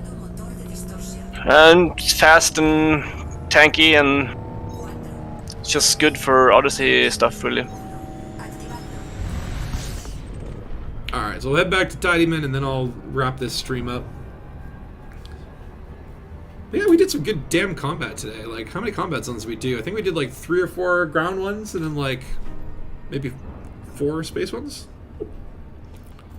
I feel like I murdered a lot of people today, and that's always a good day. It's always a good day when you murder a lot of people in space virtual reality. That's what we're here for, right? Like, I mean, come on, they don't call you, they don't have a combat rank for any other reason, right? It's not like you can go hunt defenseless animals. You gotta shoot people. That's just how this world works. Do Thargoids influence your combat rank? I guess they do, yes. right? But I'm pretty sure, yeah, scouts are supposed to be, like, one of the better sources of grind to get to elite, right? They were the best. Now they are only slightly the best. Because Frontier found out that they were really good, and then they're like, we can't have that. Yeah, they nerfed it, so they do less now. But the big Thargoids do more than before. So They detected that people were having fun, and then they banged it on the head. There's so many things where I'm like, I really should have done more of this financial, like I should have done more mining, I should have done more Sothisios, more like skimmer missions, because they always nerf it. And now everything is just like, you have to do it the hard way. that's how I got from Deadly to Elite. I hunted Thargoid skies for 2 weeks in a cutter with turreted AX MCs. It was awful, but I got there. Yeah. I was so numb afterwards. Like, I had nothing to do for summer, so I spent 2 weeks doing that.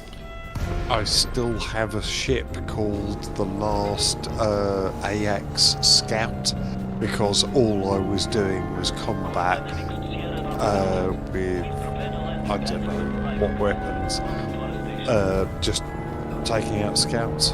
That got me to Elite Dangerous on combat. Oops. Or AX, yeah. Grindy, but hey, there you go. Human beings will take the path of least resistance. Why can't I dock? There we go. Because you didn't ask permission. That's true. I think I blew past my landing. 16. Where's 16? There it is. Honestly, these stations are just like a giant Walmart parking lot. How many docking slots are there? Because there's like pad 42, right? Like, does that imply there are 42 landing spots? Yes. Or are some of them just implied? Because you never land... Like, I never get certain numbers. I've never, like, landed on pad 35. I don't believe it exists. It would depend on the ship size, I believe. Oh, that's true. The slot 1 is always like a smaller one, so if you only fly medium ships, you will never get to all the numbers. That's a good point. Let's see here, 1.7 million, and then gotta redeem that mission. Gotta get paid. Modified embedded firmware. Do I need that shit? Hold on. I usually go for the engineering materials for mission rewards just because, like, that saves me grind. That would be a G5 mat. Modified embedded. I only have 15, so yeah, I'm gonna take that shit. I'll take that in 3 million. For basically doing what I was planning to do anyway. And of course, that further reduces my... These new Barbalaba Lane people are not gonna like us when we're through with them. The nationalists, the Balones nationalists, like, my reputation's like almost it is unfriendly. I guess what's below unfriendly? Like hostile? Below unfriendly would be hostile, yeah. Okay, That so means you've been doing something right. yeah. Now, if you know, as you grind with a faction, you get introduced to the next guy and the next guy until you reach the head honcho, which in Dangus that's Austin Gurakuki or whatever. If you ungrind or degrind or go down in rank, do you actually get demoted to like the point where they're like, you can speak to the janitor, like that's kind of it? Not sure what the answer, but I'm sure there's a guy for unfriendly, yeah. If he's a janitor, I don't know. Yeah. Yep. I just want to see like and- who do they regard as their lowest lowest point of contact, right? And you can get looking forward to being interdicted on a regular basis because they are so hostile to Right. you that whenever you're flying through the system, they're like, damn, there's that Dangus guy. We really don't like him. Let's just interdict him at random. So yeah, you've got that to look forward to. Yeah, I mean They do that? Yeah, I guess, Oh, yeah. I guess it's like if you're Oh, wanted yeah. and if you're in a system that cares about that shit, then they will, constantly interdict you, right, in the high security areas. Yeah, if you want it, right, yeah. But not just from hostile, right? Because it's still illegal to kill me. See, funny enough though, I haven't got to hostile with any. I've never really pissed off any one faction to the point where it's got that bad. Kind of interested to see how far I can take that. Maybe I would still probably want to pick on the Balones Nationals, because at least those guys are like independent, so I'm not like losing my federal reputation or whatever. Not that I care about my federal reputation, but I don't want the feds breathing down my back. They have enough systems. Where do you find that stuff in here? Commander? Oh, look at that. I've never seen this screen before. Oh, hi. You got so close to me, you disappeared. I can't find... Yeah, that's what I'm experimenting with. That's a new thing for me. There's all these little menus. Owen McIntyre, I guess he's the Vista Genomics guy. Yeah, you can see that. Interestingly enough, some of these people have authorization levels on a station. Why would they need to give them authorization levels? Does that imply future potential gameplay? Could I scan the bartender and steal their authorization and get back behind the bar and make my own damn drinks? Or are we forever going to be tortured by that little drink symbol and the lack of flowing alcohol? Feel free to browse my wares. I'm going to mention that every single time I do a stream, just until Frontier fixes it. I should sell them some cat media. To sell, I can handle it. Would you like some cat media today, ma'am? Let's see if I have any to sell. Weird enough, I have you can see here, I have a mission-related true form fossil for a mission that I failed long ago. Let's get rid of that. 100,000 bucks, I'll take that. Sold. And a stolen chemical sample. 2 of them, actually. I'll sell those as well. Sure. Californium. I think that's a real thing, too. Isn't there, an actual thing called Californium? I believe so. Where is cat media? Cat media. I only have 1. Alright, fine. You can have it. I think there is actually an engineer that you can unlock by selling cat media. One of the on-feed engineer. As to what they want Yes. with that cat media, I don't know. But I also like the touch that one of the engineers requires you to be at unfriendly or lower with serious corporation. What? That's Are you yeah, that's a serious? cool. Yeah, that's one of the unlock requirements Oh. for one of the engineers. That's kind of a nice touch. Which engineer is that? I don't remember. That's One of the pretty later ones. I haven't done it. interesting. I haven't done it myself. Yeah, so this one, Rosa Dayet wants culinary and cocktail recipes. So sell cocktail recipes to a bartender who will then do shit all with them. Let's see here. She wants smear campaign plans. Like, there's a lot of these that are like selling things to bartenders, and I don't understand. Number one, how does that engineer keep track of like how? Oh, Commander Spatula in the Balones system just sold 10 units of cat media to the bartender. Send him an invite. Like, how do you track that? How do you know that? You have connections with every bartender in every system? This doesn't make any sense. But yeah, that's interesting. Consideration. I didn't know there was one that you could like a negative reputation is actually a really cool idea, but I've never seen that before. I've got to find apparently a genetic repair mod to get this Jude Navarro guy unlocked, but like a lot of these engineers that I haven't unlocked, it's just like deliver 25 units of this or 25 units of like a rare good that like only spawns 2 at a time. It's kind of annoying. But, you know, that's the grind. Get with it, or go play Star Citizen. Anyway, but anyway, I will kill the stream here at this point because it's been about 4 hours. But I feel like we got some good combat done. I feel good about the people that we've killed, the places that we've seen. You can join us again next week. I will be putting out a video early next week, so you know, subscribe and keep an eye out for that if you like the Dangus.